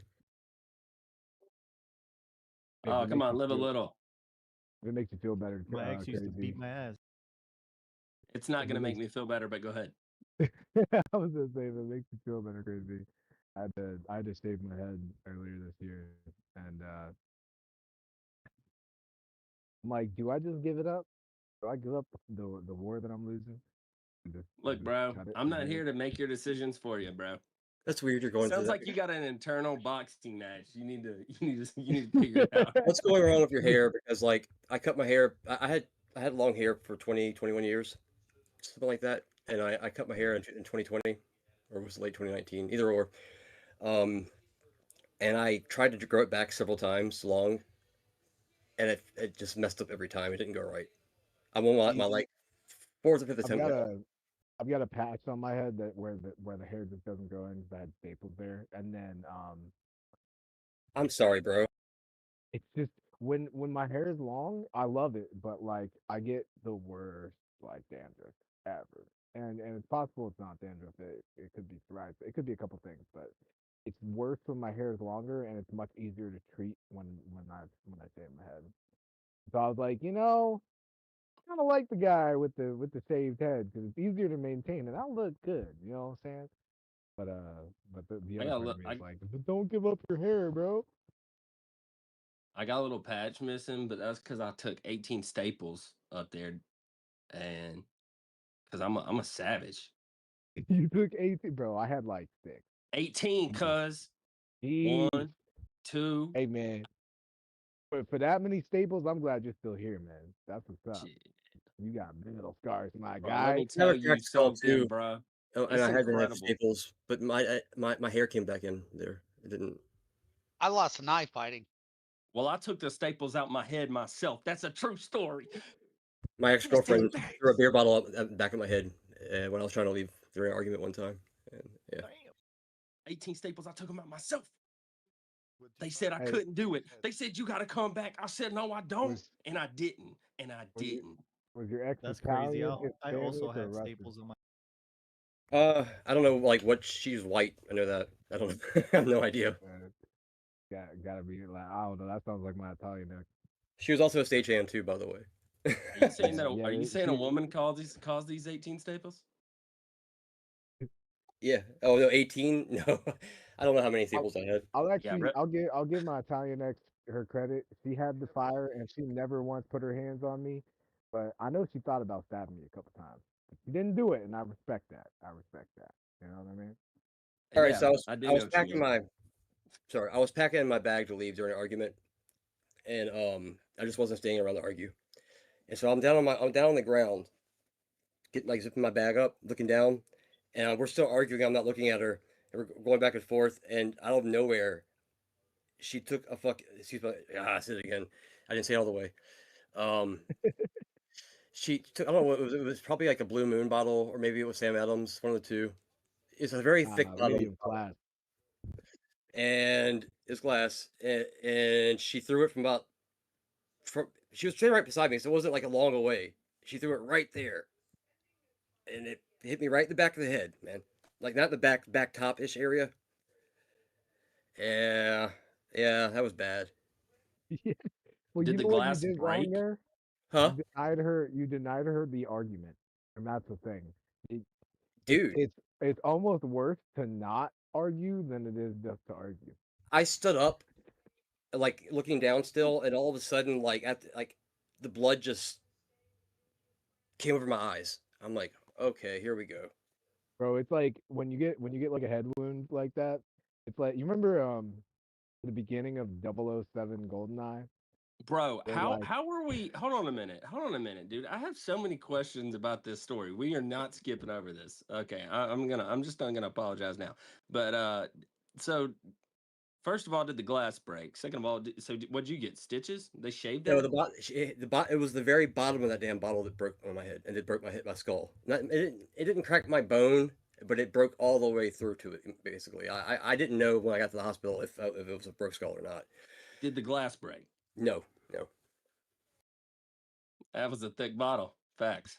Okay. That's why I was actually trying to tell you what kind of beer it was to let you like get a gauge on how thick the bottom of the bottle is. Oh yeah, trust me. I know. Yeah, I know the gauge by whether it breaks or not by hitting the head. Trust me. Remember, And I it had was the 18 very bottom of staples. the bottle that hit me. Okay. Yeah, What about? Did you get stitches in the back? I got a stitch. It wasn't the back; it was sort of the back top. Okay, whatever. How many? I don't know. It wasn't a very big Oh, wound. oh, dude. It was And maybe what? like maybe 5 or 6, 7. I don't know, You something know like how that. many inches you gotta have to have 18 staples? Sounds like a lot. It's a pretty good bit. Anyway, all right. Goldeneye. Unpause. Sorry about that. Thank you. Yeah. I brought it back. I br- I love the definitive value of those questions. Um, It's important. it is important. You understood. Uh, Yeah. Sorry. So it should. The, it was like down the barrel of the gun, and you'd see the blood dripping down. Well, it's like that. That's all I'm gonna say. uh, I got something like that. I have like 25 stitches on the head. Today, you said? 25. Oh, My back looked like someone who tries to take the scalp of my head. eesh. Have you drank water today, my guy? Which water? Really, just any kind. Yes, but that was the The sound of you 25. going to drink When I water. have 25 stitches, it was like 17 years ago. I smashed my Oh, head okay, so this against. wasn't today. Okay, I No, thought you were saying this happened today. I was like, no, no, no, no, no, what? no, no, no, no. When you're Uh, talking about the stitches in the head, yeah. you know, I was looking like someone tried to take the scalp from my head from the back. No, from the front, from the back. That was kind of an experience. I can imagine.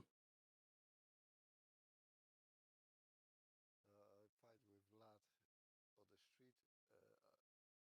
I have patch in the head, and I fall down on the back of the head straight away of the curb of the pavement. See, that's why like the thing that I don't like about fighting, it's not the fight itself. I mean, it can be depends on your opponent, but it's like the environment that these things happen in. 'Cause it's never something you get to choose. There's never any padding. It's always just like concrete and glass, and it's never a good time.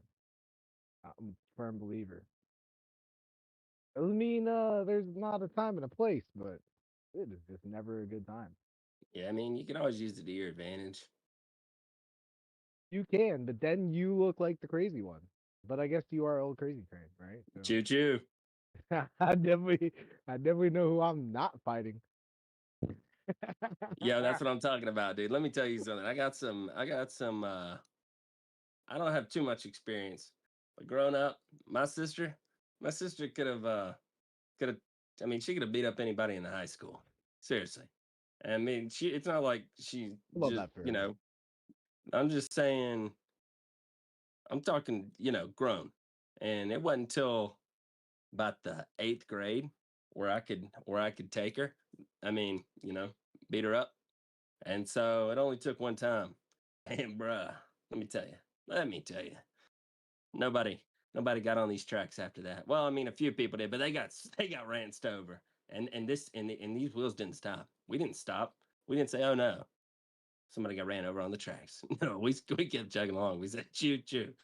Well, We and see, just that's kept like chugging. to me the only appropriate time to fight is life or death, right? Or considerable threat of life or death, right?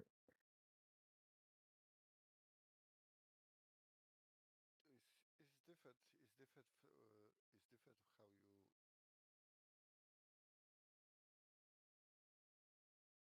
Somebody that knows kids or something like that. Yeah, I can't It's let all about that one perspective. fly. I like to keep a straight line on the tracks. It's all about perspective. Yep. Yep. So, you get on the Right. tracks, you get on that tracks, you know, Yeah, choo choo. exactly. Now, and so I do, as I was like, oh, I wouldn't want to fight. The truth is, right, that's the appropriate way to fight is to absolutely use your environment or whatever it is to disable your opponent and keep them from continuing in the method that they're continuing. Now, if Yeah, there's unless a they destiny, ain't gonna be like they ain't too crazy. I mean, sometimes if the cows crossing the tracks, sometimes we slow down for the cattle. yeah, A little yeah, squirrel yeah, run across. right, right, right. Sometimes we slow down. No, there, and that's why I like the analysis of like, and it's also why I really don't like being angry because You cut out, bro. It's more interesting this way, honestly. oh, it's a lot of fun. You can imagine the first half. I wonder if he's still talking. Check your mute, bro. You might be muted. He might not be able to hear us. Yeah, I'm cutting out. But yeah, Yeah, Oh, you there. were out for like about 30 seconds there. yeah, I saw it happening. Okay, okay. But yeah, calm in a place of danger is a good place to be, right? Because you can then analyze: is this person bluffing? Is this just their ego? Are they the kind of person that's going to lose the fight and then pull a gun? Because those things are valid things to assess. Yeah, Are no, they you're ever not even kidding. going to fight, or are they just going to stab me? Right? You Like, mean wuss? yeah, pretty much. I mean, but at the same time, I don't think there's anything wrong with using a weapon to defend yourself in a situation where you need to. Um, defend is the thing there, though, right? And if you're just talking a bunch of shit and then you pull a weapon, you're kind of a fucking pussy. Oops, Language. dang, my bad, my bad, my bad. But I'm That's mad. like So everyone in Virginia, man. Like that's who doesn't use a weapon. Yep. Unfortunately, it's a lot of people these days. so that's actually the exact reason I took one of the. You remember whenever the first iPhone, not the very first iPhone, but like the iPhone, the big one that was like too big to fit in your pocket. That was the very first Of one. course. Never had one, but I remember them. Super Okay, brick. okay. Well, so I learned a valuable lesson one day about word vomit, and then I took one of those big phones that wouldn't fit in your pocket. I took one of those to the face. That was my first black eye ever. So to your point though, I mean, it's like sometimes, they got a weapon, they use it, maybe you've been running that mouth, maybe you choose not to use your weapon because you're like, you know what, I deserve that. And sometimes we have to understand we deserve things. Sometimes we do. Sometimes, you know. I'm just sitting Hey, here look, laughing in the background. It's been great. that's But we that's deserve them. You earn that's it. Hey, what's up, Joe? You like what earn it I'm in the saying. process. That's valid. That's valid. You can definitely earn it. And if you earned it, you better Oh, I take it. earned it, bro. Okay. I earned But it. that sounded aggressive, and I don't want it to sound that aggressive. But also, But it's reality, dude. yeah, The thing why. is, you got to if realize you're the when you jerk, deserve it. When you if you're deserve the it, you jerk, earned it. You know what I mean? So yeah, it's part of the equation. yep. I didn't I get a medal, but I actually, got a scar. the last time I was in like just it wasn't really a fight. It was more like I went to swing on the dude, because he got up in my face and started touching my He face was with his he fingers. needed, But he earned it. I granted, well, he did, but he didn't earn what I was about to hit him with, which was titanium vape that's the size of one of those iPhone bricks you're talking about. Yeah, Um, yeah. and I was about to crack him upside the head, and then I realized where I was and what I was doing, and so I pulled my punch basically. I still hit him, but like I didn't I didn't let the demons win, and so then I got knocked out, which is fair, right? Because That's what's up, though.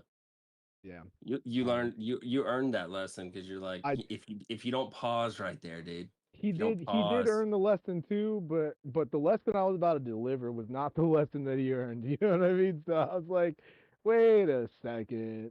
yeah, And this yeah, so iPhone came I flying. woke up bloody on the street and in handcuffs. It was pretty great. This iPhone came flying from about like 5 feet away, maybe like 4 feet.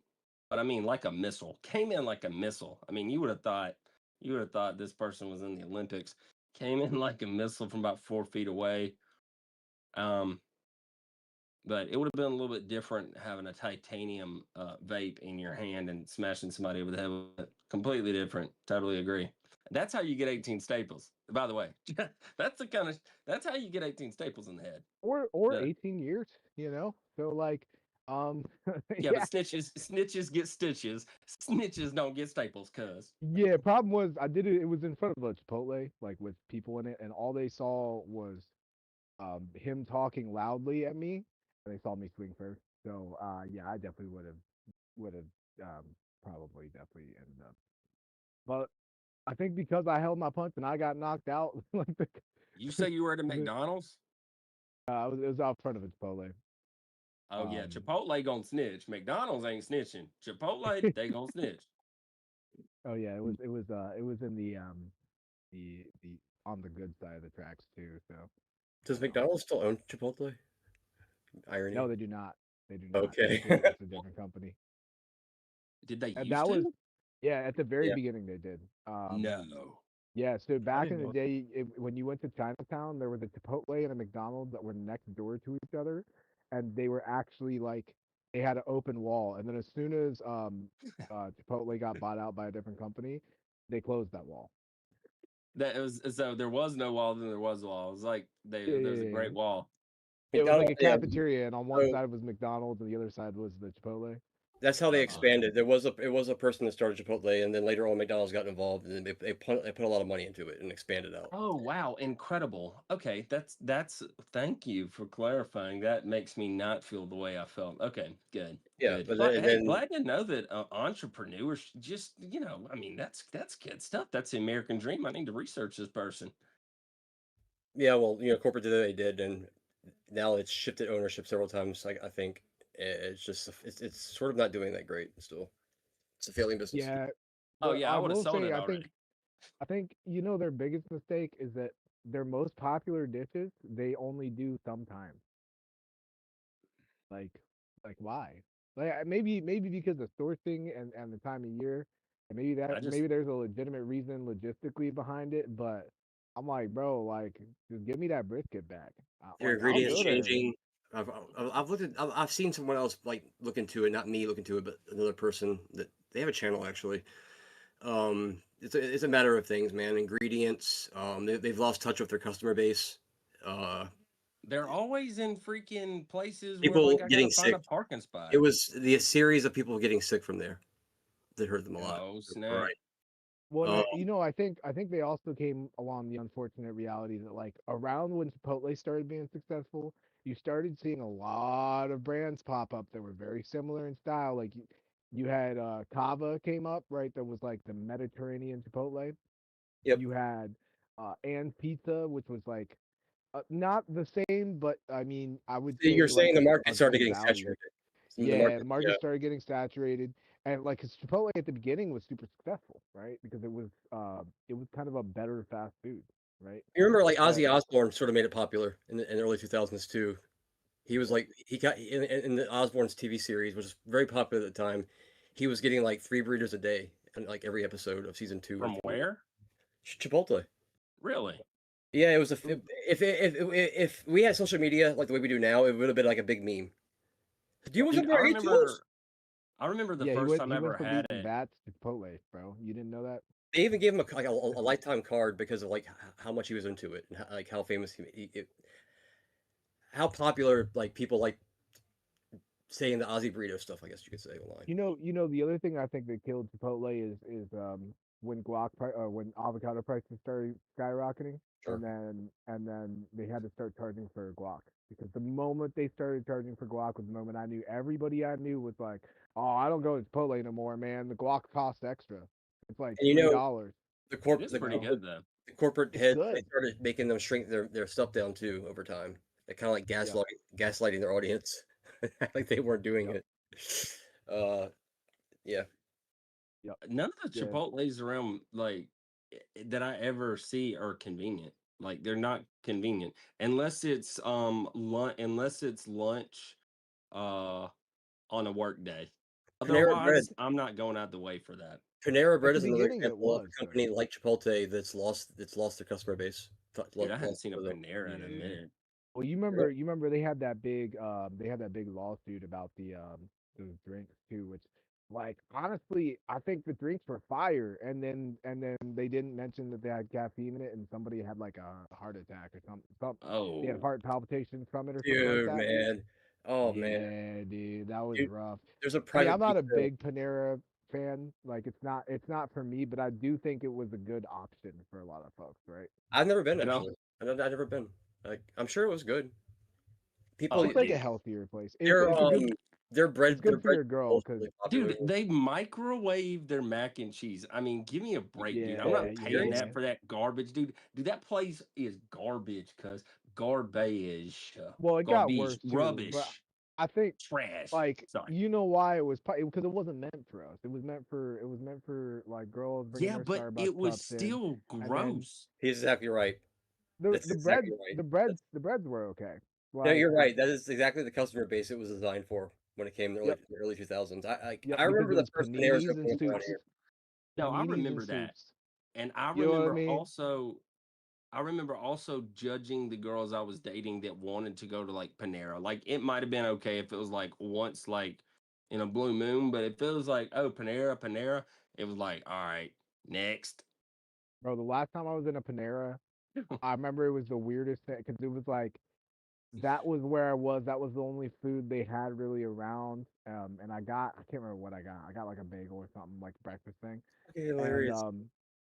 the guy there was a guy at the table who was like literally, I don't know if he was like, I don't know what was going on, but he was yelling at some girl over the phone. And I was like, y'all not gonna like do anything about this? Like I don't know, man. Like like this sounds like this girl needs help. And like I can't tell if it's his daughter, his wife, Bro, or you sound like a what, savage. I like that. bro. So yeah, so basically, I You called him the followed him. fuck out, and then apparently Effort. the whole time, like I guess they did do something about it because the cops were already waiting outside. So like they were just waiting for him to leave, I guess. And I guess I prompted him to leave because he didn't like being called out, and he talked a bunch of shit, but excuse my language, he didn't want to fight them because dudes like that they want to fight the girl, they don't want to fight a dude, Yeah, especially someone yeah. start calling out and stuff. But You I don't brought know, that man. So life, like cuz. that was all I remember about Panera was I was like I don't remember what the food was like. I don't remember none of it. I remember I think I had a smoothie and the smoothie was good or it was some kind of drink. And the drink was Honestly, good, but it wasn't good enough. And then it was this dude yelling at this chick on the phone, and I was like, I don't even care about none of this. I don't think I finished my sandwich. I think I threw that because like it's like how do you eat a sandwich and listen to you know what I mean? Like everybody else is just he was probably just hyped up on the caffeine in the drink that he didn't know about.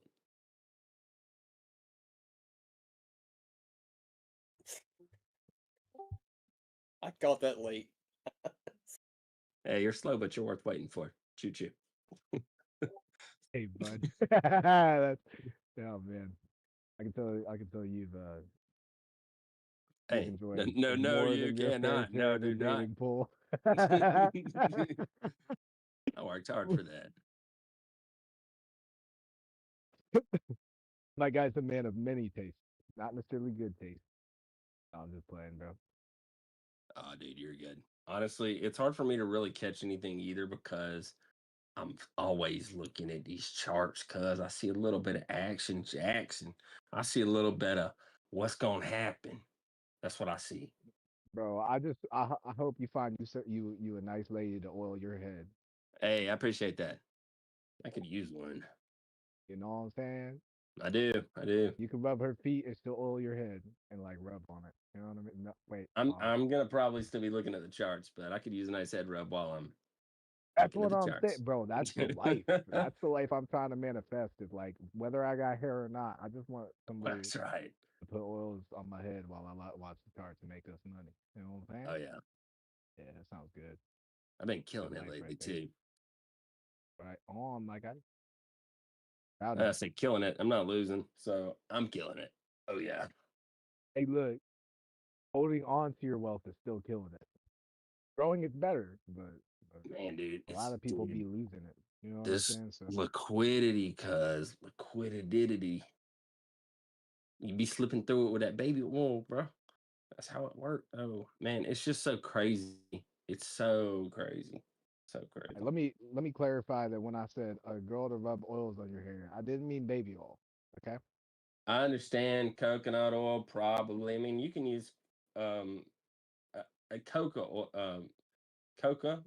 oil, right? Cocoa oil, and then but you could also use coconut oil as a whatever it's called.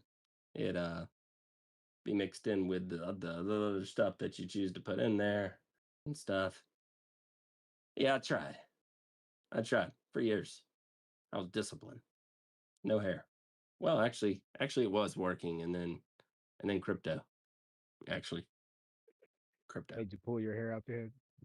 Oh, I didn't pull it out. It just fell out. I'm actually starting. Dude. I got gray in my freaking beard now. Like I got like, and like on like the hair on the side of my head. Like I'm seeing some gray, and man, I like you want to talk about something you earn, man. I earned that, bro. I Hey, earned that. look. It kind of Hey, makes me look. proud, to be honest with you. I ain't even gonna front. I earned that. You know how I know that the last three breakups were the right thing? My hair turned back the color it was before. Okay. Oh snap! But look, that's not their fault. That's you know I put myself in it too. True. Uh, That's the problem. yeah. It's like crypto. I put myself through this. I love the pain, baby. I love the pain. Yeah, the one girl it started. I mean, I was still in my 20s, and I was seeing gray hairs pop up all over my head, and I was like, oh nope, nope.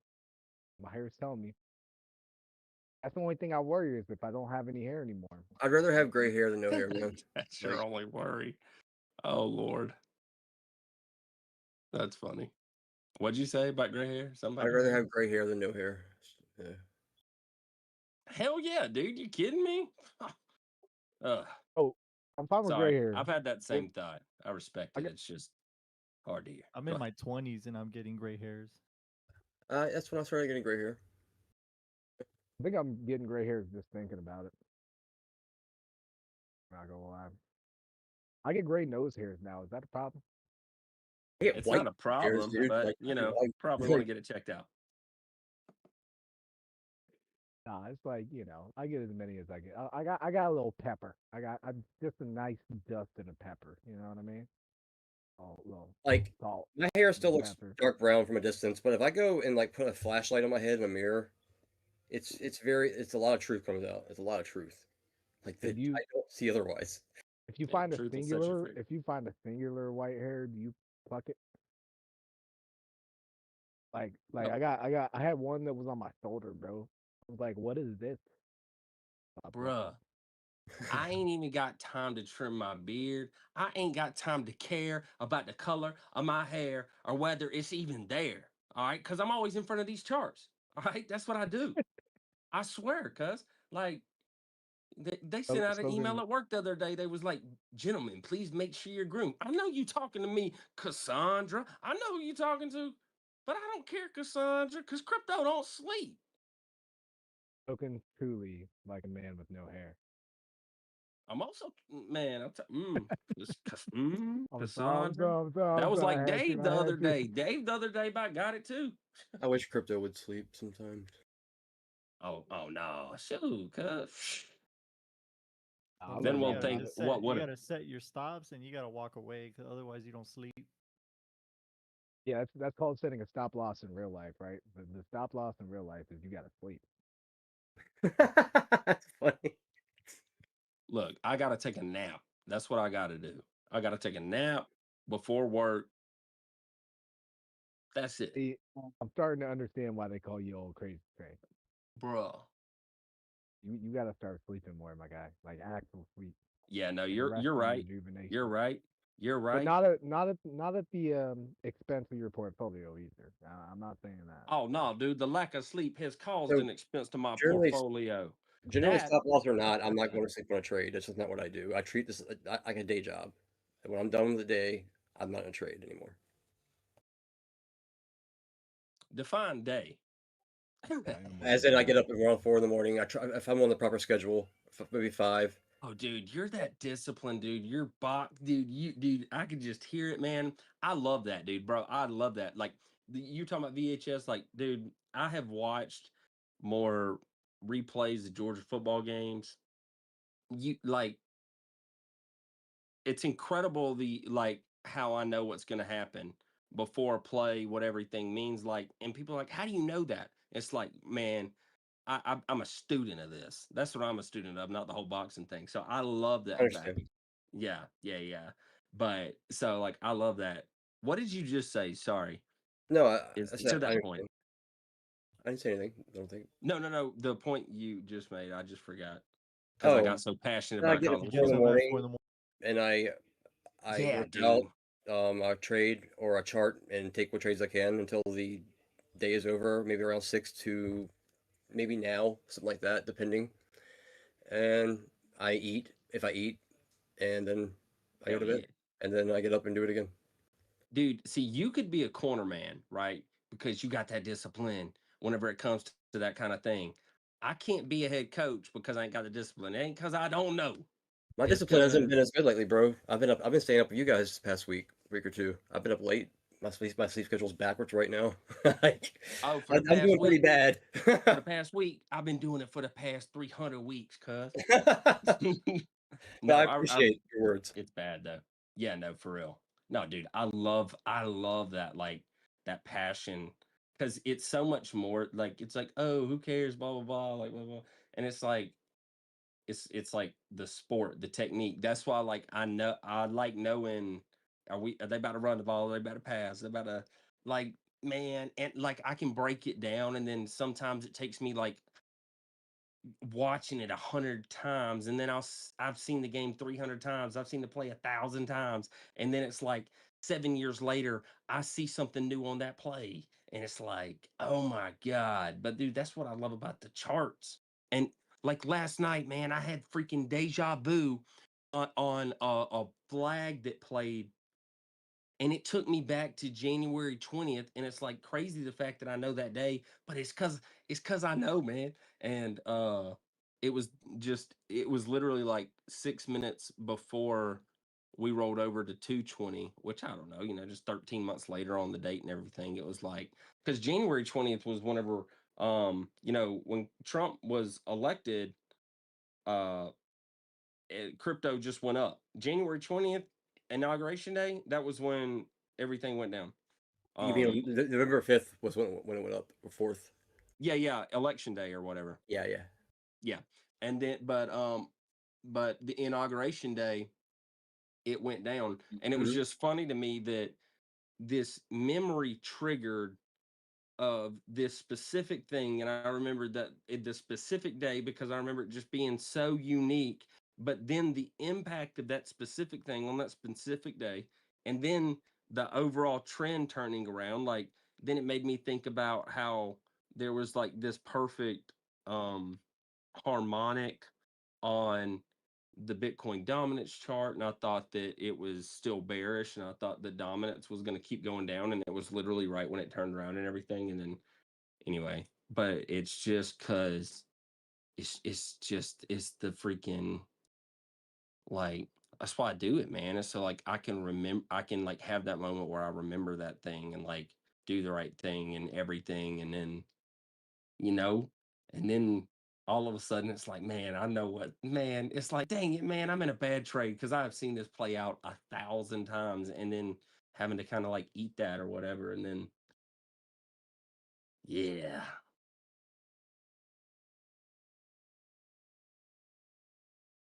And I don't replay. That's the thing too, is I don't have to replay. I ain't got a VHS, nothing.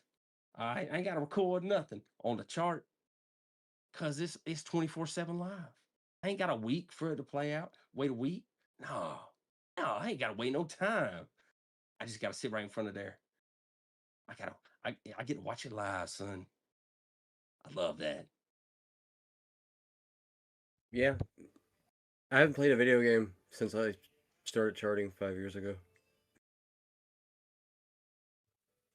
I wasn't even allowed to have video games when I was a kid. Probably another reason I'm kind of off the tracks a little bit sometimes.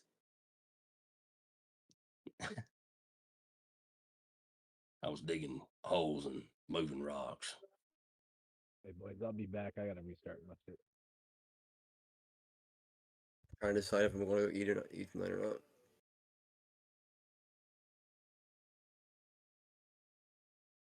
I'm hoping we eat some liquidity here in a minute. I really don't even care which way. I'm ready.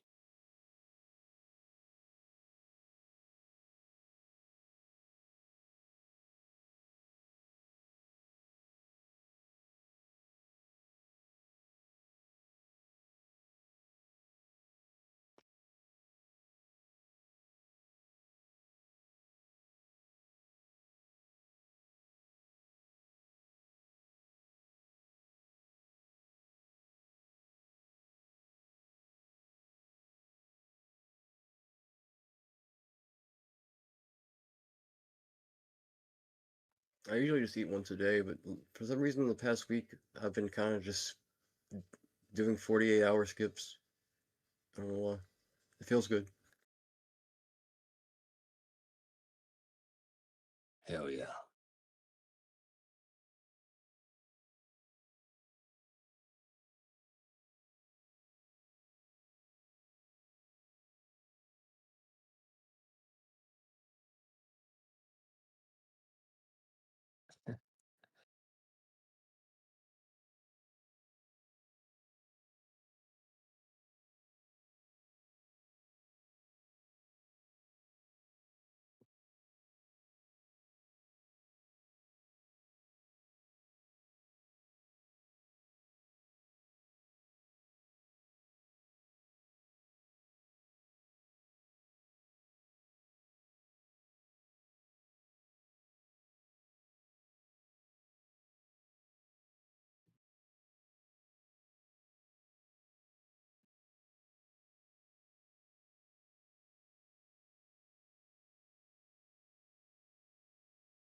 Does anyone have one? Does anyone have a CoinGlass Prime subscription? And also, does anyone plug into their API? Because I'm gonna be honest, I'm pretty tempted. Because man, dude, they got the numbers I need to build the reports that they don't have. Dude, if I could plug into that, does anybody have the Coinbase? I mean, excuse me, does anyone have the CoinGlass Prime and or the API plugged into anything? Hey, anybody? Hey, knock knock. Who's there? Nobody. Apparently. Hello. All right.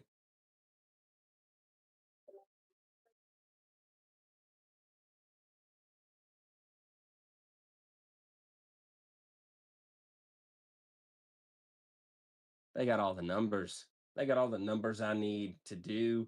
Dude, they got all the numbers I need to do all the things I want to do. That's the thing. It's crazy.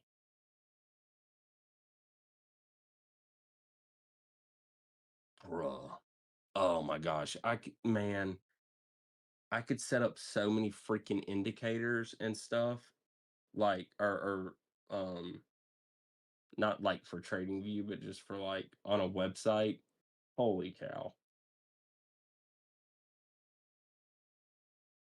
Holy cow. Maybe they already have stuff on here and I've never even checked it out. Oh, whoa. That would be wild if they actually already have this.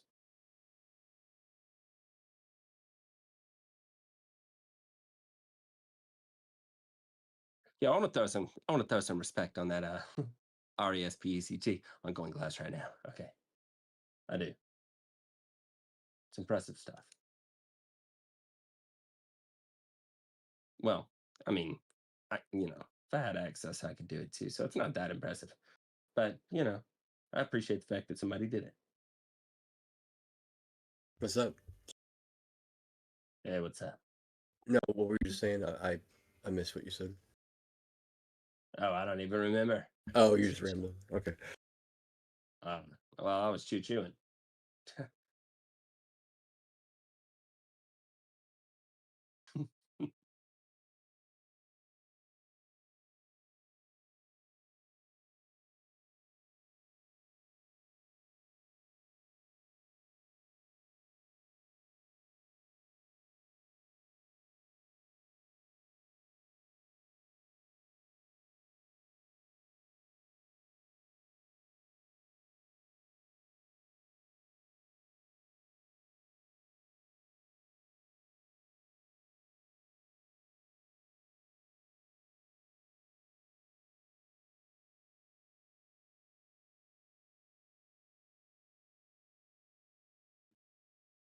It's like wild how easy it is to like make everyone feel it's crazy. It's wild how the market maker, the charts or whatever, everyone can feel so bearish. And the people that only long will even go short in those moments.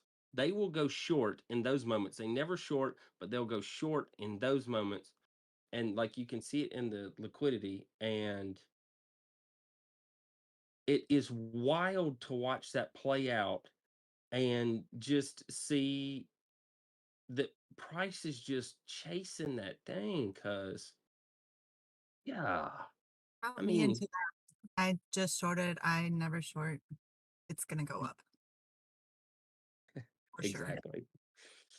Yo, thank you so freaking much for mentioning the thing about um liquidity on CoinGlass with Doge, because I think I knew this, but I forgot that you could look at other coins and stuff. I spent like 3 hours not looking at the charts, just clicking between CoinGlass, and then I was like, oh crap, I need to check my positions. Actually, I prefer Coin Inc. because it's aggregated, so you see all the exchanges. Okay. Oh, nice. Yeah. So it's like a whole different picture. Oh, maybe that's why CoinGlass added it. They were like, oh crap, we got to do it now. Oh, they have aggregated too now? I believe so. Where it has all the exchanges in one. I know I saw a lot of exchanges. I don't know if technically it was all of them. Yeah, Coin Inc. I mean, from what I understand, I could be wrong. I have not analyzed. Okay. Cool. From I what just I want to. kind of shows all the exchanges on one chart, so you don't have to. Yeah, dude.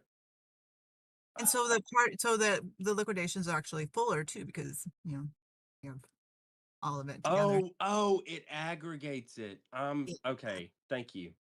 Thank you. Thank you. Welcome. Thank you. I prefer I red. listen. It's Same. just do what? I prefer red. Like it's automatically green. You can choose which color. Wait, Or where do you okay, so I went to Coin Ink and then I'm gonna go to it's just up in the top left. Like you have where you enter what coin you want, and then left of that it says like magma and viridis.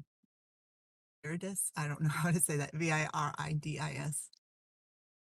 Parados. You'd probably be you'd probably be seeing that because that's what comes standard, but I switch it to magma. Coin Ink, just like .com. Yeah, Coin Inc. ANK. I think you Wait, might have to sign up to like, but all you have to do is sign up. You don't have to pay. Okay. I mean, that's not a problem. Yeah, I don't see it right off. I don't see it right off. I can find it. Oh, it's not a big deal. It'll be good to honestly click through this stuff. But are you not able to find the site itself, or Oh no, you're saying in the top left, but I don't see anything in the top left. I mean, I see in the top right, like a search bar. Oh, go to Scroll down. I'm on the website. I don't know if you were on an app. no, I'm on the website. Okay. Chart derivatives. Go to derivatives. Hey, attacking my language. Oh gosh, I should have just hovered it since it was top left. Okay, liquidation heat map or map? Heat map. Alright.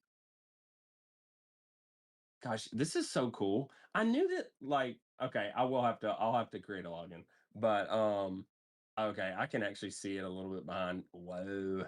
What?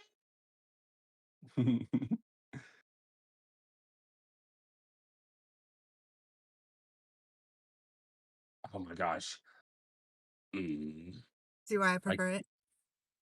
Oh no, actually not yet, but it's just I'm just so excited to be able to like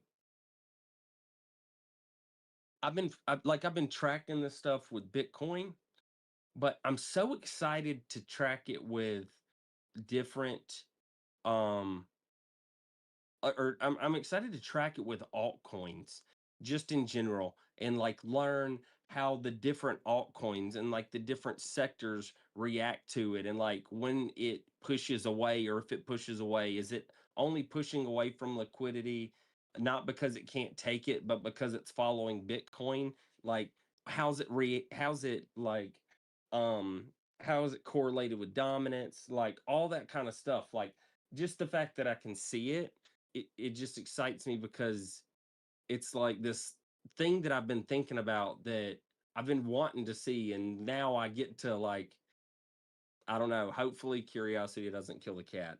That's right. I gotta always remember that. Curiosity Sometimes killed the the cat. more you know, like the more you know, like what wrecked me the other day, yesterday, I don't know what day, but is Doge, there's so much liquidity below, and Yes, yeah, there still is. Did you go to the order book? So I saw that after you mentioned it, and then I went and checked it out because I had to. And then did you look at the order book um for Doge I and compare literally those know levels? nothing about order book. Well, I so don't even know basically when they're you say just order book where you're looking. Like, are you looking at the one that's on your chart? Like, no. I was using it in CoinGlass.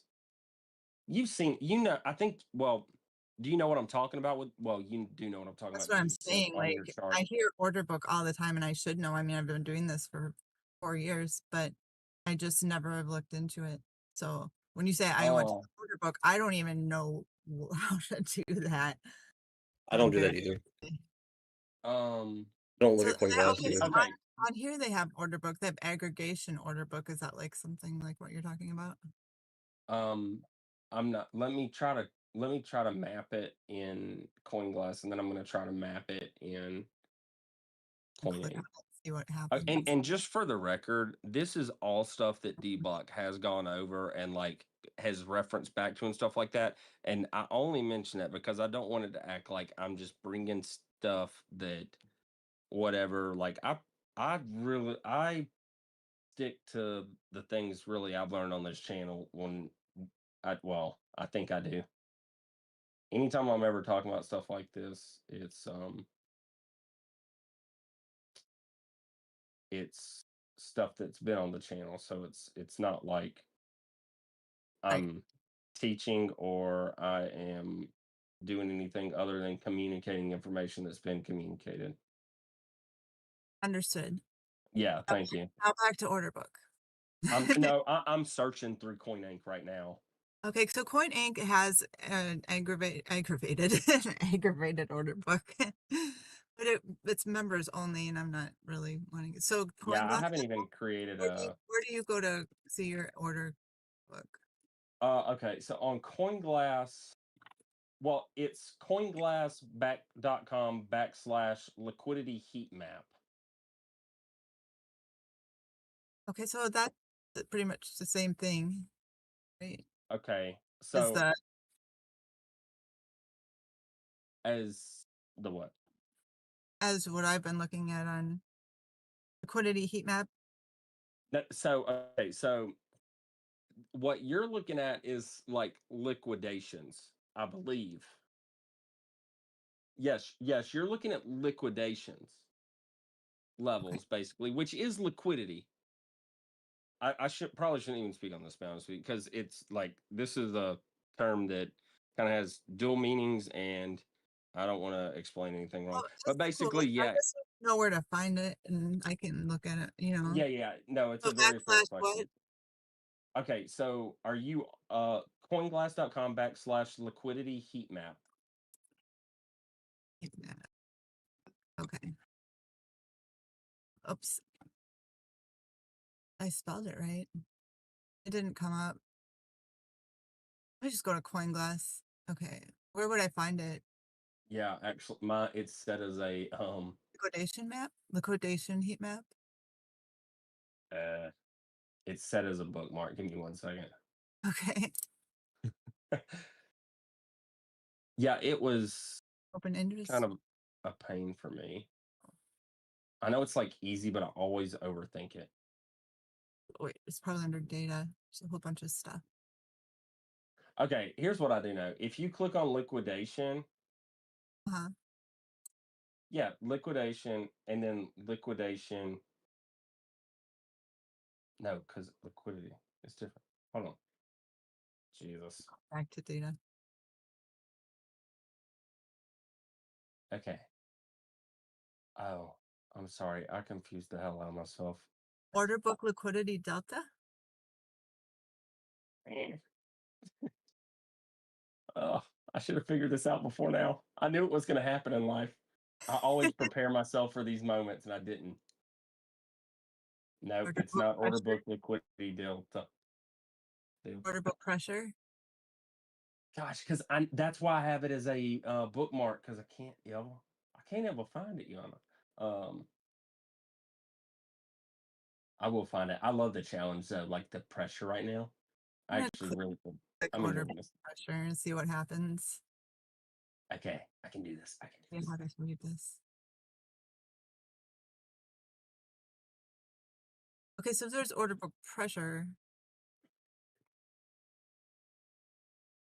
Oh, there's directions. That's good because I don't know what.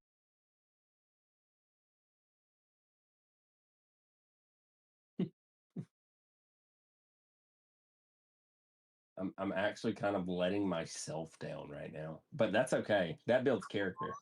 I'm just letting you know that builds character, so I'm okay with it. Order book pressure is cool. It shows where there's resistance.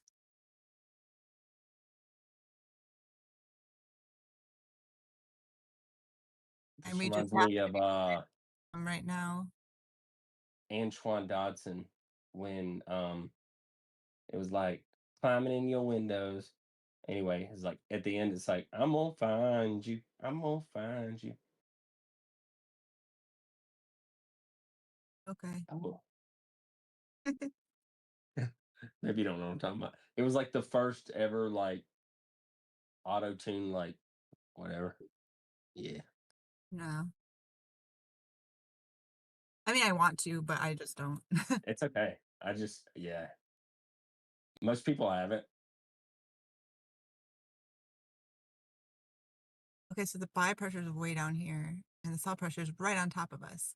This is cool. Wait, how'd you find it? Oh, am I in the right thing? It was under data and then order book pressure. It's got this red dot that was just blinking, like you have to click me, click me, click me, click me. It's the only one with a red dot that's like, it's like shrinking. Oh no, this is not what I was talking about. But yeah, I saw the red dot too. I Okay, clicked so on it. I still need to figure out order book. But I mean, you don't Crazy. need to do it now. I've waited this long. I can wait. But in the process, I found this cool thing. It's Start- just coinglass.com/liquidity heat map. That's what I typed in. Yeah. I'll try it again. I Yeah. like UID. Maybe www.com. Is there like a or anything? Nope, all one word. Yeah, it's not. I know that I'm spelling. Yeah, that's how you spell liquidity. Liquidity, not liquidation, liquidity. Yeah, LIQUIDITY. Correct. Heat map, one word. Yeah, that's nothing. It's saying 404 error. Dang it. www. Try putting that into Google. Try putting it in Google. Okay. We will solve this. That- Dang. I'll just put some We gotta space. figure out how to get to it. That didn't work. Okay. I'm gonna put find. So I don't have to. I get liquidation heat map. So it is like a liquidation heat map, but it says Binance,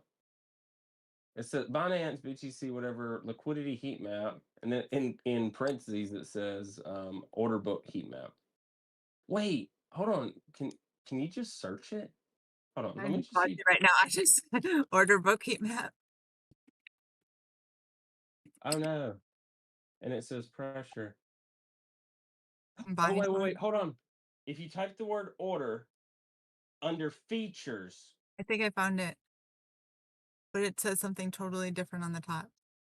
Yes. Does it have like Yes. I don't know yet.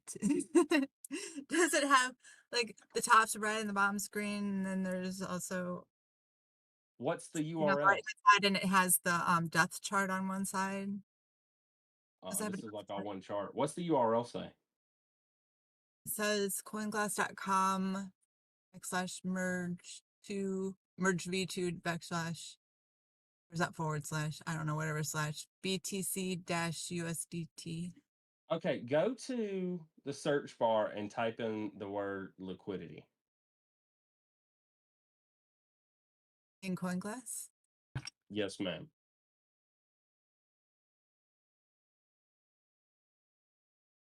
Liquidity heat map, order book heat map. Boom. Let's go. Okay. Let's go. Oh yeah, we're cooking. That looks like the Kiyotaka AI almost. What I'm looking at. Yeah, exactly. I need to get into that too. I just hadn't gotten to it yet. How it works. Okay, you see the bar at the top where you can drag it back and forth to make things lighter and darker? Yeah. Okay, so I'm on the 1 minute personally because I like watching the book live. But I've got it scrolled down right now to 114-ish.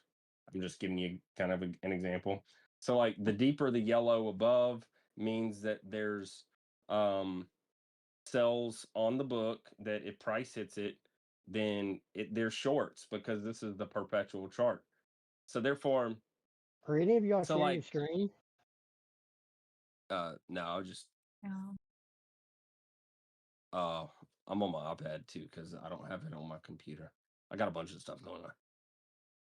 But so then you can hover over the yellow, and then you see the one above us at $68,092 is there's an order to sell 145 Bitcoin. I see it. So Wait, am I on like, the right thing? I think yeah, so. yeah, you are. You're on the right thing. In Okay. the basically like in the top, not in the top left, like ignore the ribbon at the top. And then there's like a little advertisement, but it says like there's a drop down for Binance, there's a drop down for time frame, and then it says merge level, and there's a slider. Yeah. Okay. So I posted the link in the free the voice chat, the bubble chat. Oh, nice. Thank you. I would have done that if it was the same. okay, so I'm on it. I was just confused because I would realize that that bar like goes from 68.95 to 87. So Oh anyway, yeah, so I'm on it the bar. So what? slides. It slides on both sides. So what am I looking at? So I have mine set to 0 to 114 currently at the moment, just for example. But like if they see like they just moved it. They just at $68,095. They moved. It was there was 145 sell like short, 145 Bitcoin worth of a short, and it just got reduced to 91. Okay, so it went from darker to lighter. Yeah, so it's not as hard. So like the more cells there are there, the harder it is for price to push. But sometimes they'll spoof price like that. So it's like sometimes whenever like you're getting chopped up, it's just people on this book right here just flashing yellows on both sides. And so like that's I come here to like not get chopped up lots of times. And like I'll use it for different reasons like that. But um and Dbloc has used it like strategically and stuff. I'm just saying for me, trading in general, like I use it to try to like stay safe or feel like there's buy support under me if price goes down. But it can be spoofed, so you want to kind of like see how long have they been there, you know, or and Right. all that So stuff. Yeah, you let kind of the get from there. level that longer goes backwards or whatever. But the point is that you can like flip it on here to Dogecoin. So if you flip it to Doge, what you'll see is that right where that massive liquidity level was that you were looking at on Doge, there's a massive buy wall right above it, protecting that position. Okay. Oh, it So looks different then, on this one. do what? It looks different. The bars are wider. Yeah, because one is liquidity where it's like people get stopped out or liquidation level of like where they get liquidated. But this is where orders are set. So like market maker will only like have so much to sell to like sell pressure down. Or maybe somebody has enough money to put enough buys there to protect their short that's like smaller or whatever. So like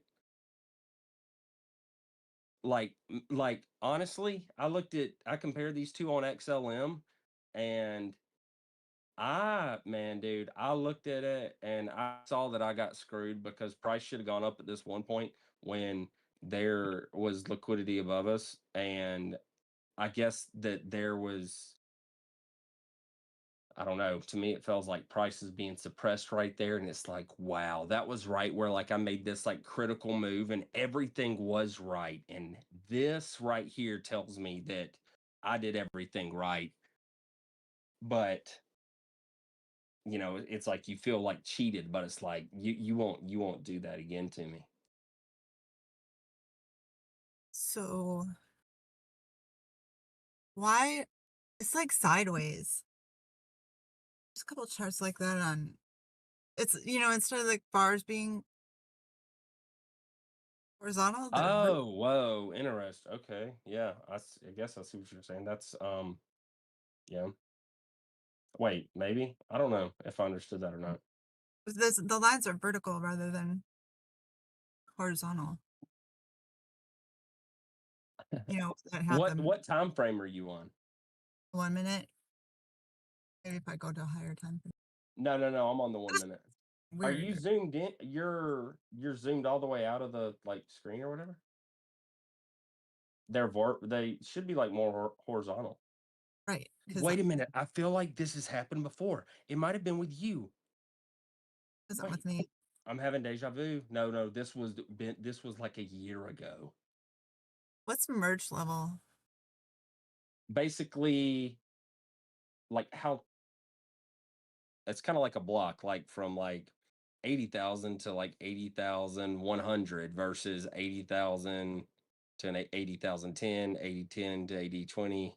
Kind of like, so you like kind of like shows you like bigger blocks, and you can either like have the blocks like bigger or skinnier. I prefer merge level 1 myself. I like to see exactly where that's at. I'm gonna post a screenshot of what I'm looking at because Yeah, do that. it doesn't feel right. I Okay. posted a link to the Kiyotaka website too, which gives you Oh. the same order book liquidity, but you can also stack other indicators on top of it. Yeah, dude. Sounds cool. I gotta use that. I gotta get that. Are you on Like, Discord? It's yeah, I'm on hilarious. Discord. I'm just posting it in meme chat. 'Cause it's Oh, easy. okay. Okay. Posted it. I don't even know where that is. General chat. Yeah, general chat. I don't see it. It's under the free the voice chat. Like Bubble. if you're watching the stream, you go to the little bubble. Oh, you're talking on about the top. bubble chat. Oh, okay. I started there. It does look wide. It looks weird. Yeah. Oh, you're looking at Doge though. Yeah. Yes. Oh my gosh. Is that just a Doge related thing? No. Okay, look. On the right-hand side of the screen, you can like the x-axis, I believe, or whatever it's called, like the price. Your up and down is your y-axis. You can squeeze the price and expand the price. So you're just kind of zoomed in right now. You want to zoom out. Wait, I lost which window I'm on. Like you click it and drag down. Like zoom out on your price axis, your y-axis. Okay, yeah. I just Yeah, but it's not. went Don't. to It's. Go ahead. Sorry. my window just disappeared out of nowhere for no reason. Wait, is this it? Oh, I found it. Okay, so what? Click the price on the right hand side and drag it down, and then it'll squeeze the price. So you can see more top to bottom, just like in TradingView.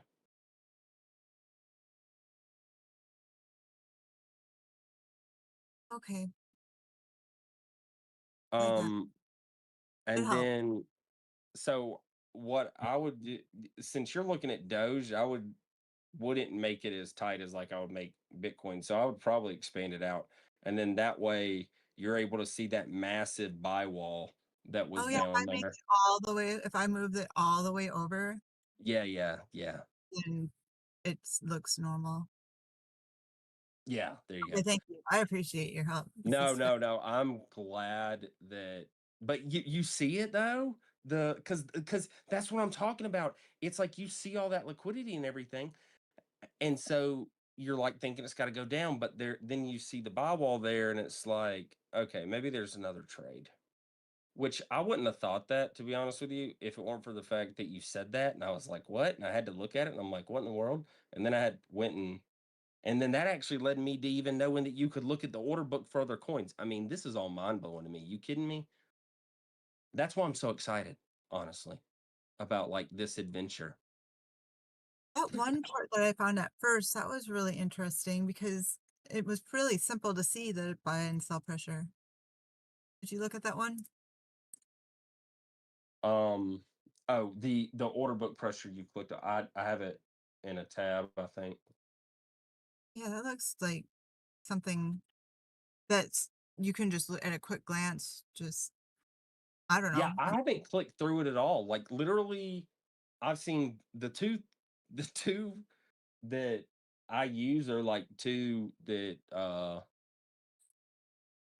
that Dbloc is used like I guess very like frequent enough, and I guess that was just kind of some of what I picked up or whatever. But this is the kind of stuff that interests me too. That's why I actually kind of want to get like an account. I want to be able to back into this API. I want to be able to pull all this information in myself and then create reports on my own versus I just want the data. God, dude, if I could just get the numbers at the back end of this machine, because this stuff's cool. And it How doesn't have to much be is their this. API? I really don't know. I Because just I was realized looking all at this that. today. I like using API access too, because I like to like pull data as well. And I was looking at that API, but I never like bought it because I thought at that point it was too expensive. Well, I don't. When AIon brought up about she saw the liquidity on Doge, I went and saw it on CoinGlass, which I don't remember like knowing that about like altcoins and stuff, that those numbers being there.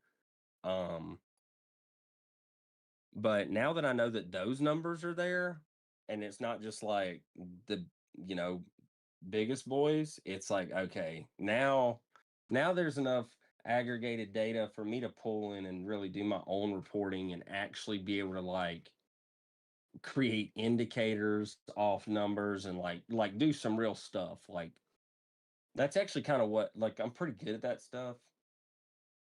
I just enjoy it. It's like a passion. But yeah, no, dude, AI, you like this, yeah, that whole rabbit hole it put me on, man. I'm so excited for all this.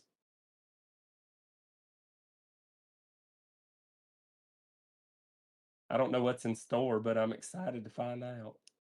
Yeah, but curiosity killed the cat. That's right. Don't get too excited. Temper your patience. Temper your temper.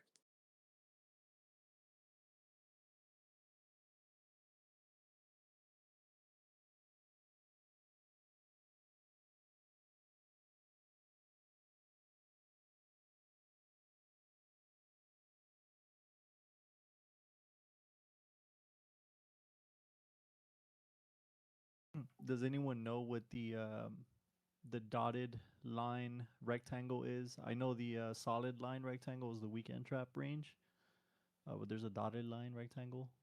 Is that like a potential expanded range? Usually, dotted lines are the least likely potential, but still notable. I think it's the bodies. It's basically the body of the candles, except for the vector. Prior to CME open, but after they trap longs and shorts. Hey, Could be big the- buy. You see what I'm saying? Hey, look, and like you can see that on the order book. I stopped talking because I got into longs because I was like, oh shit. Hey, you see what I'm saying? And then like then this is why I like yo straight up whenever it come across that order book on that ticker tape, like that is why I'm always here because I don't miss those, bro. I do not miss them. I see them. I'm here. I'm waiting for it. Like I will catch it out the corner of my eye. I'll smell it in my sleep. I'll wake up.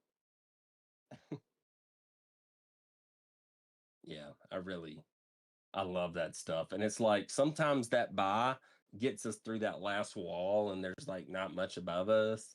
And then price just kind of like skips up. And then and then that's whenever you have those price pumps, but no volume. And that's why that whenever they say like, oh, whenever price pumps and there's no volume, it creates this fair market value gap and everything. But you can see it on the order book when it happens live, and I get to watch it come across the ticket tape. I mean, we in this, man. We in this.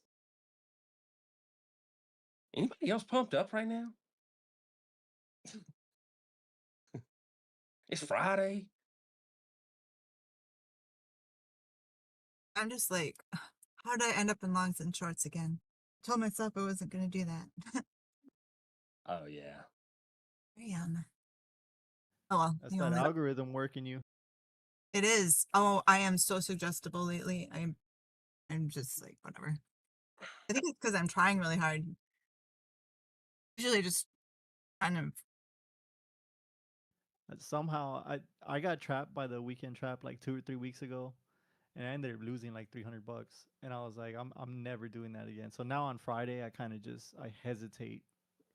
I'm like already ready to tell myself, okay, I'm feeling FOMO, don't act on it, because then That's that's when it usually the gets you. trap. That's when it gets you.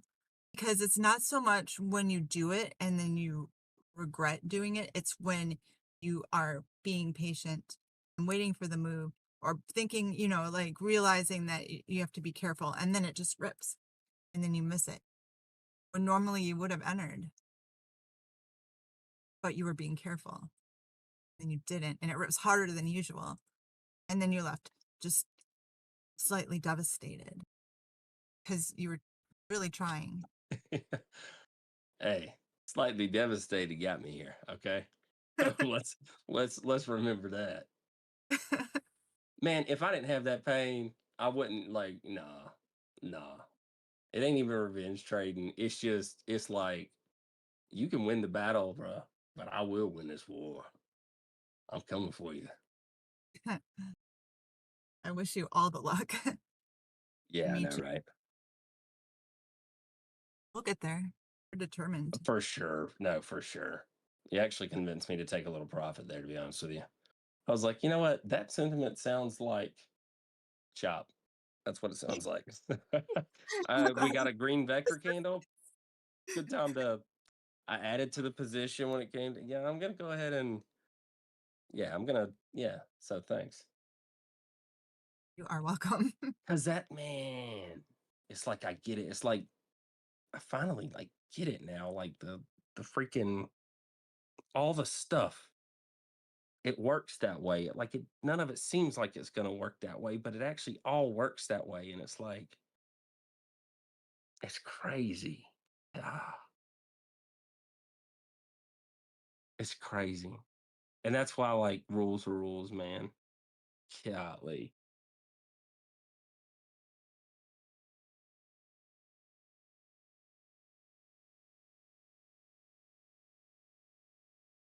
I think they tricked me again. I don't know. I have I a lot of. mean, it is the weekend, but at the same time, and there's liquidity below, there's liquidity above. There's, I just. but it It's looks. gonna do just enough to take me out one direction. Then it's gonna be the other right direction. That's what Nothing I'm wrong saying. with You're sitting out on Fridays. I've sat out on Fridays because I hate being trapped. Like that. That did not sit well in my stomach. I'm not trapped. I'm like right here. I entered my short right here. Entered my long about right here.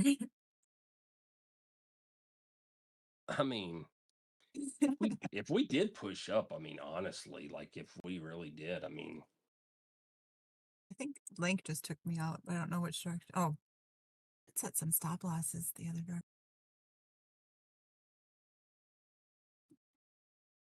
That might be a good idea. dang.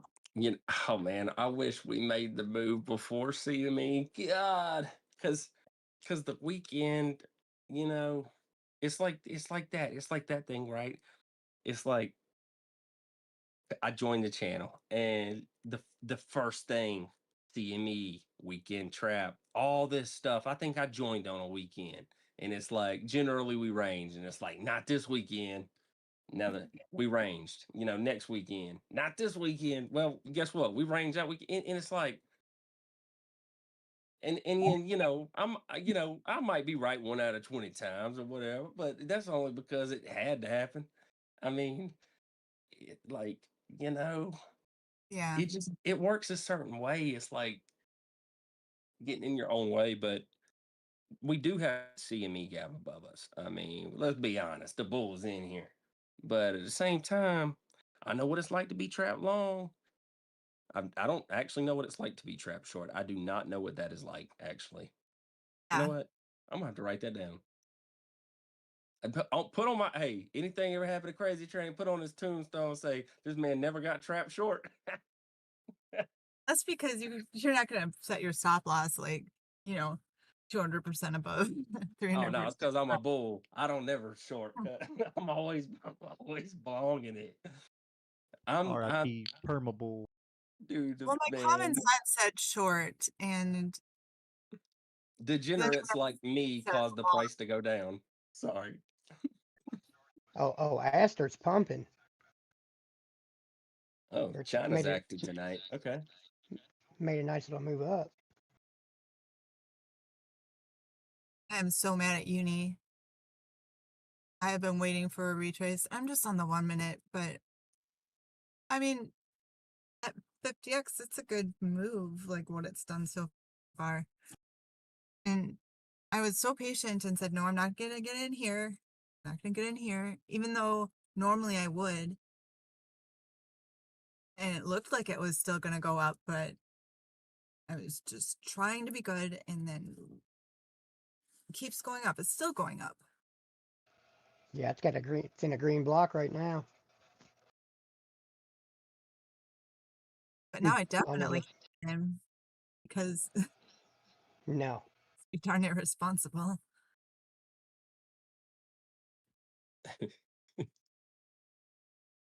Turn the chart inverse. I haven't looked at it. I'm just saying. Okay. Wait, it's not me. Click the wrong buttons. Alt I. I hit Windows Yeah, I. Aster Nice. bumped right off the support line on the 15-minute. Oh my goodness. I still want to get in. Oh. Words. Wait, whenever you inverted it, did you want to short it? Oh, you know what? My mind forgot to flip it around. Okay, you make a good point. Okay, so you have bias. So you have bias. Apparently I do. Yes, dude. Dbloc, dog. That's all you, coach.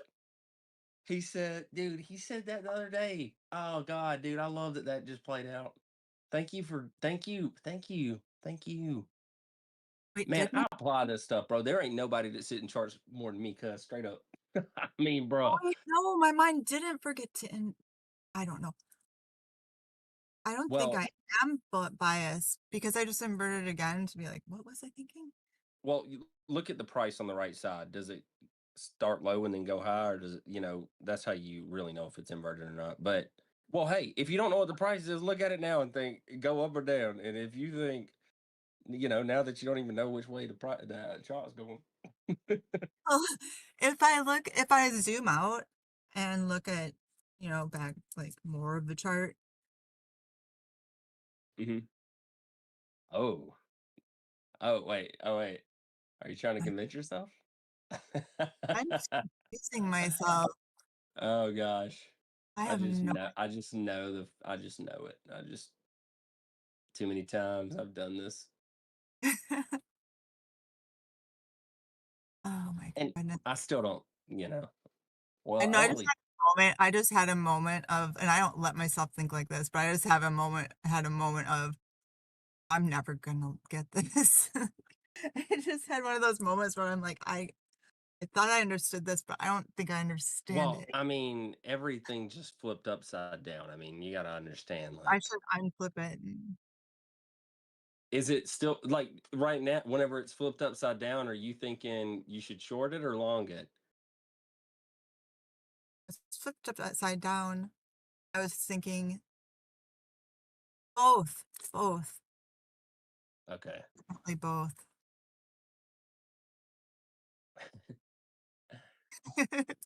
I'm just flipping it back. I The more I look at it, the more it's both. Oh, wrong button. There. I'm putting I it back. know I don't really trust the little pump I'm getting on the alts I'm trading right now. But then again, I mean, I got a little bit of bag in there too. I mean,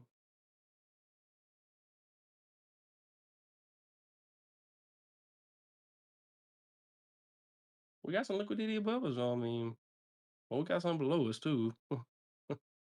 Well, on everything but Link, I'm good either way. Oh, on ETH I'm just long. Are they That's gonna what go ahead and free the trap longs now, or are they gonna wait a little bit? I mean, what are they gonna do? I mean, who knows?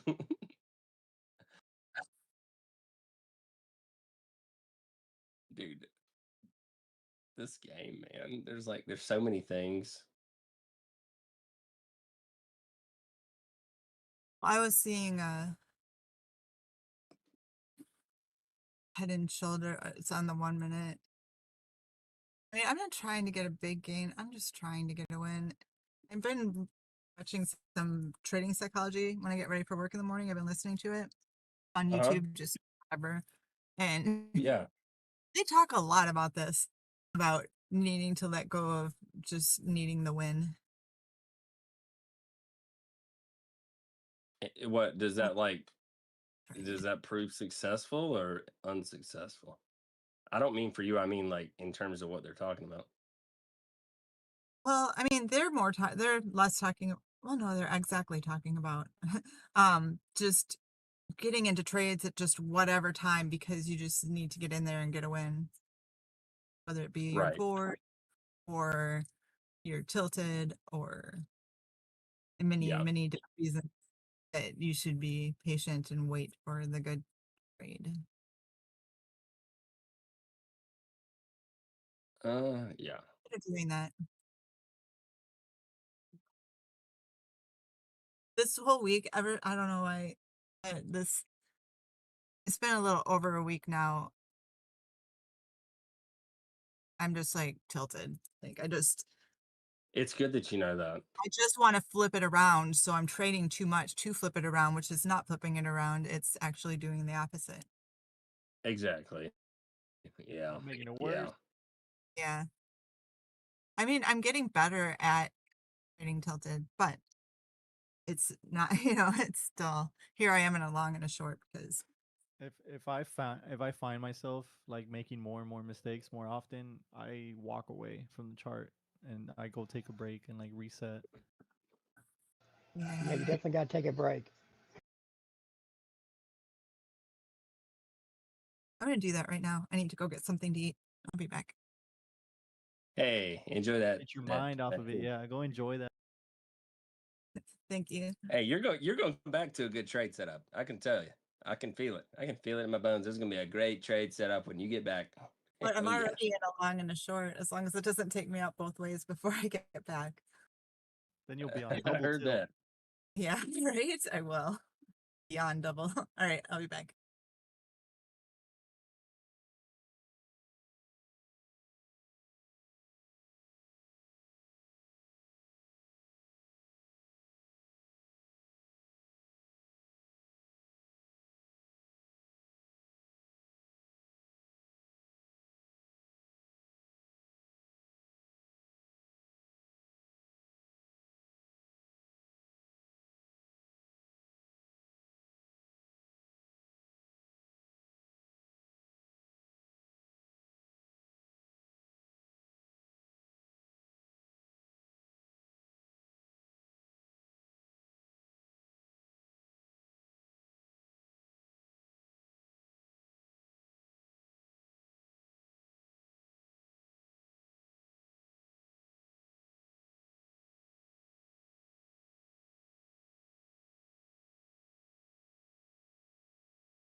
Quick reset, fam. We'll be right back.